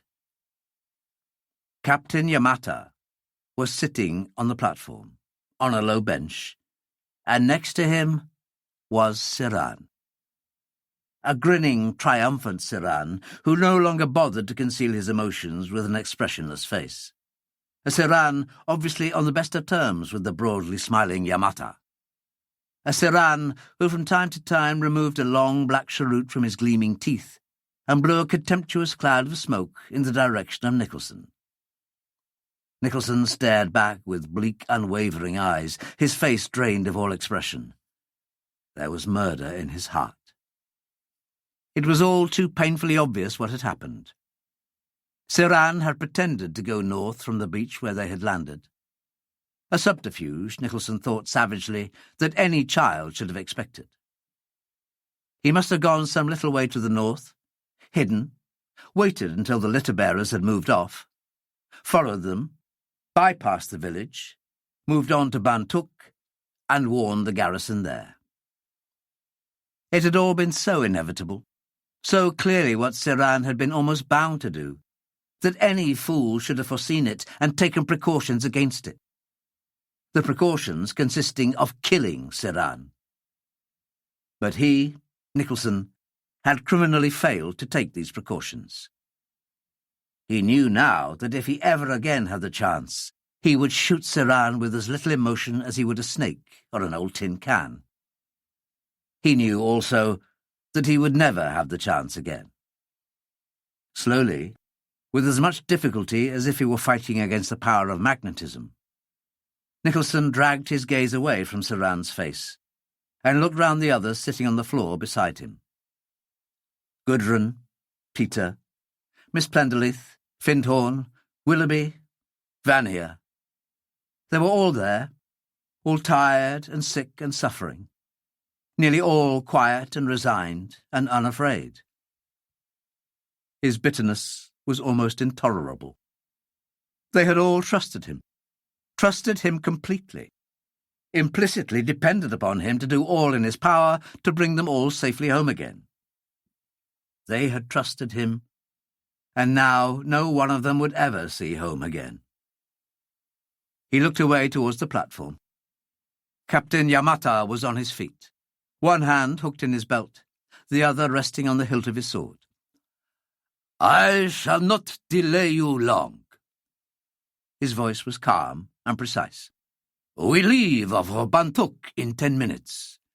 We leave to see my commanding officer, Colonel Kiseki, who is very anxious to see you all. Colonel Kiseki had a son who commanded the captured American torpedo boat sent to meet you." He was aware of the sudden quick looks between the prisoners, the sharp indrawing of breath, and he smiled faintly. "A denial will serve you nothing. Captain Siran here will make an excellent witness. Colonel Kiseki is mad with grief. It would have been better for you, for all of you, each last one of you, had you never been born. 10 minutes, he went on smoothly, not more. There is something we must have first. It will not take long, and then we will go." He smiled again, looked slowly round the prisoners squatting on the floor beneath him. "And while we wait, I am sure you would all care to meet someone whom you think you know, but do not know at all. Someone who is a very good friend of our glorious empire. Someone who, I feel sure, our glorious emperor will wish to thank in person. Concealment is no longer necessary, sir." There was a sudden movement among the prisoners. Then one of them was on his feet, advancing towards the platform, speaking fluently in Japanese and shaking the bowing Captain Yamata by the hand. Nicholson struggled halfway to his feet, consternation and disbelief in every line of his face, then fell heavily to the ground as a rifle butt caught him across the shoulder. For a moment His neck and arms seemed as if they were on fire, but he barely noticed it. "Van Effen? What the devil do you think—" "Not Van Effen, my dear Mr. Nicholson," Van Effen protested. "Not Van, but Von. I am sick and tired of masquerading as a damned Hollander." He smiled faintly and bowed. "I am at your service, Mr. Nicholson. Lieutenant Colonel Alexis von Effen, German counter-espionage." Nicholson stared at him. Stared without speaking. Nor was he alone in his shocked astonishment. Every eye in the council house was on Van Effen. Eyes held there involuntarily, while stunned minds fought to orientate themselves, to grasp the situation as it was, and memories and incidents of the past 10 days slowly coalesced into comprehension and the tentative beginnings of understanding. The seconds dragged interminably by and formed themselves into a minute, and then almost another minute. And there were no more tentative wonderings and deepening suspicions. There was only certainty, stone-cold certainty, that Colonel Alexis von Effen was really who he claimed to be. There could be no doubt at all. It was Van Effen who finally broke the silence. He turned his head slightly and looked out the door, then glanced again at his late comrades in distress. There was a smile on his face, but there was no triumph in it, no rejoicing, no signs of pleasure at all. If anything, the smile was sad. "And here, gentlemen, comes the reason for all our trials and sufferings of the past days. Of why the Japanese, my people's allies, I would remind you, have pursued and harried us without ceasing. Many of you wondered why we were so important to the Japanese, our tiny group of survivors. Now you will know." A Japanese soldier walked past the men and women on the floor and dumped a heavy bag between Van Effen and Yamata. They all stared at it, then stared at Miss Plenderleith. It was her bag, and her lips and knuckles were pale as ivory, her eyes half shut as if in pain. But she made no move and said nothing at all. At a sign from Van Effen, the Japanese soldier took one handle of the bag while Van Effen took the other. Between them, they raised it to shoulder height, then inverted it. Nothing fell to the ground, but the heavily weighted lining dropped through the inverted mouth of the canvas and leather bag and hung down below it as if it were filled with lead. Van Effen looked at the Japanese officer. "Captain Yamata." "My pleasure, Colonel." Yamata stepped forward, the sword hissing from its sheath. It gleamed once in the bright yellow light from the oil lamps. Then its razored edge sliced cleanly through the tough canvas lining, as if it had been so much paper. And then the gleam of the sword was lost, buried, extinguished, in the dazzling, scintillating stream of fire that poured from the bag and pooled on the earth beneath in a deep, lambent cone of coruscating brilliance. "Miss Plenderleith has quite a taste in gewgaws and trinkets." Van Effen smiled pleasantly and touched the sparkling radiance at his feet with a casual toe. "Diamonds, Mr. Nicholson. The largest collection, I believe, ever seen outside the Union of South Africa. These are valued at just under £2 million.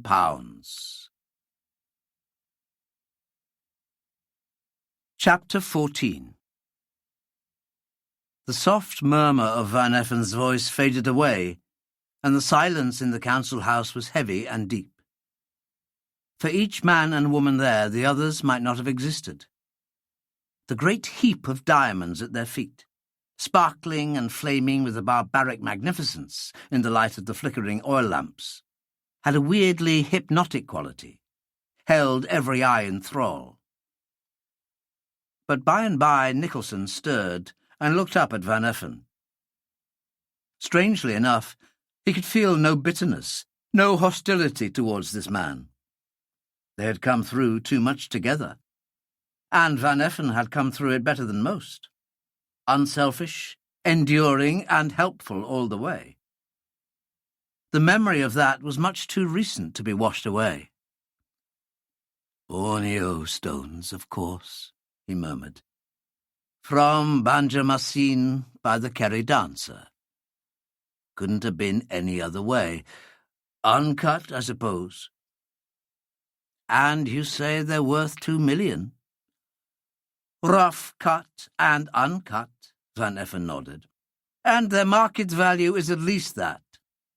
100 fighter planes, a couple of destroyers, I don't know. In wartime, they're worth infinitely more to any side that gets its hands on them." He smiled faintly. "None of these stones will ever grace milady's fingers. Industrial use only. Diamond-tipped cutting tools. A great pity, is it not?" No one spoke. No one as much as glanced at the speaker. They heard the words, but the words failed to register. For that moment they all lived in their eyes alone. And then Van Effen had stepped quickly forward, his foot swinging, and the great pile of diamonds were tumbling over the earthen floor in a glittering cascade. "Trash! Baubles!" His voice was harsh, contemptuous. "What matter all the diamonds, all the precious stones that ever were, when the great nations of the world are at each other's throats, and men are dying in their thousands and their hundreds of thousands? I wouldn't sacrifice a life, not even the life of an enemy, for all the diamonds in the Indies. But I have sacrificed many lives, and put many more, I'm afraid, in deadly danger, to secure another treasure, an infinitely more valuable treasure than these few paltry stones at our feet. What do a few lives matter if losing them enables a man to save 1,000 times more? We can all see how fine and noble you are," Nicholson said bitterly. "Spare us the rest and get to the point." "I have already arrived," Van Effen said equably. "That treasure is in this room, with us now. I have no wish to prolong this unduly, or seek after dramatic effect." He stretched out his hand. "Miss Plenderleith, if you please." She stared at him, her eyes uncomprehending. "Oh, now come, come." He snapped his fingers and smiled at her. "I admire your performance, but I really can't wait all night." "I don't know what you mean," she said blankly. "Perhaps it may help you if I tell you that I know everything." There was neither gloating nor triumph in Van Effen's voice, only certainty and a curious overtone of weariness. "Everything, Miss Plenderleith, even to that simple little ceremony in a Sussex village on the 18th of February, 1902. "What the devil are you talking about?" Nicholson demanded. "Miss Plenderleith knows. Don't you, Miss Plenderleith?" There was almost compassion in Van Effen's voice. For the first time the life had faded from her lined old face, and her shoulders were sagging wearily. "I know." She nodded in defeat and looked at Nicholson. "He is referring to the date of my marriage? My marriage to Brigadier General Farnhome. We celebrated our 40th wedding anniversary aboard the lifeboat." She tried to smile, but failed. Nicholson stared at her, at the tired little face and empty eyes, and all at once he was convinced of the truth of it. Even as he looked at her, not really seeing her, memories came flooding in on him, and many things that had baffled him gradually began to become clear. But Van Effen was speaking again. "The 18th of February, 1902. If I know that, Miss Plenderleith, I know everything. Yes, you know everything. Her voice was a distant murmur. Please, his hand was still outstretched. You would not care for Captain Yamata's men to search you? No. She fumbled under her salt-stained, bleached jacket, undid a belt, and handed it to Van Effen. I think this is what you want. Thank you. For a man who had secured what he had spoken of as a priceless treasure, Van Effen's face was strangely empty of all triumph and satisfaction. This is indeed what I want. He undid the pouches of the belt, lifted out the photostats and films that had lain inside, and held them up to the light of the flickering oil lamps. Almost a minute passed while he examined them in complete silence. Then he nodded his head in satisfaction and returned papers and films to the belt. All intact, he murmured. A long time and a long way, but all intact. What the devil are you talking about? Nicholson demanded irritably. What is that? This? Van Effen glanced down at the belt he was buckling round his waist. This, Mr. Nicholson, is what makes everything worthwhile. This is the reason for all the action and suffering of the past days.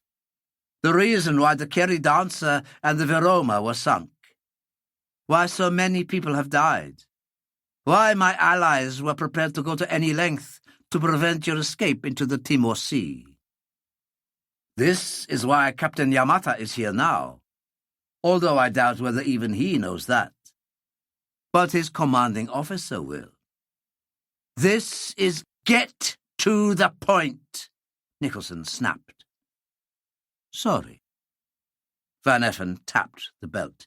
This contains the complete, fully detailed plans in code of Japan's projected invasion of Northern Australia.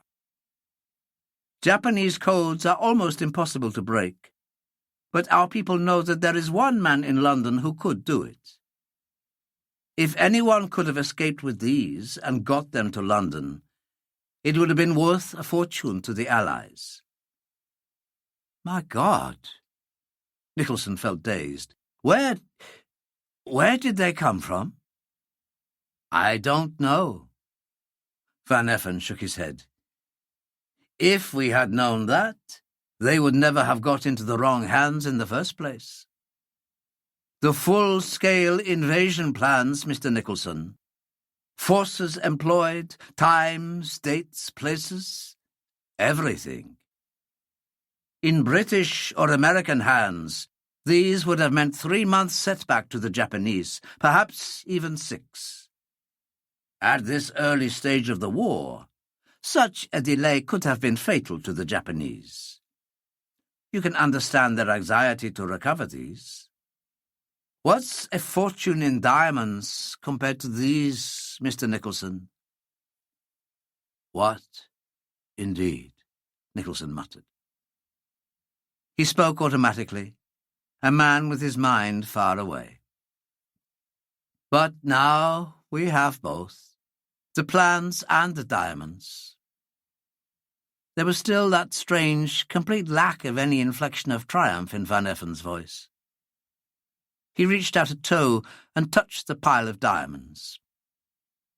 Perhaps I was over-hasty in expressing my contempt of these. They have their own beauty. Yes. The bitterness of defeat was sharp in Nicholson's mouth, but his face was impassive. A fantastic sight, Van Effen. Admire them while you may, Mr. Nicholson. Captain Yamata's voice, cold and harsh, cut through the spell, brought them all tumbling back to reality. He touched the tip of the cone of diamonds with his sword point, and the white fire glittered and blazed as the stones spilled over onto the ground.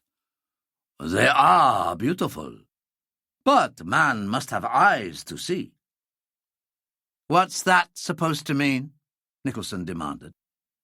Just that Colonel Kiseki has had orders only to recover the diamonds and deliver them intact to Japan.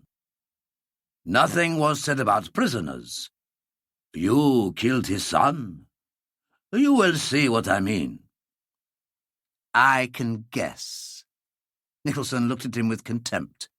A shovel, a 6x2 hole, and a shot in the back when I've finished digging. Oriental culture. We've heard all about it. Yamata smiled emptily. Nothing so quick and clean and easy, I assure you. We have, as you say, culture. Such crudities are not for us. Captain Yamata. Van Effen was looking at the Japanese officer. Fractionally narrowed eyes, the only sign of emotion in an expressionless face. Yes, Colonel. You can't do that. This man is not a spy to be shot without trial. He's not even a member of the armed forces. Technically, he's a non-combatant. Of course. Yamata was heavily ironic. To date, he has only been responsible for the deaths of 14 of our sailors and an airman. I shudder to think of the carnage if he ever became a combatant. And he killed Kiseki's son. He didn't. Siran will bear that out. Let him explain that to the colonel, Yamata said indifferently. He sheathed his sword. We quibble and uselessly. Come, let us go. Our truck should be here shortly.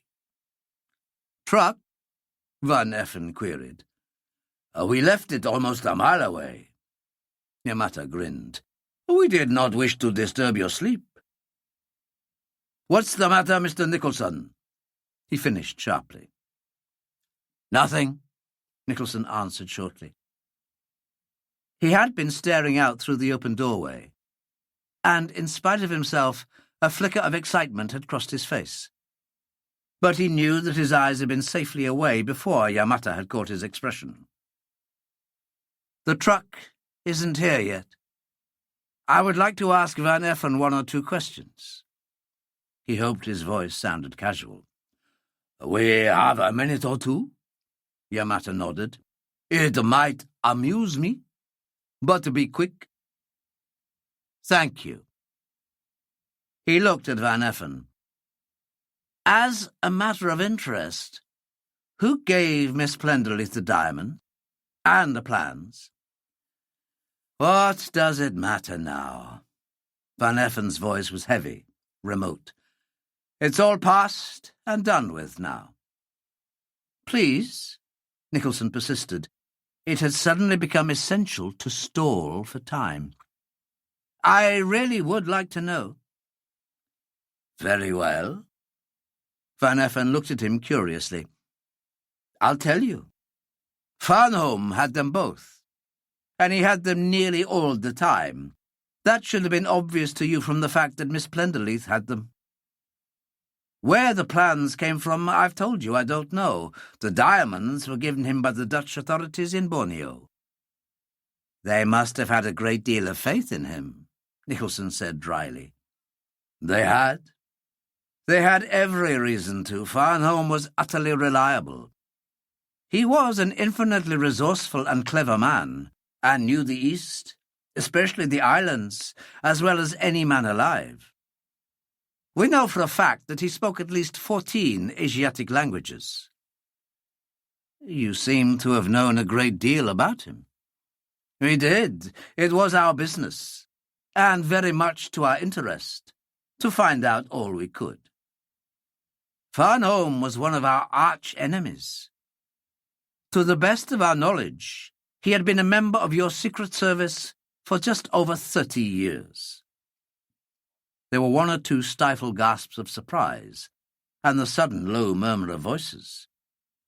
Even Yamata had sat down again, and was leaning forward, elbows on his knees, his keen, dark face alight with interest. Secret Service? Nicholson let his breath go in a long, soundless whistle of surprise, rubbed a hand across his forehead in a gesture of disbelief and wonderment. He had guessed as much 5 minutes ago. Under the protective cover of his hand, his eyes flickered sideways for a split second, glanced through the open door of the council house, then looked at Van Effen. But Miss Plenderleith said he commanded a regiment in Malaya some years ago. That's right, he did, Van Effen smiled. At least, he appeared to. Go on. Go on. It was Captain Findhorn who urged him. Not much to go on with. The Japanese and myself knew of the missing plans within hours of their being stolen. I was after them with official Japanese backing. We hadn't reckoned on Farnham having made arrangements to take the diamonds with him also. A stroke of genius on Farnham's part. It served a double purpose.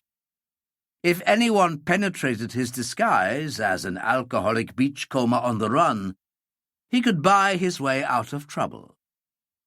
Or if anyone was still suspicious of him and discovered the diamonds, they would be sure to think that that accounted for his disguise and odd behavior, and let it go at that. And in the last resort, if the Japanese discovered on what ship he was, he hoped that cupidity, or their natural desire to recover such a valuable wartime merchandise, would make them think twice about sinking the ship, in the hope that they might get the plans and so recover the diamonds another way, killing 2 birds with 1 stone. I tell you, Farnham was brilliant. He had the most diabolically ill luck. It didn't work out that way, Findhorn objected. Why did they sink the Kerry Dancer? The Japanese didn't know he was aboard at the time, Van Effen explained. But Siran did. He always did. He was after the diamonds, I suspect, because some renegade Dutch official double-crossed his own people and gave Siran the information in return for a promised share of the profits when Siran laid hands on the stones. He would never have seen a single guilder or stone. Neither would the Japanese. A clever attempt to discredit me. It was Siran speaking for the first time, his voice smooth and controlled. The stones would have gone to our good friends and allies, the Japanese. That was our intention. My 2 men here will bear me out. It will be difficult to prove otherwise, Van Effen said indifferently. Your betrayal this night is worth something. No doubt your masters will throw the jackal a bone. He paused, then went on. Farnham never suspected who I was. Not at least until after we had been several days in the lifeboat. But I had known him all along, cultivated him, drunk with him. Siran here saw us together several times, and must have thought that Farnham and I were more than friends, a mistake anyone might make.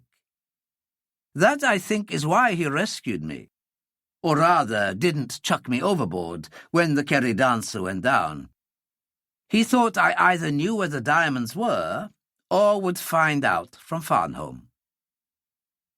Another mistake, Siran admitted coldly.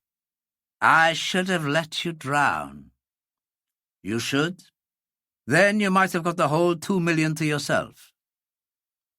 Van Effen paused for a moment's recollection, then looked at the Japanese officer. Tell me, Captain Yamata, has there been any unusual British naval activity in the neighborhood recently? Captain Yamata looked at him in quick surprise.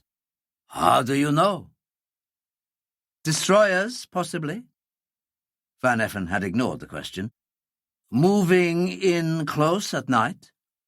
Exactly. Yamata was astonished. They come close into Java Head each night, not 80 miles from here. Then retire before dawn, before our planes can come near. But how? It is easily explained. On the dawn of the day the Kerry Dancer was sunk, Farnham spent over an hour in the radio room. Almost certainly he told them of his escape hopes, south from the Java Sea. No Allied ship dare move north of Indonesia. It would be a quick form of suicide. So they're patrolling the south, moving close in at nights. My guess is that they'll have another vessel patrolling near Bali. You have made no effort to deal with this intruder, Captain Yamata? Hardly. Yamata's tone was dry. The only vessel we have here is our commander's, Colonel Kisekis. It is fast enough, but too small. Just a launch, really only a mobile radio station. Communications are very difficult in these parts. I see. Van Effen looked at Nicholson. The rest is obvious. Farnham came to the conclusion that it was no longer safe for him to carry the diamonds around with him any longer, nor the plans. The plans, I think, he gave to Miss Plenderleith aboard the Veroma, the diamonds on the island. He emptied his own bag and filled it with grenades. I have never known a braver man. Van Effen was silent for a few moments, then continued. The poor renegade Muslim priest was just that, and no more. Farnham's story, told on the spur of the moment, was completely untrue, but typical of the audacity of the man. To accuse someone else of what he was doing himself. And just one final thing. My apologies to Mr. Walters here. Van Effen smiled faintly.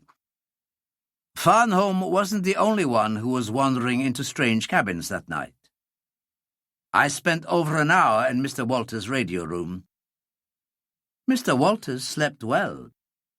I carry things with me that ensure that people will sleep well. Walters stared at him, then glanced at Nicholson, remembering how he had felt that next morning, and Nicholson remembered how the radio operator had looked. White, strained, and sick. Van Effen caught Walters' slow nod of understanding. I apologize, Mr. Walters, but I had to do it. I had to send out a message. I am a skilled operator, but it took me a long time. Each time I heard footsteps in the passage outside, I died 1,000 deaths. But I got my message through. Course, speed, and position, eh? Nicholson said grimly. Plus a request not to bomb the oil cargo tanks. You just wanted the ship stopped, isn't that it? More or less, Van Effen admitted. I didn't expect them to make quite so thorough a job of stopping the ship, though. On the other hand, don't forget that if I hadn't sent the message, telling them the diamonds were on board, they would probably have blown the ship sky high. So we all owe our lives to you, Nicholson said bitterly. Thank you very much. He looked at him bleakly for a long, tense moment, then swung his gaze away, his eyes so obviously unseeing that no one thought to follow his gaze. But his eyes were very far indeed from unseeing, and there could be no doubt about it now. Mackinnon had moved, and moved 6 inches, perhaps nearer 9, in the past few minutes. Not in the uncontrolled, jerky twitchings of an unconscious man in deep-reaching pain, but in the stealthy, smoothly coordinated movements of a fully conscious person concentrating on inching silently across the ground. So silently, so soundlessly, with such imperceptible speed, that only a man with his nerves strung up to a pitch of hypersensitivity could have seen it at all. But Nicholson saw it, knew there could be no mistake at all. Where originally there had been head, shoulders, and arms lying in the bar of light that streamed out through the door, now there was only the back of the black head and one tanned forearm. Slowly, unconcernedly, his face an empty, expressionless mask, Nicholson let his gaze wander back to the company. Van Effen was speaking again, watching him with speculative curiosity. As you will have guessed by now, Mr. Nicholson, Farnholm remained safely in the pantry during the fight because he was sitting with £2 million in his lap and wasn't going to risk any of it for any old-fashioned virtue of courage and honour and decency. I remained in the dining saloon because I wasn't going to fire on my allies, and you will recall that the only time I did, at the sailor in the conning tower of the submarine, I missed. A very convincing miss, I've always thought. After the initial attack, no Japanese plane attacked us on the Veroma when we were clearing the boat, or afterwards. I had signalled with a torch from the top of the wheelhouse. Similarly, the submarine did not sink us. The captain wouldn't have been very popular had he returned to base and reported that he had sent £2 million worth of diamonds to the bottom of the South China Sea. He smiled again, without mirth. You may remember that I wished to surrender to that submarine. You adopted a rather hostile viewpoint about that. Then why did that plane attack us? Who knows? Van Effen shrugged his shoulders. Getting desperate, I suppose. And don't forget that it had a seaplane in attendance. It could have picked up 1 or 2 selected survivors. Such as yourself. Such as myself, Van Effen admitted. Shortly after this, Siran found out that I hadn't the diamonds. He searched my bag during one of the nights we were becalmed. I saw him do it, and I let him do it, and there was nothing in it anyway. And it always lessened my chances of being stabbed in the back, which happened to his next suspect, the unfortunate Ahmed. Again, he chose wrongly. He looked at Siran with unconcealed distaste. I suppose Ahmed woke up while you were rifling his bag? An unfortunate accident. Siran waved an airy hand. My knife slipped. You have very little time to live, Siran. There was something curiously prophetic about the tone of Van Effen's voice, and the contemptuous smile drained slowly from Siran's face. You are too evil to live. Superstitious nonsense. The smile was back. The upper lip curled over the even white teeth. We shall see. We shall see. Van Effen transferred his gaze to Nicholson. That's all, Mr. Nicholson. You'll have guessed why Farnholm hit me over the head when the torpedo boat came alongside. He had to, if he was to save your lives. A very, very gallant man, and a fast thinker. He turned and looked at Miss Plenderleath. And you gave me quite a fright, too, when you said Farnholm had left all his stuff on the island. Then I realized right away that he couldn't have done that, because he'd never have a chance of going back there again. So I knew you must have it. He looked at her compassionately. You are a very courageous lady, Miss Plenderleath. You deserved better than this. He finished speaking, and again the deep, heavy silence fell over the council house. Now and again the little boy whimpered in his uneasy sleep, a small, frightened sound. But Gudrun rocked and soothed him in her arms, and by he lay still. Yamata was staring down at the stones, the thin, aquiline face dark and brooding, seemingly in no hurry to move off. The prisoners were almost all looking at Van Effen, their expressions ranging from astonishment to blank incredulity. Behind them stood the guards, 10 or 12 in all, alert and watchful, and their guns ready in their hands. Nicholson risked a last quick look out through the lighted doorway, felt the breath checking in his throat and the almost unconscious tightening of his fists. The doorway and the lighted oblong beyond it were completely empty. Mackinnon had gone. Slowly, carelessly, easing out his pent-up breath in a long, soundless sigh, Nicholson looked away and found Van Effen's speculative eyes full upon him. Speculative and understanding.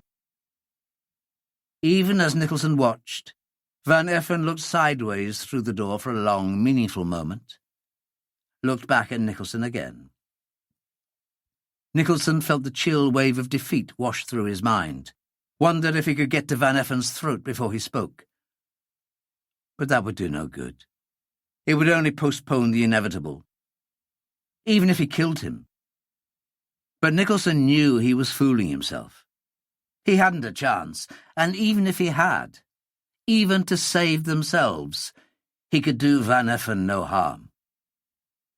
He owed Van Effen a life. Peter's. Van Effen could have freed himself very easily that morning. The clam hadn't been all that large. He could have let Peter go and released himself by the use of both his hands. But he had elected, instead, to stand there in agony with the child in his arms and have his leg badly mauled and cut. Van Effen was smiling at him, and Nicholson knew it was too late to stop him from speaking. Beautifully done, wasn't it, Mr. Nicholson? Nicholson said nothing. Captain Yamata lifted his head and looked puzzled. What was beautifully done, Colonel? Oh, just the whole operation. Van Effen waved his hand. From beginning to end. He smiled deprecatingly, and Nicholson could feel the blood pounding in his pulse. I don't know what you're talking about, Yamata growled. He rose to his feet. Time we were going. I can hear the truck coming. Very well. Van Effen flexed his wounded leg stiffly. With the clam bite and the shrapnel wound in his thigh, it was almost useless to him. To see your colonel? Tonight? Inside the hour, Yamata said briefly. Tonight, Colonel Kiseki entertains important headmen and chiefs in his villa. His son lies dead, but duty crushes grief. Crushes it, I say, not kills it. But the sight of all these prisoners will lighten his saddened heart. Nicholson shivered. Someone, he thought wryly, walking over his grave. Even without the almost sadistic anticipation in Yamata's voice, he had no illusions as to what lay in store for himself. For a moment, he thought of all the stories he had heard of Japanese atrocities in China, then resolutely pushed the thought away. An empty mind on a razor edge was his only hope, he knew, and that no hope at all. Not even with Mackinnon out there. For what could Mackinnon do except get himself killed? The thought that the boatswain might try to make good his own escape never crossed Nicholson's mind. Mackinnon just wasn't made that way. Van Effen was speaking again. And afterwards, when the colonel has seen the prisoners, you have quarters for them? They won't need quarters, Yamata said brutally. A burial party will be all that's required. I'm not joking, Captain Yamata, Van Effen said stiffly. Neither am I, Colonel. Yamata smiled, said no more. In the sudden silence they could hear the squeal of brakes and the blipping of an accelerator as the truck drew up in the middle of the kampong. Then Captain Findhorn cleared his throat. I am in charge of our party, Captain Yamata. Let me remind you of international wartime conventions. His voice was low and husky, but steady for all that. As a captain in the British Mercantile Marine, I demand— Be quiet! Yamata's voice was almost a shout, and his face was twisted in ugliness. He lowered his voice until it was almost a whisper, a caressing murmur more terrifying by far than a roar of anger. You demand nothing, Captain. You are in no position to demand anything. International conventions. Pah! I spit at international conventions. These are for the weak, for simpletons, and for children. The strong have no need of them. Colonel Kiseki has never heard of them. All Colonel Kiseki knows is that you have killed his son. Yamata shivered elaborately. I fear no man on earth, but I fear Colonel Kiseki. Everyone fears Colonel Kiseki. At any time he is a terrible man. Ask your friend there. He has heard of him. He pointed at Telak, standing in the background between two armed guards. He is not a man. All Telak's left side was ridged and lumped in long streaks of coagulated blood. He is a fiend. God will punish Colonel Kiseki. Ah, so? Yamata said something quickly in Japanese, and Telak staggered back as a rifle butt jabbed cruelly into his face. Our allies, Yamata purred apologetically. But they have to be educated. In particular, they must not speak ill of our senior army officers. At any time, I said, Colonel Kiseki is a terrible man. But now that his only son has been killed... He allowed his voice to trail off into silence. What will Colonel Kiseki do? There was no trace of emotion, of any feeling in Van Effen's voice. Surely the women and children, they will be the first to go. And they will take a long time going. Captain Yamata might have been discussing arrangements for a garden party. Colonel Kiseki is a connoisseur, an artist in this sort of thing. It is an education for lesser men such as myself to watch him. He thinks mental suffering is no less important than physical pain. Yamata was warming to his subject, and finding it more than pleasant. For instance, his main attention will be directed towards Mr. Nicholson here. Inevitably, Van Effen murmured. Inevitably. So he will ignore Mr. Nicholson, at first, that is.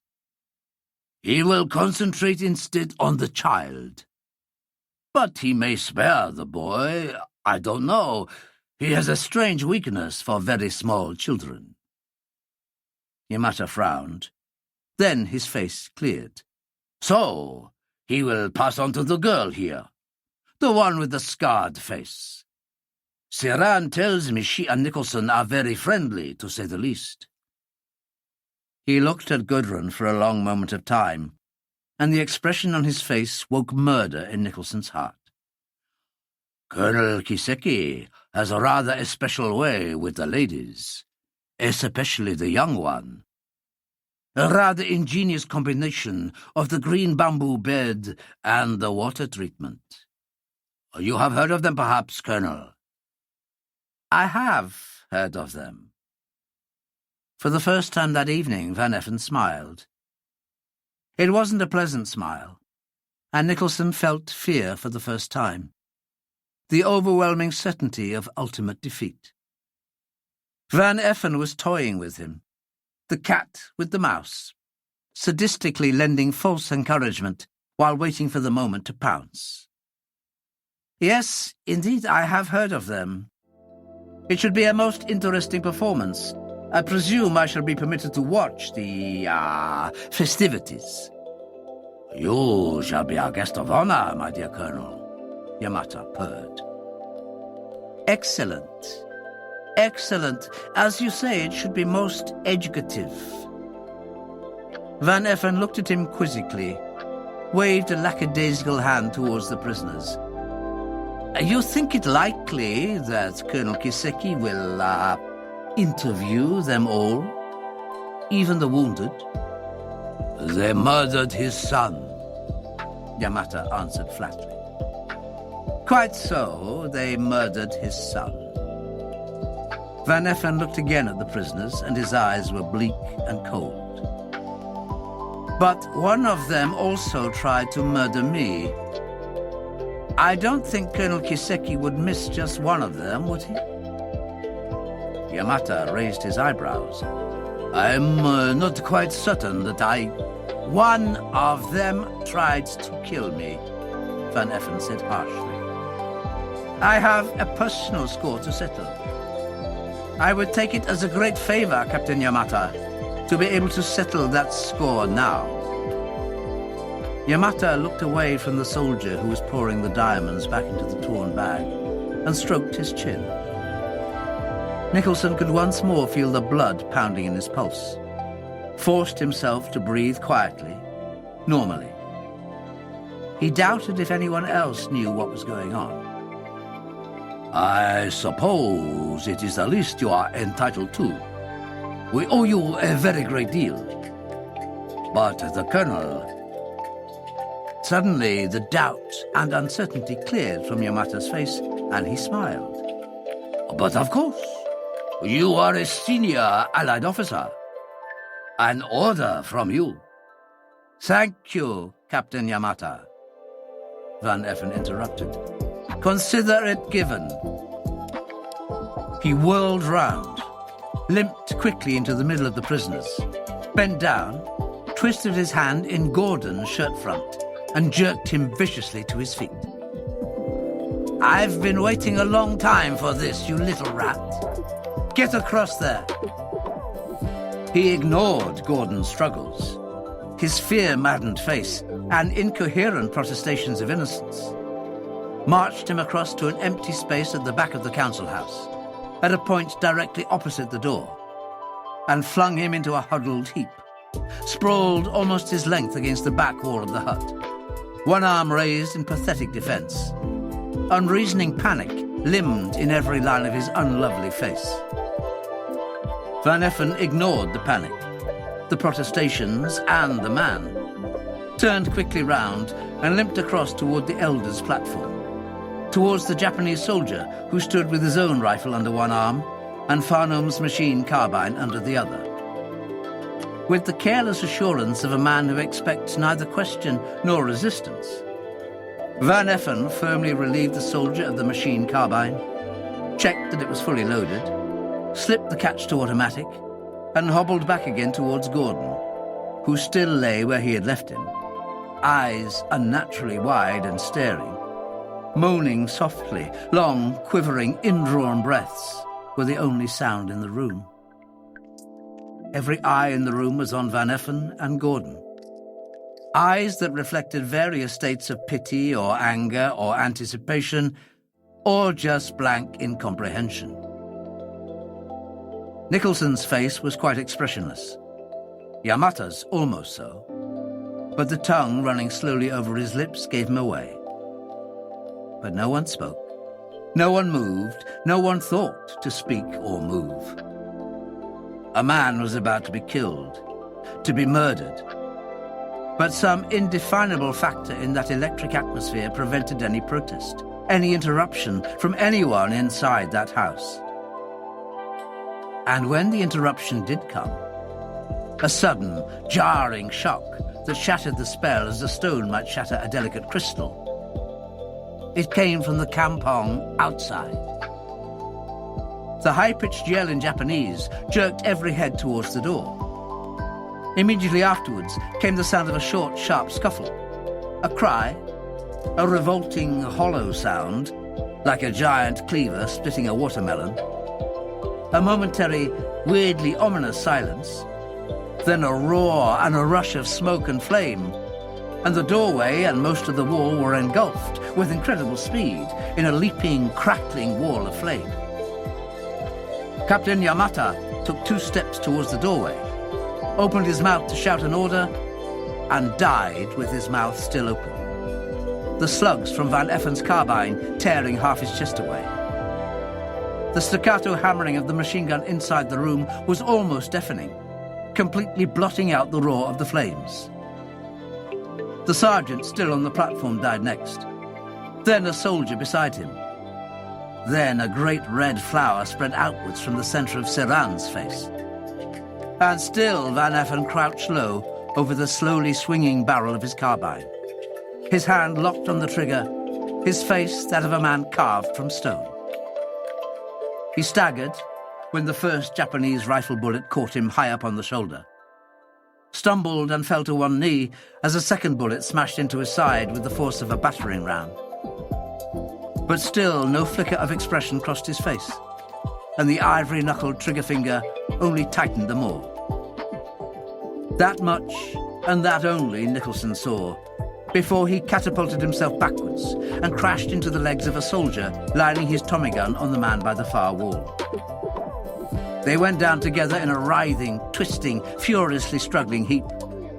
Then Nicholson was smashing the butt of the Tommy gun again and again into the dark blur of the face before him, and was on his feet once more, knocking aside a gleaming bayonet blade and kicking viciously for an unprotected groin.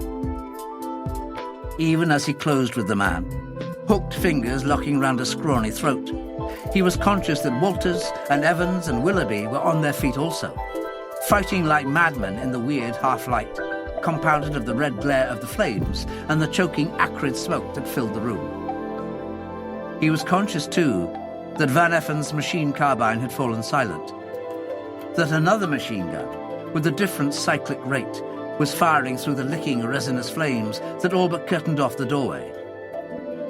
And then he had forgotten all about these things. Another man had seized him from behind and locked an elbow round his throat, strangling him in a grim and savage silence. There was a red mist, a mist shot through with sparks and flame, swimming before his eyes. And he knew it was his own blood pounding in his head, and not the furiously burning walls of the council house. His strength was going. He was just sliding away into the darkness when he vaguely heard the man behind him cry out in agony. And then Mackinnon had him by the arm, leading him at a stumbling run out through the blazing doorway. But they were too late. Too late at least for Nicholson. The blazing overhead beam falling from the roof caught him only a glancing blow on head and shoulder. But it was enough, in his weakened state more than enough, and the darkness closed over him.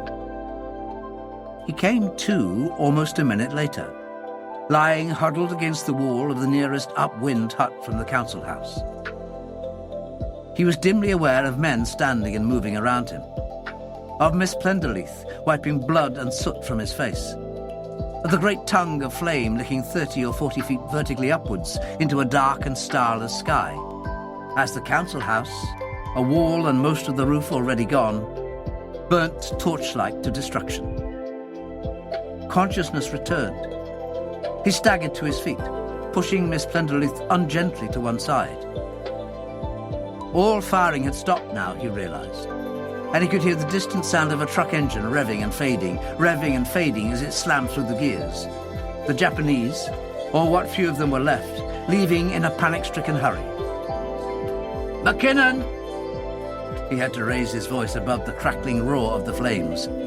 "Mackinnon! Where are you?" "He's round the other side of that house somewhere." It was Willoughby speaking, and he was pointing to the burning council house. "He's all right, Johnny." "Everybody out?" Nicholson demanded. "Anybody left inside that thing? For God's sake, tell me." "They're all out, I think, sir." Walters was at his side, his voice hesitant. "Nobody left where we were all sitting, I know that." "Thank God. Thank God." He stopped abruptly. "Is Van Effen out?" No one said anything. "You heard what I said," Nicholson shouted. "Is Van Effen out?" He caught sight of Gordon, reached him in 2 steps and caught him by the shoulder. "Is Van Effen still in there? You were nearest him." Gordon stared at him blankly, his eyes still wide with fear. His mouth was working, the lips jerking and twisting in uncontrollable fashion, but no words came out. Nicholson released his grip on the shoulder, struck him twice, savagely across the face, open-handed and backhanded. Caught him again before he could fall. "Answer me or I'll kill you, Gordon. Did you leave Van Effen in there?" Gordon nodded his head jerkily, his fear-whitened face wheeling red from the imprint of Nicholson's fingers. "You left him in there?" Nicholson demanded incredulously. "You left him to die in that inferno?" "He was gonna murder me," Gordon whined. "He was gonna kill me." "You bloody fool! He saved your life. He saved all our lives." He sent Gordon staggering with a savage shove, brushed off a couple of restraining hands, and had covered the 10 paces to the council house and leapt through the sheeted flame of the doorway before he had properly realized what he was doing. The heat inside struck at him with the physical impact of a violent blow. He could feel it engulf him, wash over him in a great wave of burning pain. The superheated air, starved now of its life-giving oxygen, seared down into his lungs like fire itself. He could smell his hair singeing almost immediately, and the tears flooded into his eyes and threatened to blind him. And had it been any darker inside, he would have been blinded. But in the savage red glare of the flames, it was as bright almost as the noonday sun. There was no difficulty in seeing Van Effen. He was huddled against the still intact far wall, sitting on the ground, propped up on one arm. His khaki shirt and drill trousers were saturated with blood, and his face was ashen. Gasping, choking, his heaving lungs fighting for air and getting none, Nicholson stumbled as fast as he could across to the far wall of the council house. He had to hurry, he knew. He could last only moments in this atmosphere, half a minute at the most.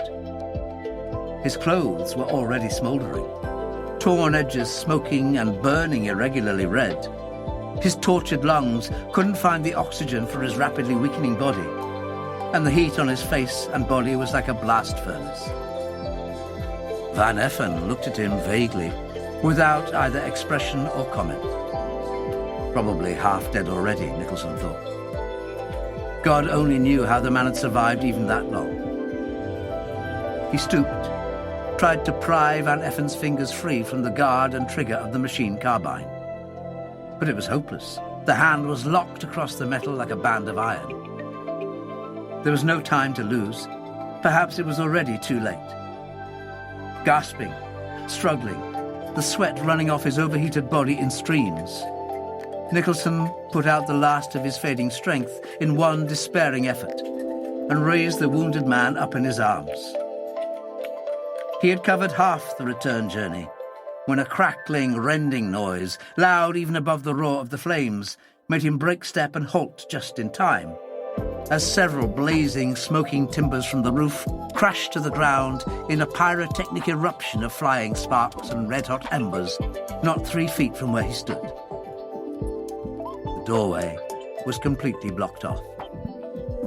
Nicholson jerked back his head, stared upwards through smarting, sweat-filmed eyes, gathered a hasty, blurred impression of a crumbling, caving roof already falling in upon him, and waited no longer. 4 stumbling, plunging steps it took him to cross the blazing beams that lay between them and the doorway. And 4 steps were eternity. The now tindery dry khaki drills caught fire immediately, and the writhing cocoons of flame ran up his legs so fast and so far that he could feel their hungry tips licking agonizingly at the bare forearms that supported the dead weight of Van Effen. Red-hot swords of fire pierced the soles of his feet in merciless excoriation, and his nostrils were full of the sickening stench of scorching flesh. His mind was going. His strength was gone, and no sense of time or purpose or direction was left him.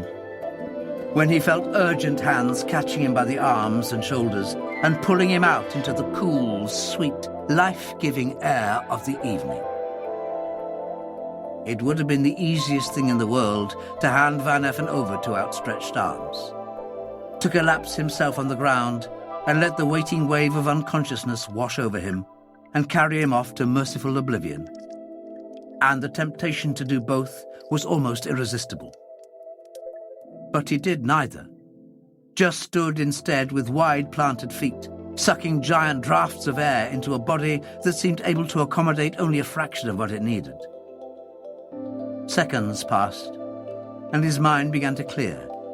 The trembling in his legs eased, and he could see Walters and Evans and Willoughby crowding round him. But he ignored them, brushed through, and carried Van Effen to the shelter of the nearest upwind hut in the campong. Slowly, with an infinite gentleness, he lowered the wounded man to the ground and started to unbutton the holed and blood-stained shirt. Van Effen caught his wrists with feeble hands. You are wasting your time, Mr. Nicholson.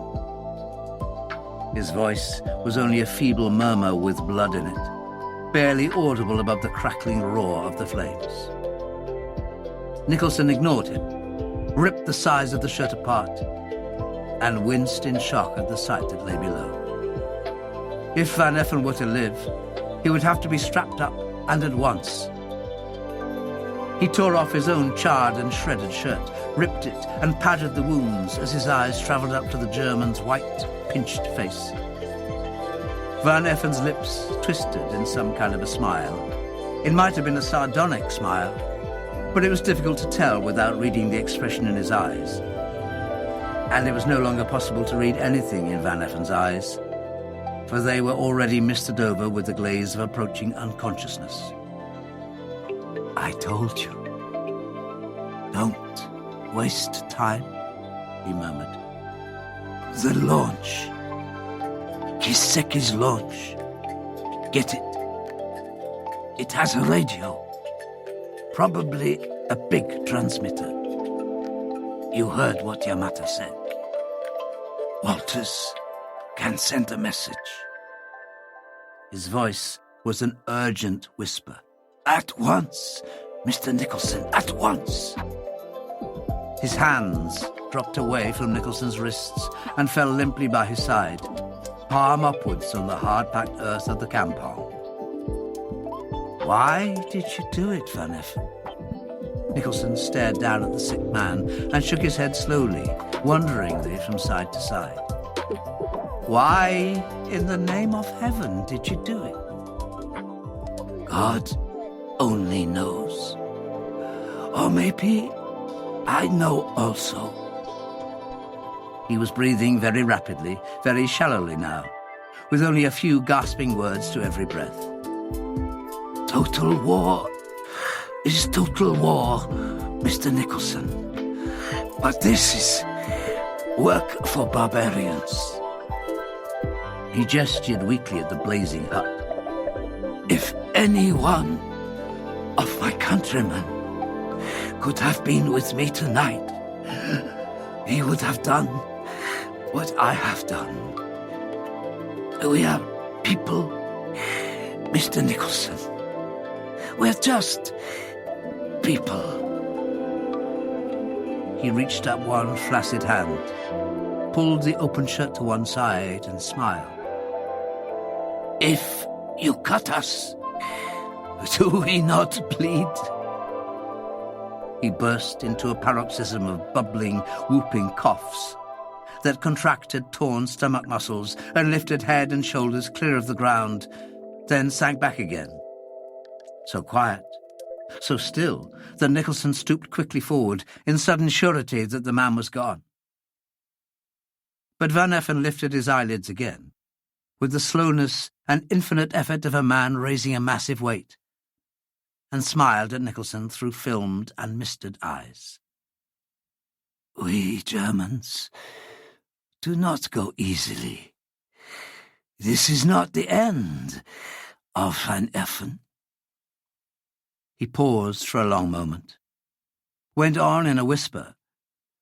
Winning a war costs a great deal. It always costs a great deal.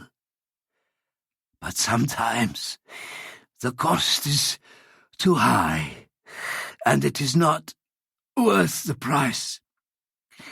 Tonight, the price asked was far too high. I could not pay the price. A great gout of flame shot up from the roof of the council house, bathing his face in its red and savage glare. Then it died down again, and his face was white and still, and he was murmuring something about Kiseki. What is it? Nicholson was so low over him now that their faces were almost touching. What did you say? Colonel Kiseki. Van Effen's voice was very far away. He tried to smile again, but it was only a pathetic twitch of his lower lip. Perhaps we have something in common. I think... Here his voice faded into nothingness, then came again strongly. I think we both have a weakness for very little children. Nicholson stared down at him, then twisted round as a loud, rending crash echoed across the campong, and a sheet of flame leapt up, a flame that illumined every remotest corner of the little village. The council house, its last supports burnt out, had collapsed in on itself and was burning more furiously than ever. But only for a moment. Even as Nicholson watched, the licking tongues of flame shrank back down towards the earth, and the dark, gloomy shadows crept forward from every side. Nicholson looked away and bent down to talk again to Van Effen. But Van Effen was unconscious. Slowly, wearily, Nicholson straightened himself, but remained sunk on his knees, staring down at the grievously wounded man. All at once, the exhaustion, the despair, and the sharp, fiery agony of his legs and feet and arms flooded in on him, and the temptation to let himself go, to slip into the friendly, embracing darkness that hovered round the woolly, shadowed edges of his mind, was almost overpowering. He was actually swaying backwards and forwards on his knees, eyes all but closed, and his arms swinging limply from his shoulders, when he heard a voice shouting, the sound of feet thudding across the campong at a dead run, and felt the hard, urgent fingers biting cruelly through the red, charred skin of his upper arm. "Come on, sir!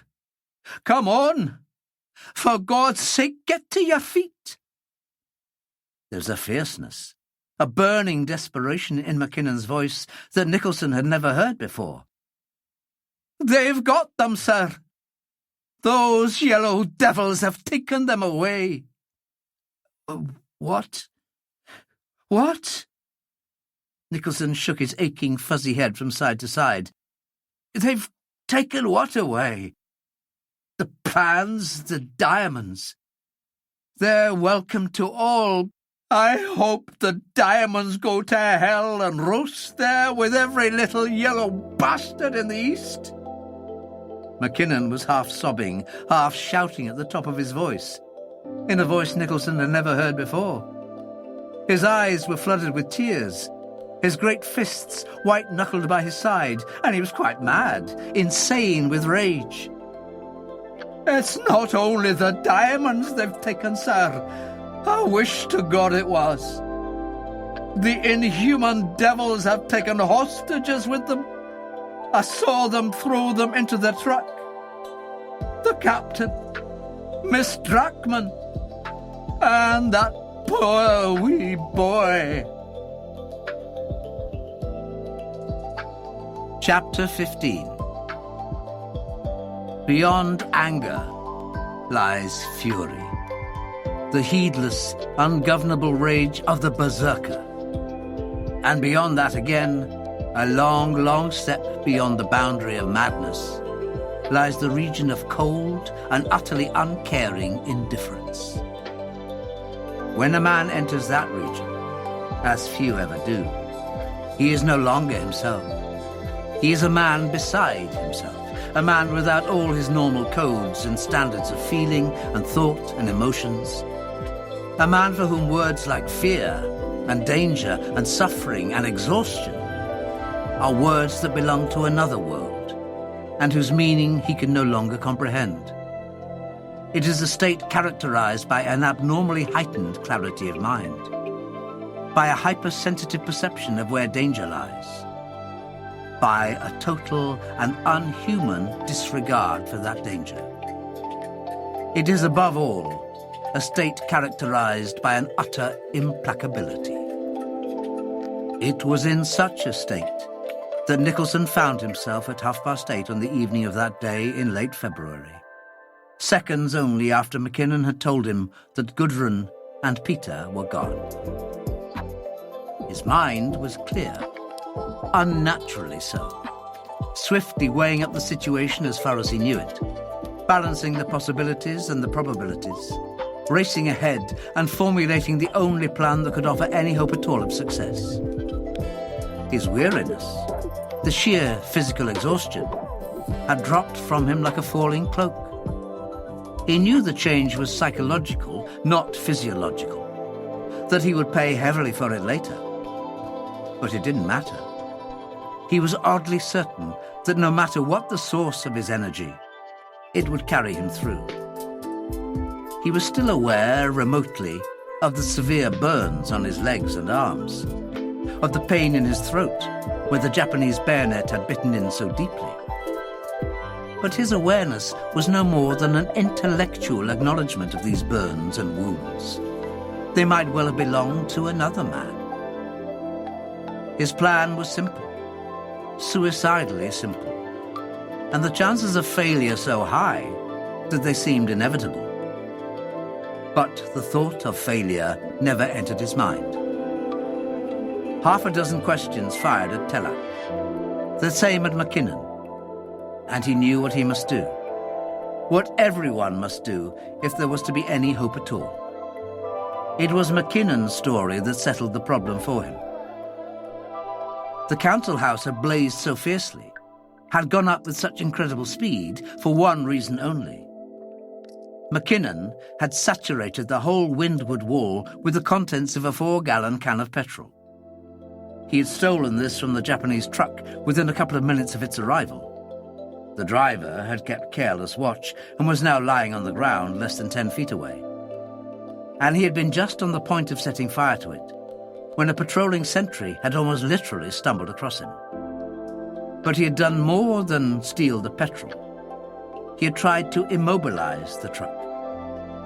He had searched for the distributor, failed to find it in the darkness, but had located the carburetor intake fuel line, and the soft copper had bent like putty in his hands. It seemed unlikely, impossible rather, that the truck could get much more than a mile on the cupful of fuel that remained. And it was 4 miles to the town of Bantuk.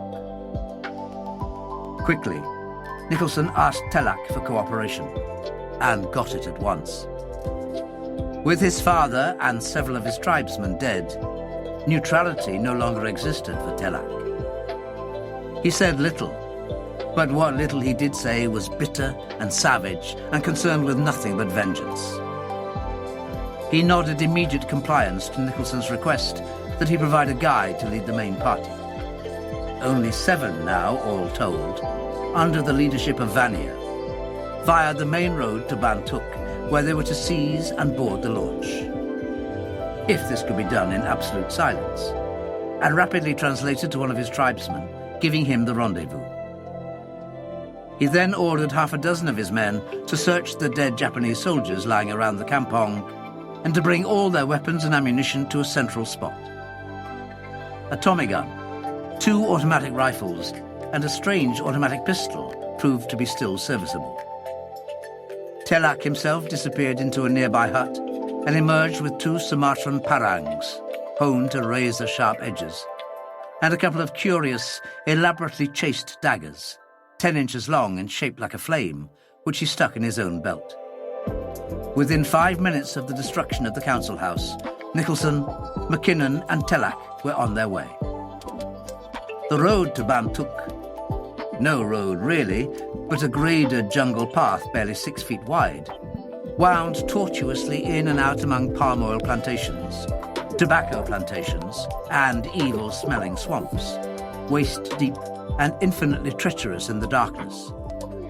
But the way Telak led them that night skirted the road only once, crossed it twice, penetrated straight through swamps and paddy fields and plantations, arrow straight for the heart of Bantuk. All 3 men were hurt, and badly. All of them had lost blood, Telak most of all. And no competent doctor would have hesitated to immobilize any of the 3 in hospital. But they ran all the way to Bantuk, across impossible, energy-sapping, heart-breaking terrain, never once breaking down into a walk. They ran with their hearts pounding madly under the inhuman strain, leaden legs fiery with the pain of muscles taxed far beyond endurance, chests rising and falling, as starving lungs gasped for more and still more air, the sweat running off their bodies in streams. They ran, and they kept on running. Telak, because this was his element, and his father lay dead in the village with the Japanese bayonet through his chest. MacKinnon, because he was still mad with rage, and his heart would keep him going until he dropped. Nicholson, because he was a man beside himself, and all the pain and labour and suffering was happening to someone else. The second time they crossed the road, they saw the Japanese truck, not 5 yards away in the darkness. They didn't even break stride. There could be no doubt that it was abandoned, that the Japanese had taken their prisoners with them and hurried on foot towards the town. And the truck had managed to travel much farther than they had expected before it had broken down, at least halfway towards Bantuk. And they had no means of knowing how long ago the Japanese had left it. Nicholson was coldly aware that their chances now were all the poorer, very slender indeed. All of them knew it, but not one of them expressed the thought, suggested that they might ease their killing pace, even if only a fraction. If anything, they lengthened their strides and pounded on even more desperately through the darkness. More than once, after the sight of that truck, pictures flashed into Nicholson's mind of how the Japanese soldiers must be treating their prisoners as they hurried them on fearfully along the jungle path. He had visions of rifle butts, maybe even bayonets, prodding viciously into the sick old captain, stumbling in sheer weakness and weariness, and into Gudrun as she too stumbled along in the darkness, cruelly handicapped by the crippling weight of the little boy in her arms. Even after half a mile, a 2-year-old can become an intolerable weight. Or maybe she had dropped young Peter. Maybe they had abandoned the little boy in their haste, left him by the side of the jungle, left him surely to die. But the mentor watching over Nicholson's mind that night never let these thoughts stay with him long. They stayed long enough only to spur him on to even greater efforts, never long enough for obsession and ultimate weakness. Throughout all that interminable lurching, gasping run in the darkness, Nicholson's mind remained strangely cold and remote. It had turned cold. The stars had gone, and it was beginning to rain when at last they reached the outskirts of Bantuk. Bantuk was a typical Javanese coastal town. Not too big, not too little. A curious intermingling of the old and the new. A blend of Indonesia of 100 years ago and of Holland 10,000 miles away. On the shore, following the curve of the bay, were the crazy ramshackle huts erected on long bamboo poles below the high water mark, with their suspended nets to trap the tidal catch of fish. And halfway along the beach, a curved breakwater hooked far out into the bay, sheltering launches and fishing vessels. The tented prahus and the double outrigger canoes too large to be dragged up past the fishing huts. Paralleling the beach, behind the huts, stretched 2 or 3 straggling, haphazard rows of straw-roofed wooden huts, as found in the villages in the interior. And behind that again was the shopping and business centre of the community, which led in turn to the houses that stretched back into the gentle valley behind. A typical Dutch suburb, this last, not perhaps with the wide-line boulevards of Batavia or Medan, but with trim little bungalows and the odd colonial mansion, every one of them with its beautifully kept garden. It was towards this last section of the town that Telak now led his 2 companions. They raced through the darkened streets in the middle of the town, making no attempt at concealment, for the time for concealment was past. Few people saw them, for there were few abroad in the rain-washed streets. At first, Nicholson thought that the Japanese must have declared a curfew, but soon saw that this was not the case, for a few coffee shops here and there were still open, their smocked Chinese proprietors standing under the awnings at the doorways, watching their passing in an impassive silence. Half a mile inland from the bay, Telak slowed down to a walk and gestured Nicholson and Mackinnon into the sheltered gloom of a high hedge. Ahead of them, not more than 50 yards away, the metalled road they were now standing on ended in a cul-de-sac. The bounding wall was high, arched in the middle, and the archway beneath was illuminated by a pair of electric lanterns.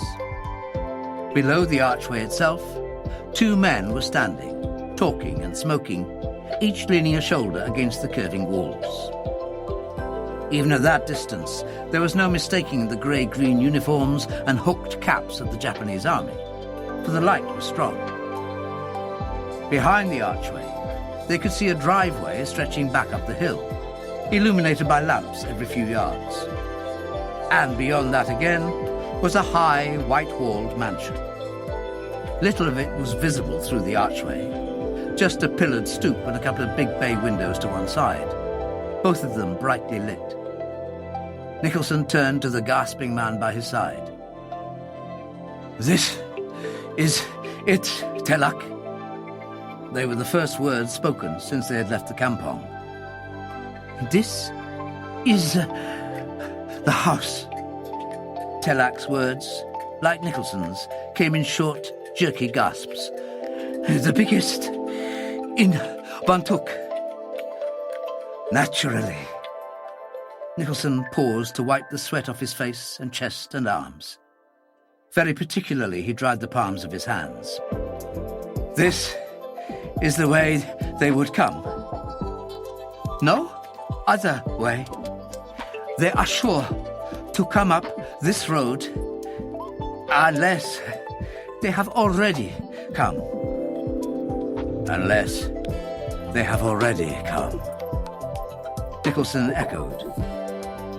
For the first time, the fear and anxiety swept through his mind like a wave, a fear that would have panicked his mind and an anxiety that would have wrecked his plans, but he thrust them ruthlessly aside. "If they've come, it's already too late. If not, we still have time in hand. We may as well get our breath back for a minute or 2. We can't go into this more dead than alive. How do you feel, Bosun?" "My hands are itching, sir," Mackinnon said softly. "Let's go in now." "We won't be long," Nicholson promised. He turned to Telak. "Do I see spikes above the walls?" "You do?" Telak's voice was grim. "The spikes are nothing, but they're electrified all the way." "So this is the only way in?" Nicholson asked softly. And the only way out? I see. I see indeed. No words were spoken for the next 2 minutes. There was only the sound of their breathing becoming shallower and more even, the intervals between breaths lengthening all the time. Nicholson waited with an almost inhuman patience, carefully gauging the moment when recovery would be at its maximum, but the inevitable reaction not yet set in. Finally he stirred and straightened, rubbing his palms up and down the charred remnants of his khaki drills to remove the last drop of excess moisture, and turned again to Telak. We passed a high wall on this side, about 20 paces back. We did, Telak nodded. With trees growing up behind it, close to the wall. I noticed that also, Telak nodded. Let's get back there. Nicholson turned and padded softly along in the shelter of the hedge. It was all over inside 2 minutes, and no one more than 30 or 40 yards away could have heard the slightest whisper of sound. Nicholson lay on the ground at the foot of the high wall and moaned softly. Then, more loudly, more pitifully still, as his first groans had attracted no attention at all. Within seconds, however, one of the guards started, straightened up and peered anxiously down the road. And a moment later, the second guard, his attention caught by an especially anguished moan, did the same. The two men looked at one another, held a hurried consultation, hesitated, then came running down the road, one of them switching on a torch as he came. Nicholson moaned even more loudly, twisted in apparent agony, so that his back was to them, and so that he could not be so quickly identified as a Westerner. He could see the flickering gleam of bayonets in the swinging light of the torch, and an edgy guard would be just that little bit liable to prefer investigating a corpse to a living enemy, no matter how seriously hurt he might appear to be. Heavy boots clattering on the metalled road, the two men slithered to a stop, stooped low over the fallen man, and died while they were still stooping. The one with a flame-shaped dagger buried to the hilt in his back as Telak dropped off the high wall above. The other as Mackinnon's sinewy hands found his neck a bare second after Nicholson had kicked the rifle out of his unsuspecting hand. Nicholson twisted swiftly to his feet, stared down at the two dead men. Too small, he thought bitterly. Far too damn small. He'd hoped for uniforms, for disguise, but neither of these two uniforms would have looked at any of the three of them. There was no time to waste. Telak and himself at wrists and ankles. One swing, two, a powerful boost from Mackinnon in the middle, and the first of the guards was over the high wall and safely out of sight. 5 seconds more, and the other had joined him. Moments later, all three men were inside the grounds of the mansion. The well-lighted pathway was flanked on both sides by either high bushes or trimmed trees. On the right-hand side, behind the trees, was only the high wall, with the electric fence on top. On the other side of the driveway was a wide, sloping lawn, bare in patches but well-kept and smooth, dotted with small trees irregularly planted in circular plots of earth. Light reached the lawn from the driveway and the front of the house, but not much. The three men flitted soundlessly across the grass, from the shadowed shelter of one tree to the next, until they reached a clump of bushes that bordered the gravel in front of the portico of the house. Nicholson leaned forward and put his mouth to Telak's ear. Ever been here before? Never. Telak's murmur was as soft as his own. Don't know about any other doors. Never heard if the windows are barred, or live-wired, or fitted with intruder alarms. Telak shook his head in the darkness. That settles it, Nicholson whispered. The front door. They won't be expecting visitors, especially visitors like us, through the front door. He groped at his belt, unhooked the parang Telak had given him, and began to straighten up from his kneeling position. No noise. No noise at all. Quick and clean and quiet. We mustn't disturb our hosts. He took half a pace forward, choked a muffled exclamation, and sank back to his knees again. He had little option. Mackinnon, for all his medium height, weighed almost 200 pounds and was phenomenally strong. "What is it?" Nicholson whispered. He rubbed his burnt forearm in silent agony, certain that Mackinnon's digging forefingers had torn off some of the skin. "Someone coming," Mackinnon breathed in his ear. "Must have guards outside." Nicholson listened a second, then shook his head in the gloom to show that he could hear nothing. For all that he believed the boatswain, his hearing was on a par with his remarkable eyesight. "On the verge, not the gravel," Mackinnon murmured. "Coming this way. I can take him." "Leave him alone." Nicholson shook his head strongly. "Too much noise. He'll hear us crossing the gravel." Mackinnon's voice sank even lower, and Nicholson could hear the man coming now, could hear the soft swish of feet in the wet grass. "There'll be no noise. I promise it." This time Nicholson nodded and gripped his arm in token of consent. The man was almost opposite them now, and in spite of himself Nicholson shivered. To his certain knowledge, this would be the soft-spoken Highland boatswain's fourth victim that night, and only one of them, so far, had managed to get even a breath of sound past his lips. How long one could live with a man, 3 years in his case, and not really get to know him. The man was just a foot past them, head turned away as he looked towards the 2 lighted windows and the far-off murmur of voices from behind them. When Mackinnon rose to his feet, noiseless as a wraith, hooked hands closing around the man's neck like a steel trap. He was as good as his word. There was no noise at all, not even the faintest whisper of sound.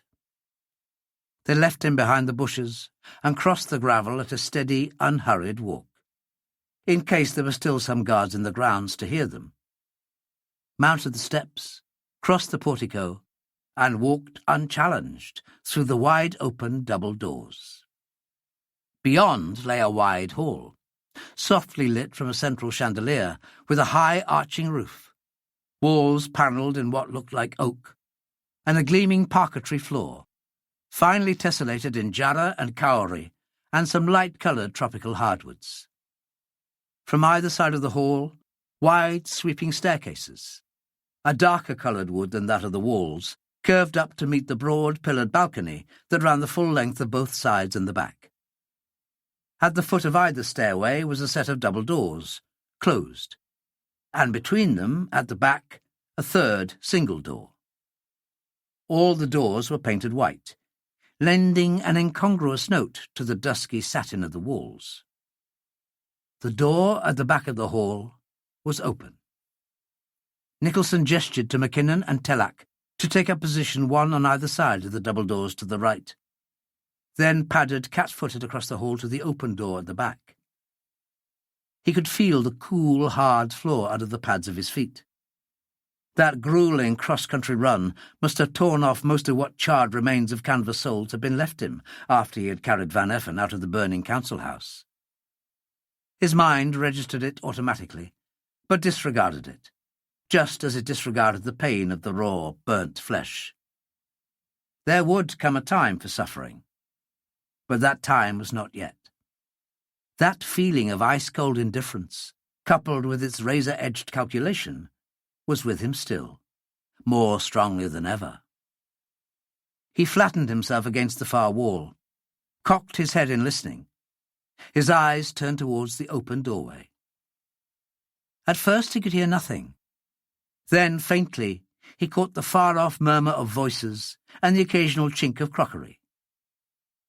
The kitchens and the servants' quarters, obviously. And if the men behind these double doors were eating, and they might well be, this being about the hour of the late evening meal. Servants would be liable to be coming down that long passage and across the hall at any moment.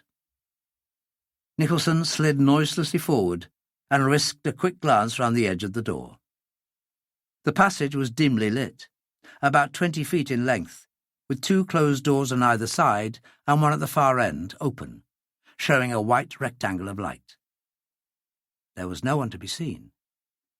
Nicholson stepped into the passage, felt behind the door, found a key, withdrew it, stepped back out into the entrance hall, pulled the door softly shut behind him, and locked it.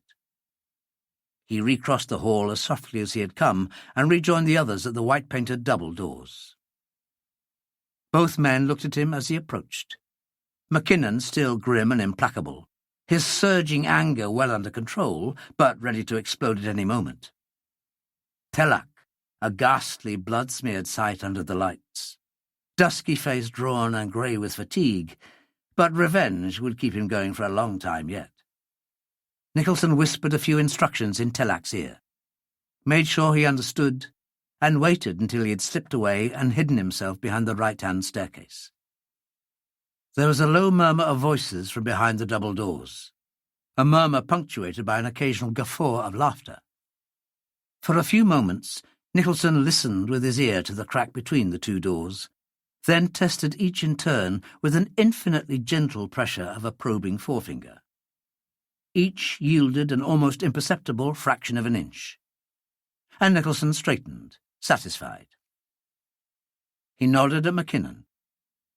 The 2 men lined up the guns at their sides, muzzles just touching the white-painted woodwork in front of them, kicking the doors wide open, and walked into the room together. It was a long, low room, wood-panelled and parquet-floored like the hall, with wide bay windows, mosquito-curtained. The far wall of the room had another, smaller window, and the 2 doors in the left wall had a long oaken sideboard between them. This last, the only wall furnishing. Most of the floor space was taken up by a U-shaped banqueting table, and the chairs of the 14 men who sat around it. Some of the 14 were still talking, laughing and drinking from the deep glasses in their hands, oblivious of the entrance of the 2 men. But, one by one, the sudden silence of the others caught the attention of those who still talked, and they too fell silent, staring towards the door and sitting very still indeed. For a man allegedly mourning the death of his son, Colonel Kiseki was making a magnificent job of dissembling his sorrow. There was no doubt to his identity. He occupied the ornate, high-backed chair of honour at the top of the table. A short, massive man of tremendous girth, with his neck bulging out over his tight uniform collar, tiny porcine eyes almost hidden in folds of flesh, and very short black hair, grey at the temples, sticking up from the top of his round head like the bristles of a wire brush. His face was flushed with alcohol. Empty bottles littered the table in front of him, and the white cloth was stained with spilt wine. He had had his head flung back and been roaring with laughter when Nicholson and Mackinnon had entered. But now he was sitting hunched forward in his chair, tightly gripping fists ivory-knuckled on the arms of his chair, the laughter in his puffy face slowly congealing into an expression of frozen incredulity. No one spoke. No one moved. The silence in the room was intense. Slowly, watchfully, Nicholson and Mackinnon advanced one on either side of the table, the soft padding of their feet only intensifying the uncanny silence. Nicholson to the left, Mackinnon advancing up by the wide bay windows. And still the 14 men sat motionless in their seats, only their eyes slowly swivelling as they followed the movements of the 2 men with the guns. Halfway up the left-hand side of the table, Nicholson halted, checked that Mackinnon had his eye on the whole table, turned and opened the first door on his left. Let the door swing slowly open as soon as it had clicked, swung noiselessly round, and took a silent step towards the table. As soon as the door had clicked, an officer with his back to him, his hand hidden from Mackinnon on the other side, had started to slide a revolver from a side holster, and already had the muzzle clear when the butt of Nicholson's automatic rifle caught him viciously just above the right ear. The revolver clattered harmlessly onto the parquet floor, and the officer slumped forward heavily onto the table.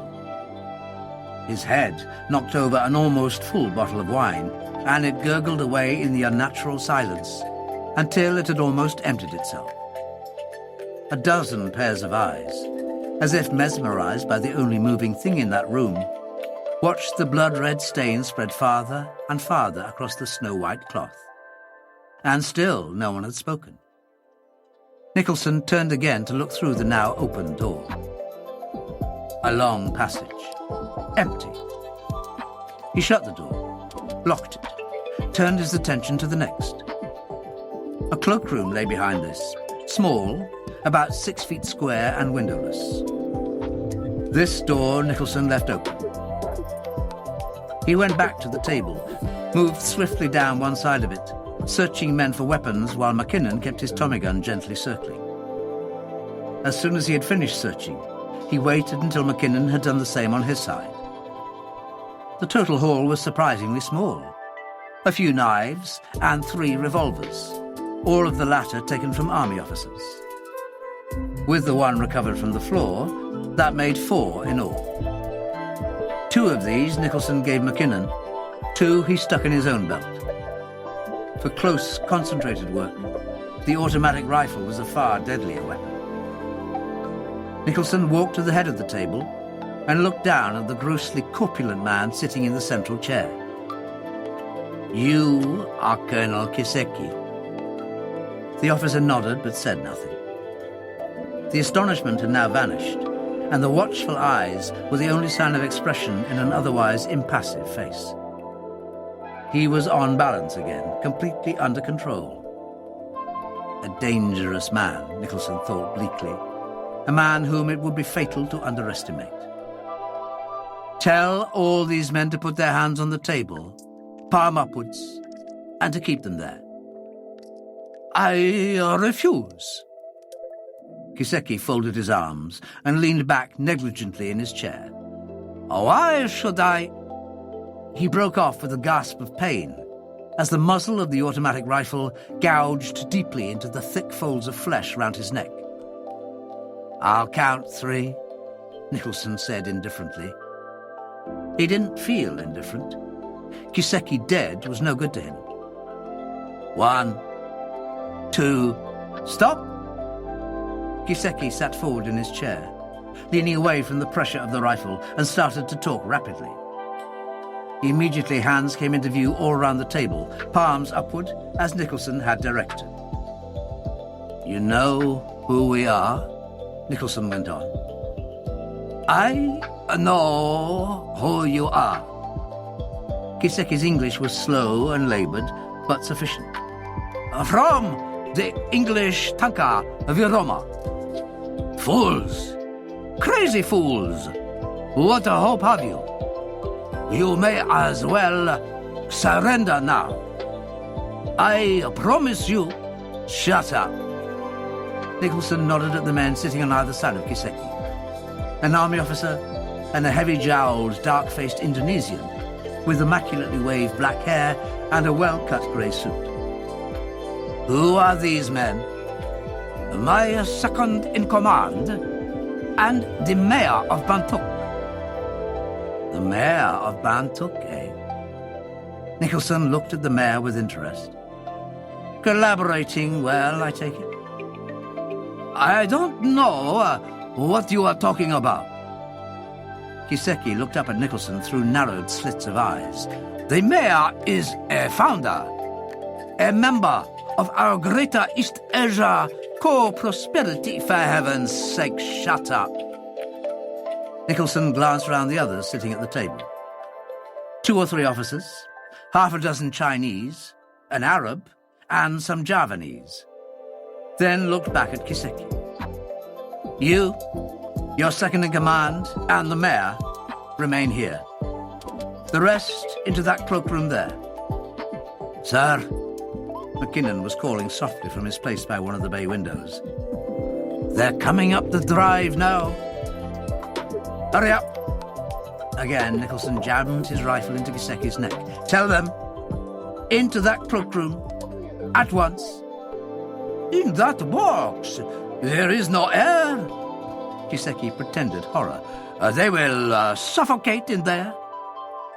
Or they can die out here. They can take their choice. Nicholson leaned yet more heavily on the rifle, and his forefinger began to whiten on the trigger. But not until you go first. 30 seconds later, the room was still and almost empty. 3 men only sitting at the head of the banqueting table. 11 men were jammed into the tiny cloakroom, and the door was locked against them. Mackinnon was pressed flat to the wall close by one of the open double doors, and Nicholson was in the open doorway that led into the side passage. He was placed so that he could see the entrance to the double doors through the crack between his own door and the jamb. He was also placed so that the rifle in his hand was lined up on the center of Colonel Kiseki's chest. And Colonel Kiseki had had his orders.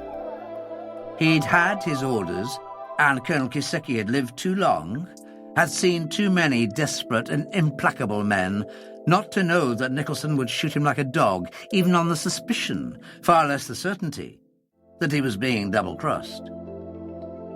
Colonel Kiseki's reputation for cruelty was matched only by his courage, but he was no fool. He intended to carry out his orders implicitly. Nicholson could hear young Peter crying, a tired, dispirited wail, as the soldiers crossed the gravel and mounted the steps to the portico, and his mouth tightened. Kiseki caught his look, and his muscles tensed in expectancy, waiting for the numbing crash of the bullet. Then saw Nicholson shake his head and visibly, consciously relax. And then the footsteps had crossed the hall, halted at the doorway, then advanced again as Kiseki shouted out an order. A moment later, the Japanese escort, there were 6 of them altogether, were inside the room, pushing their prisoners in front of them. Captain Findhorn was in the lead. A soldier held him by either arm. His legs were dragging, and he was ashen-faced and drawn, breathing quickly, hoarsely, and in great pain. As soon as the soldiers halted, they released his arms. He swayed once backwards, once forwards. His bloodshot eyes turned up in his head, and he crumpled and folded slowly to the floor, fading into the merciful oblivion of unconsciousness. Gudrun Drachmann was directly behind him, Peter still in her arms. Her dark hair was tangled and disheveled, the once white shirt ripped halfway down her back. From where he stood, Nicholson couldn't see her back, but he knew the smooth skin would be pockmarked with blood, for the soldier behind had his bayonet pressed into her shoulders. The impulse to step out from behind the door and empty the automatic rifle's magazine into the man with the bayonet was almost overwhelming. But he crushed it down, stood where he was, still and quiet, looking from Kiseki's impassive face to the smudged, scarred face of the girl. She, too, Nicholson could see now, was swaying slightly, her legs trembling with weariness, but she still held her head proudly and high. Suddenly, Colonel Kiseki barked an order. His men stared at him, uncomprehending. He repeated it almost immediately, smashing the flat of his hand down on the table before him. And at once, 4 of the 6 men dropped the arms they were carrying onto the parquet floor. A 5th frowned in a slow, stupid fashion, as if still unwilling to believe his ears, looked at his companions, saw their arms on the floor, opened his hand reluctantly, and let his rifle crash down on the floor beside the weapons of his comrades. Only the 6th, the man with the bayonet in Gudrun's back, realized that something was very far wrong.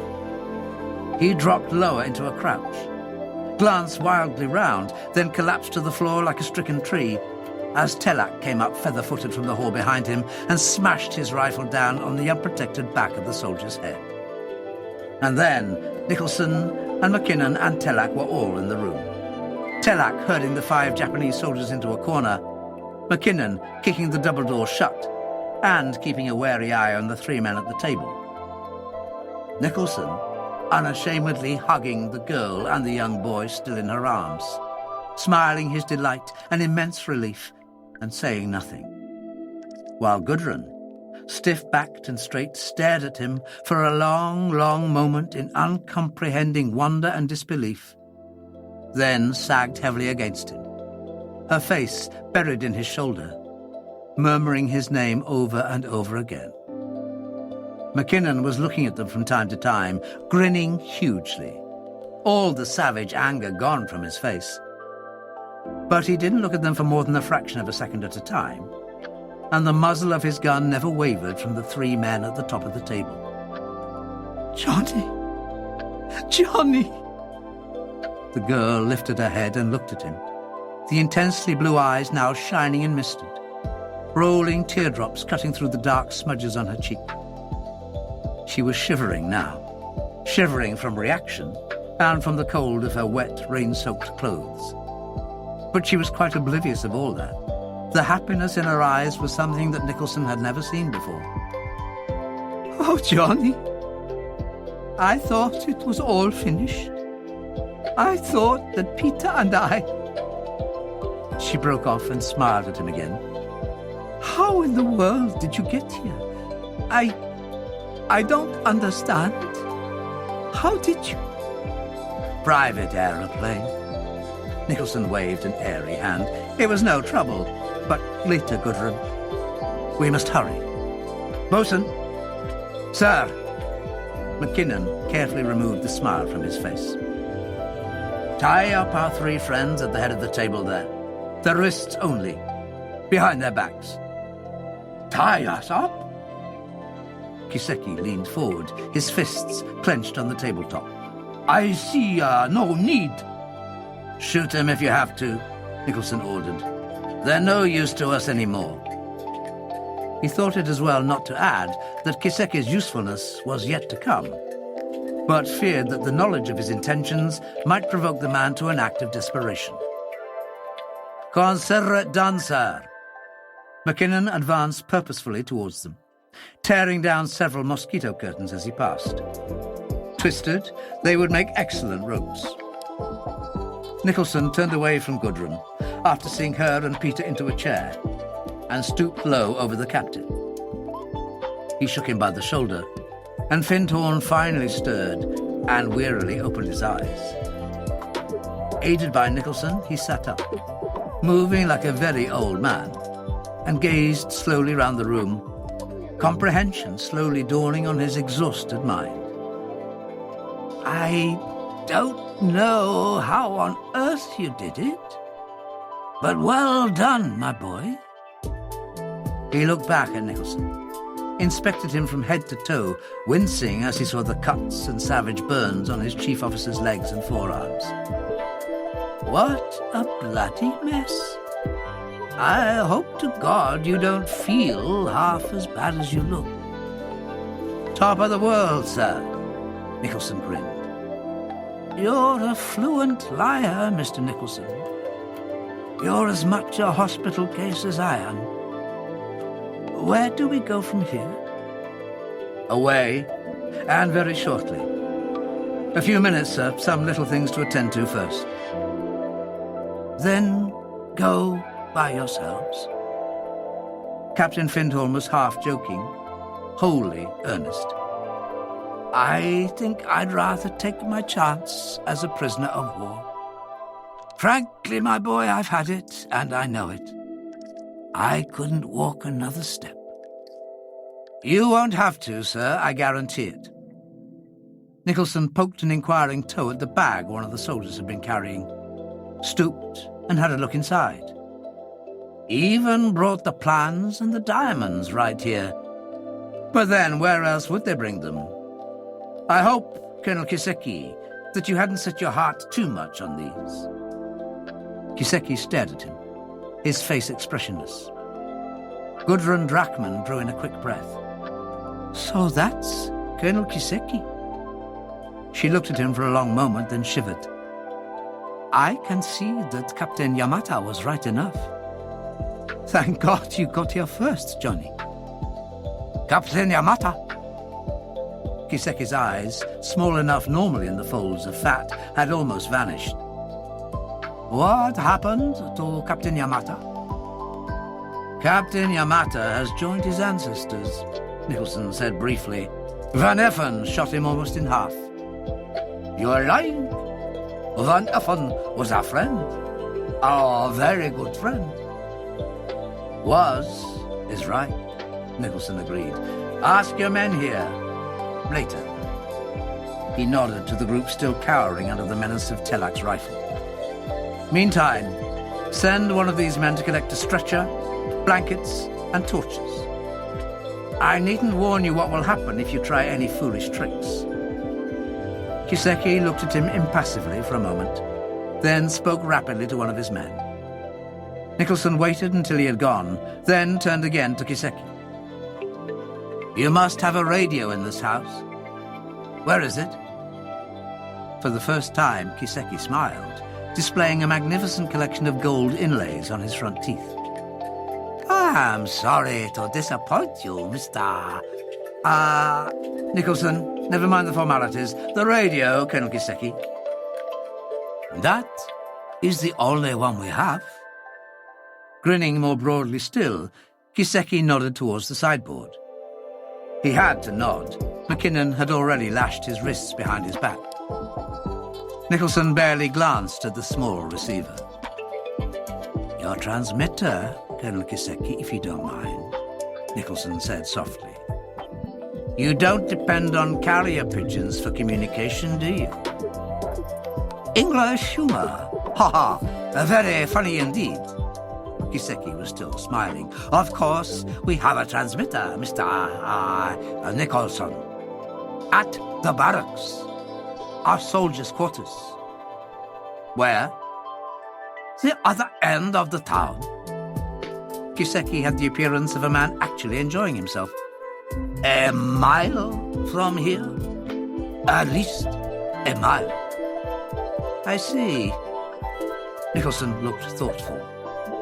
Too far, and I very much doubt my ability to march you into your own barracks at the point of a gun, destroy a transmitter and get out again, not without getting myself killed in the process.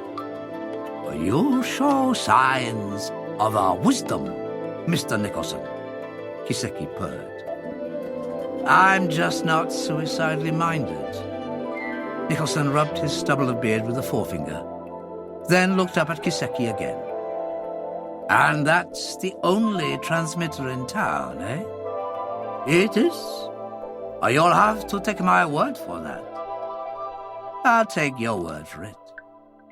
Nicholson lost interest in the matter, watched McKinnon finish tying up the other officer with an enthusiastic heave that brought a sharp exclamation of pain, then turned as the soldier sent off by the colonel returned with stretcher, blankets, and 2 torches. Then he looked back at the head of the table, first at Kiseki, then at the civilian by his side. The mayor was trying to look indignant and outraged, but only succeeded in looking scared. There was unmistakable fear in his dark eyes, and there was a violent tick at the corner of his mouth. He was sweating freely, and even the beautifully cut grey suit seemed to have become suddenly limp. Nicholson switched his glance back to Kiseki. The mayor is a good friend of yours, I take it, Colonel. He could see the look in McKinnon's eyes as he busied himself with the mayor's wrists, the look of a man anxious to be gone and impatient of this talk, but he ignored it. Kiseki cleared his throat pompously. In our, what is the word, capacities as commander of the garrison and representative of the people, we naturally— Spare me the rest, Nicholson interrupted. I suppose his duties bring him here quite often. He was looking at the mayor now, a deliberately contemptuous speculation in his eyes, and Kiseki fell for it. Comes here? Kiseki laughed. My dear Nicholson, this is the mayor's house. I am only his guest. Indeed. Nicholson looked at the mayor. You speak a few words of English, perhaps, Mr. Mayor? I speak it perfectly. Pride momentarily overcame fear. Excellent, Nicholson said dryly. How about speaking some now? His voice dropped an octave to a calculated, theatrically low growl. The mayor didn't look as if he would take much terrifying. Where does Colonel Kiseki keep his transmitter in this house? Kiseki swung round on the mayor, his face suffused with anger at being tricked, started to shout something unintelligible at him, stopped short in mid-torrent as Mackinnon cuffed him heavily over the ear. Don't be a fool, Colonel, Nicholson said wearily. And don't insist on treating me like a fool. Who ever heard of a military commander, especially in a red-hot, troubled area such as this is bound to be, having his communications centre a mile from where he is himself? Obviously the transmitter's here, and just as obviously it would take all night to make you talk. I doubt if the mayor's willing to make such sacrifices for your precious co-prosperity sphere. He turned to the frightened-looking civilian again. I'm in a hurry. Where is it? I will say nothing. The mayor's mouth worked and twisted, even when he wasn't speaking. You can't make me talk. You're not even kidding yourself. Nicholson looked at Mackinnon.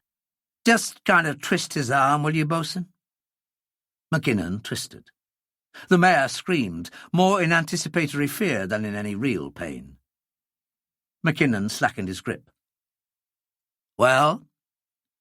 I don't know what you are talking about. This time Mackinnon didn't have to be told. He jerked the mayor's right arm high up until the back of his wrist was flat against the shoulder blade. The mayor shrieked like a pig at the approach of the poleaxe. Upstairs! The mayor was sobbing with pain and fear, chiefly fear. On the roof! My arm! You've broken my arm! You can finish tying him up now, Bosun. Nicholson turned away in disgust. Right, Colonel. You can lead the way. My gallant friend here can finish the job. Kiseki spat the words out. His teeth were tightly clenched, and the expression on his face boded ill for the mayor should they meet again in different circumstances. He can show you where it is. No doubt, but I would prefer you to come. Some of your men might be wandering about with machine guns, and I'm quite sure they wouldn't hesitate to shoot the mayor and myself full of a lot of little holes. But you're a foolproof life insurance. Nicholson transferred his rifle to his left hand, pulled one of the revolvers from his belt, and checked that the safety catch was off. I'm in a hurry, Colonel. Come on. They were back inside 5 minutes. The transmitter was now a havoc of twisted steel and shattered valves, and they had encountered no one coming or going. The mayor's screams appeared to have attracted no attention, possibly because of the closed doors, but more probably, Nicholson suspected, because the staff were well accustomed to such sounds emanating from Kiseki's rooms. Mackinnon had not been idle in his absence. Captain Findhorn, covered with blankets and holding a rather fearful Peter Talon in his arms, was lying comfortably on the stretcher on the floor. A Japanese soldier squatted at each of the 4 corners of the stretcher, and closer inspection showed that they hadn't much option. The bosun had tied their wrists securely to the handles. The mayor and Kiseki's second-in-command were tied together by a short length of rope, linking their right and left elbows respectively. Telak's victim still lay on the floor, and Nicholson suspected that he would be there for a long time to come. There was no sign of the 6th man. Very nice indeed, bosun. Nicholson looked round approvingly. Where's our missing friend? He's not really missing, sir. He's in the cloakroom there. Ignoring Kiseki's scowls and protests, Mackinnon was busy securing him to the mare's left elbow. It was a bit of a job getting the door shut, but I managed it. Excellent. Nicholson took a last look round the room. No point in waiting any longer, then. Let's be on our way. Where are we going? Kiseki had his feet planted wide, his huge head hunched far down into his shoulders. Where are you taking us? Telak tells me that your personal launch is the finest and fastest for 100 miles up and down the coast. We'll be through the Sunda Straits and into the Indian Ocean long before the dawn comes. What? Kiseki's face was contorted in fury. You are taking my launch. You'll never get away with it, Englishman. You will never get away with it. He paused. Another and even more shocking thought occurred to him, and he lunged forward across the parquet floor, dragging the other two behind him, and kicking out at Nicholson in berserk anger. You are taking me with you, damn you! You are taking me with you! Of course. What else did you think? Nicholson said coldly. He stepped back a couple of paces to avoid the flailing feet, and jabbed the muzzle of his rifle none too gently into Kiseki's midriff, just below the breastbone. Kiseki doubled up in agony. You're our one guarantee of a safe conduct. We'd be madmen to leave you behind. I won't go, Kiseki gasped. I won't go. You can kill me first, but I won't go. Concentration camps? Prisoner of war of the English? Never, never, never. You can kill me first. It won't be necessary to kill you, Nicholson pointed out. We can tie you, gag you, even take you on a stretcher if we have to. He nodded at the cloakroom door. Plenty of cheap labour in there, but it would only complicate matters. You can come on your feet, or you can come on a stretcher with a couple of bullet holes in your legs to quieten you down. Kiseki looked at the pitiless face and made his choice. He came on his feet. On their way down to the jetty, they met no Japanese soldiers, no one at all. A windless night, but the rain was falling heavily, persistently, and the streets of Bantuk were deserted. At long, long last, luck was turning their way. Vanier and the others were already aboard the launch. There had been only one man on guard, and Telak's men had been as silent as the night.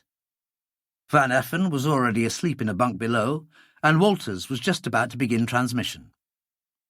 44 feet long, and with a 14-foot beam, the launch gleamed and shone even in the rain and the darkness, and was ready for instant departure.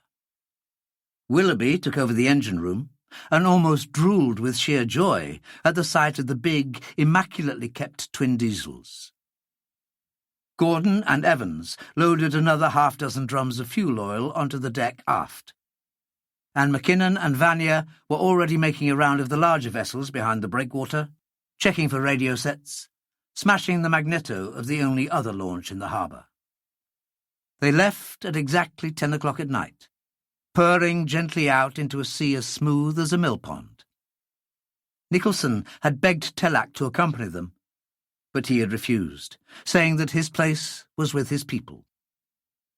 He had gone up the long jetty without as much as a backward glance, and Nicholson knew they would never see him again.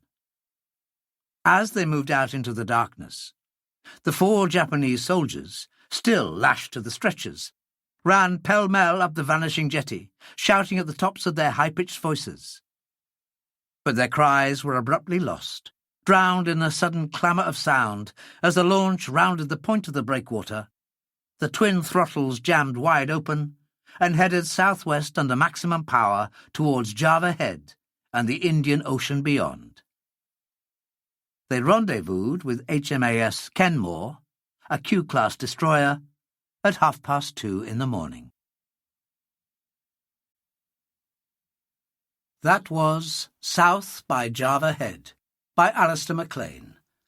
Read by Jonathan Oliver. Produced by Catherine Fenton at Chatterbox Audio, with post-production by Christian Gates and Jane Hanson. A HarperCollins audiobook. Text copyright 1958. Production copyright 2024 by HarperCollins Publishers. All rights reserved. Alistair MacLean asserts the moral right to be identified as the author of this work. Thank you for listening.